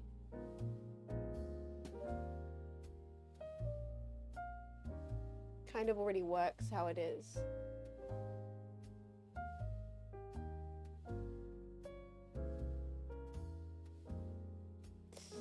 Yeah. I know those stairs, they're PUBG match. What? Oh, what? Sorry, I'm confused. Sorry, I'm focusing too much on the painting today. I've not been reading the chat like at all. I've been in the zone. This is probably why I won't do another oil painting stream ever again, but this is fun. This is fun as like a once-off random thing I decided to do one day just for the heck of it. But probably won't do another one of these. I don't think. But it was fun. It's kind of fun. I think I've ruined the matte painting now a little bit though.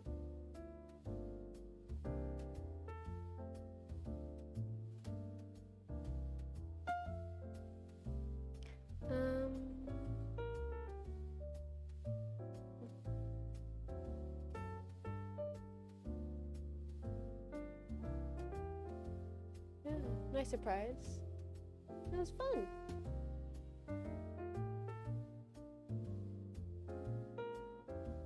Fun to do.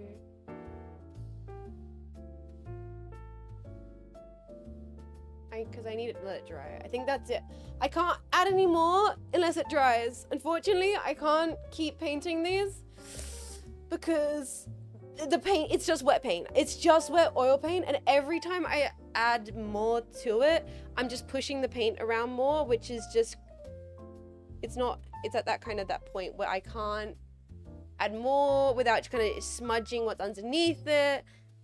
I need it, if I wanted to make these more detailed, I need to just like let them set for like a day, maybe even 2 days, and then you go back in and you add like a bunch of hyper fine detail parts, and you can kind of build and render stuff. But at this point, because it's so warm as well in Australia, like 5 minutes in Aussie weather, no, that's the thing. If it was winter, yes, because it's summer, it's warm, oil paint is going to stay warm. You don't want, like, when it's hot, it's going to take like 3 days to dry.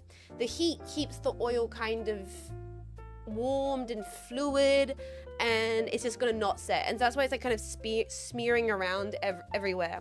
What you really want for oil paint to dry quickly is quite cold environments. Cold, dry and cold environments, you can really kind of build layers quickly. Specifically if you're kind of using maybe a solvent medium as well.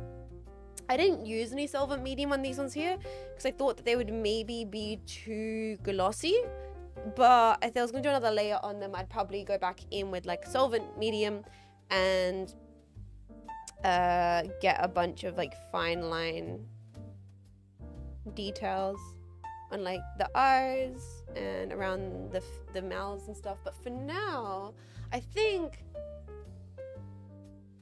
that's kind of, that's our paintings, boys. That's our little, that's our little creation for the day. That's Matt and Jay from Nirvana, the band, the show. Oil painted. Painted with oil. God damn. Freaking K-Kona, freaking oil.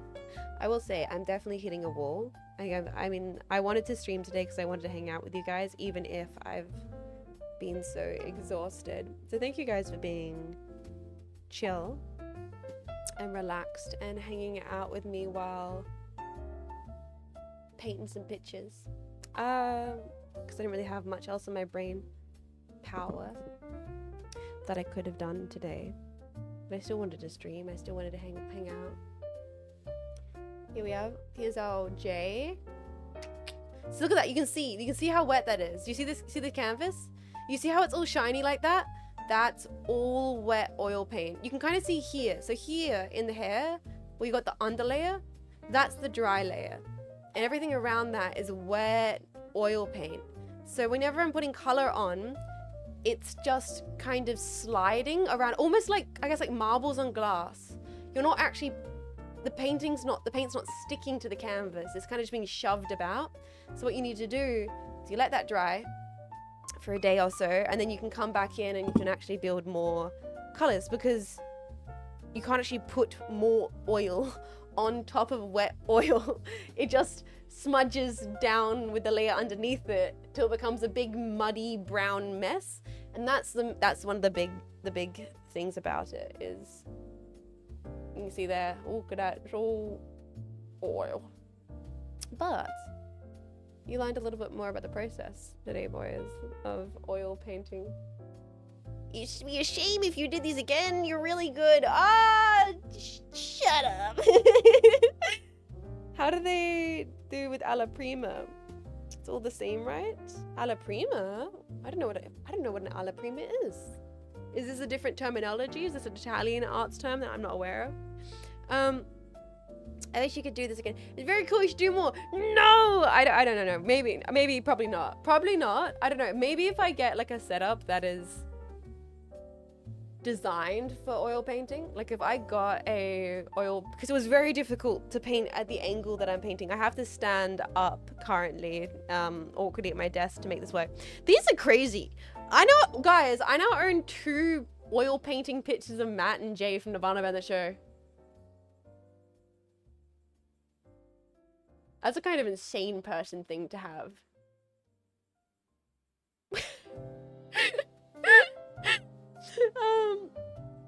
She hates us. No, because despite being tired and almost not having the energy to stream, I elected to stream anyway, because I guess I wanted to hang out or something.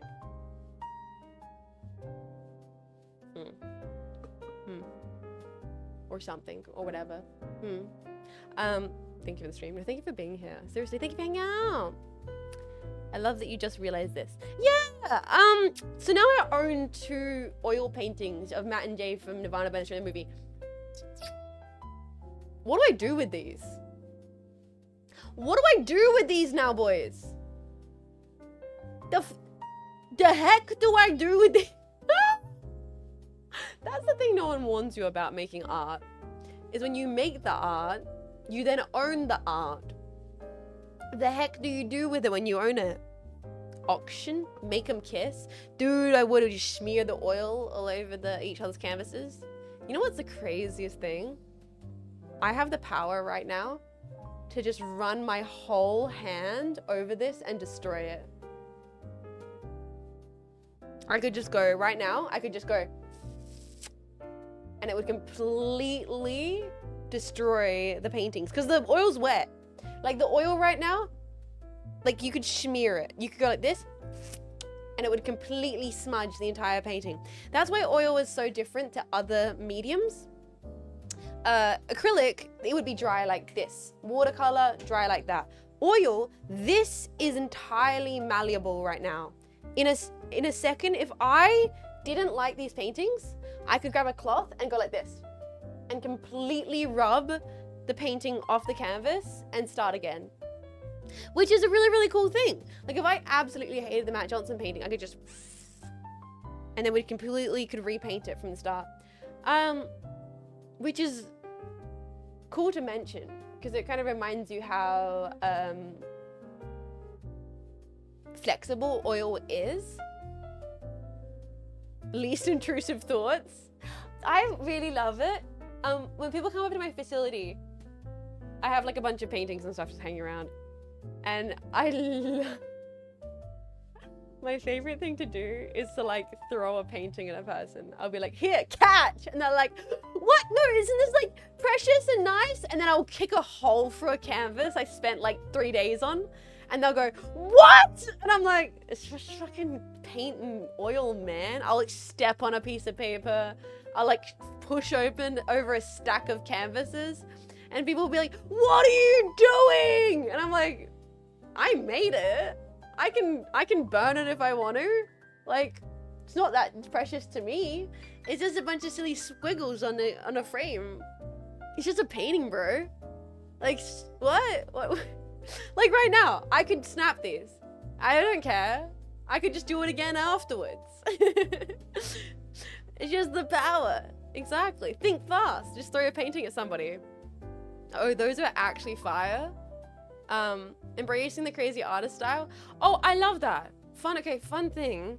Go to a gallery, look at a bunch of artworks. Notice how many of them have wine stains on them. Oh my God, the amount of impressionist paintings where there's a splatter of wine on them. Or some just random like red dot of crimson that got flung off a brush in the middle of a painting and landed on the canvas. And you're like, that's because it was leaned against something in the studio. And like, it's not meant to be there. It's like a little flick of blue in the sky, like a tiny dot, because it's part of an environment and it's randomly gotten damaged and things have happened to it. Other people always care way more about your art than you do. Yeah, exactly. I'm very much not precious about my paintings, but it's a fun game I like to play. You go into galleries and you try and find like random wine stains or random paint splatters that most definitely should not be there. I saw an invisible painting that has that too. Really? I'm glad you guys like these though. I'm glad you guys like I'm glad they turned out as well as they did. If I'm gonna be entirely honest. I did not expect them to come together at all. Some impressionist artist didn't like how his wife was drawing a couple of paintings, so he tore that part out, and thus the painting was exhibited with the remaining half. Yep. Do you have a magnum opus that I made? No. I've not made anything that good in my life. I have not made anything that's been deserving of that title. I've made a bunch of paintings. Some of them are okay. Some of them aren't as okay. I would not say any of them's deserving of a magnum opus title. I draw stick figures. This is so magic to me. It is alchemy, right? It is not one thing you're most proud of.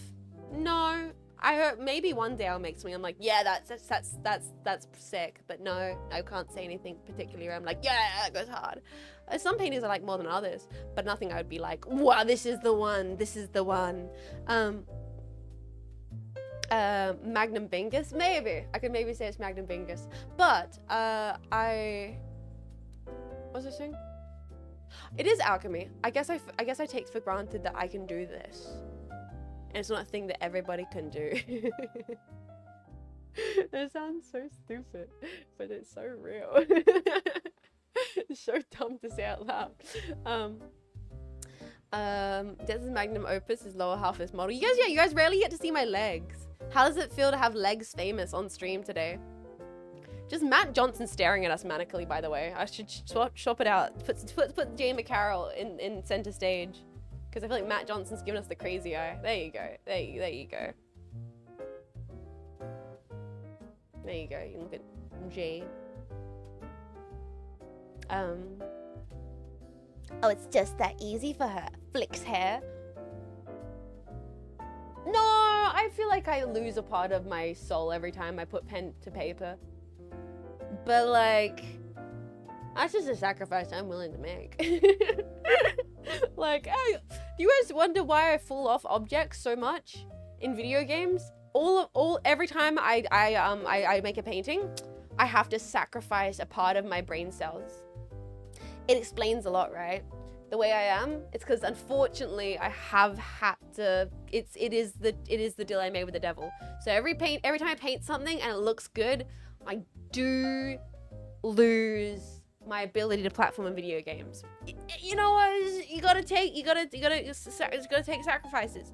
It takes sacrifice. Next painting be Steve Buscemi. That's the thing. I feel like the thing is, because with realism portraits, I don't really want to paint anime girls because it's hard. It'd be very hard to paint like Marco and Vivi and everything in oil. Human faces are, fortunately do lend themselves better to it. Paint Gabe Newell? Ah, that's kind of fucking great. We can paint Gabe Newell and Jeff Keighley. Yes. Boys, we'll paint Gabe and Jeff Keighley. The gamer portraits. That's a great idea. Okay, maybe we can do this again some other time. Kojima!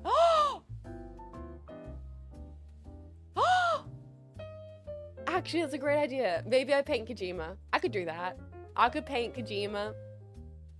I could paint Kojima, paint Gabe Newell, Kojima on canvas, Denton, champs. We could do it. You know, Jerome kissing Jeff.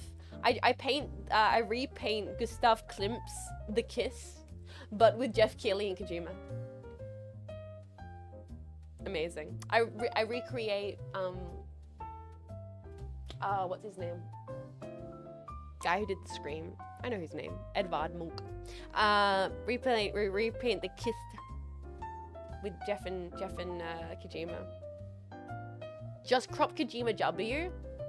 Dude, that'd be so easy. I don't have any canvases. Honestly, right now, I'm like, we could just paint memes. That's the thing. You can paint whatever you want oil painting. You know that one image of the dog where with the happy smile on its face and the cap and the lollipop stick? I could paint that in oil. I could paint that in oil in a second. Problem is, I don't have any canvases. I have to go get more canvases. That's why we're using these old scrap ones. So I painted over this old scrap test canvases because I was like, I want to paint today, but I don't have any canvases. And I don't want to get in my car and get canvases. I'm too tired. So I was like, screw it. I'll just paint over some old junk canvases. And now we've ended up with Matt and Jay from Nevada the Band the Show. But I should get some small canvases. Actually, maybe if I get some small canvases, we can paint like some meme images. Paint K Kona, paint Kojima W, paint some of those kind of things. That'd be easy. That'd be very easy. Hope you get a better setup for IRL painting. No, I said I would never paint ever again. No, this is bad. You're convincing me, boys, to maybe paint. I said I would never paint again. Constanza, yeah. It's gonna be a weekly thing? No.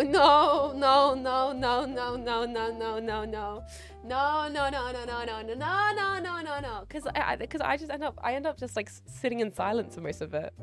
Like there was multiple points during the stream where I was like not saying anything because I was just like paint, yum, paint, tasty paint. The show person of shitpost. That's right though. I should use my degree to shitpost. You're entirely correct, chat. I'm not using my degree for good. My degree should be used. Okay, same time next month. Oh, you little. Fine. Once a month then. God damn it, Jetpack. I mean, I am finally putting my degree to use. What the heck? Look at this. Jean Faymas finally putting a degree to use. I do find it funny the amount of people that came into stream and was like, she can do this? She can do this? I guess people just don't know. and like what I did this painting what, like in 2 hours? Not even. This was like a 2-hour block. That's funny. That's funny. We like the art streams. I'm glad you guys like the art streams. Thank you guys for hanging out for them. Thank you for hanging out with me. I might actually call it early today and we'll find someone for you guys to raid into. Because I am very exhausted. And I probably should give myself a bit more time to keep resting and keep adjusting to my brain stuff. And then hopefully I'll be back to full energy very, very soon. Tomorrow might be some more Bloodborne. No commitments to that though. But likely I'll be back tomorrow for some Bloodborne, possibly. And then schedule will drop then. I have some ideas for schedule for next week. You just have to wait and see. We're gonna raid Kale because she's doing art and she's really cool and she's having a subathon and you should support her because she's super talented and groovy. So we're gonna raid Kale. Thank you guys for being here. Thank you, Anonymous, for giving us a sub to She Can Do It. Just do it! Make your art be real! Seriously, guys, I actually had a really... Despite the fact that I get quite nervous when doing art on stream, I get quite nervous painting. I get nervous not knowing how to speak while doing painting. Thank you guys for being here, enjoying it, and hanging out. I did have a cozy time. I'm now going to lay down because I'm feeling a little bit exhausted from the heat. And I'll see you guys tomorrow for a bit of Bloodborne. I'll try not to lose my hair. Well, I probably will. But I'll see you guys for that. Have a good day. Have a lovely rest of your day. Thank you guys for spending a couple hours with me today here on this corner of the internet. It's always a pleasure to spend time with the pack, even if it's for a few hours. We'll probably do hours and hours of Bloodborne. Or we'll do like so many hours of Bloodborne. Oh god. Oh. Sorry. I'm gonna go sleep. I'm gonna go to sleep. Thank you guys. Thank you. Sorry. Bye gamers. Bye gamers. Till next time, gamers. Get out of trouble. On me. Have yourself a nice cold, ice cold Dr. Pepper. On the tomboy. Alright, boys. Gotcha. Stay easy. Stay breezy. Bye bye. Jetpack jetting out. Thank you for watching painting. Bye. This has been a Cynapse Inc. broadcast. Cynapse Inc. linking you with a safer tomorrow.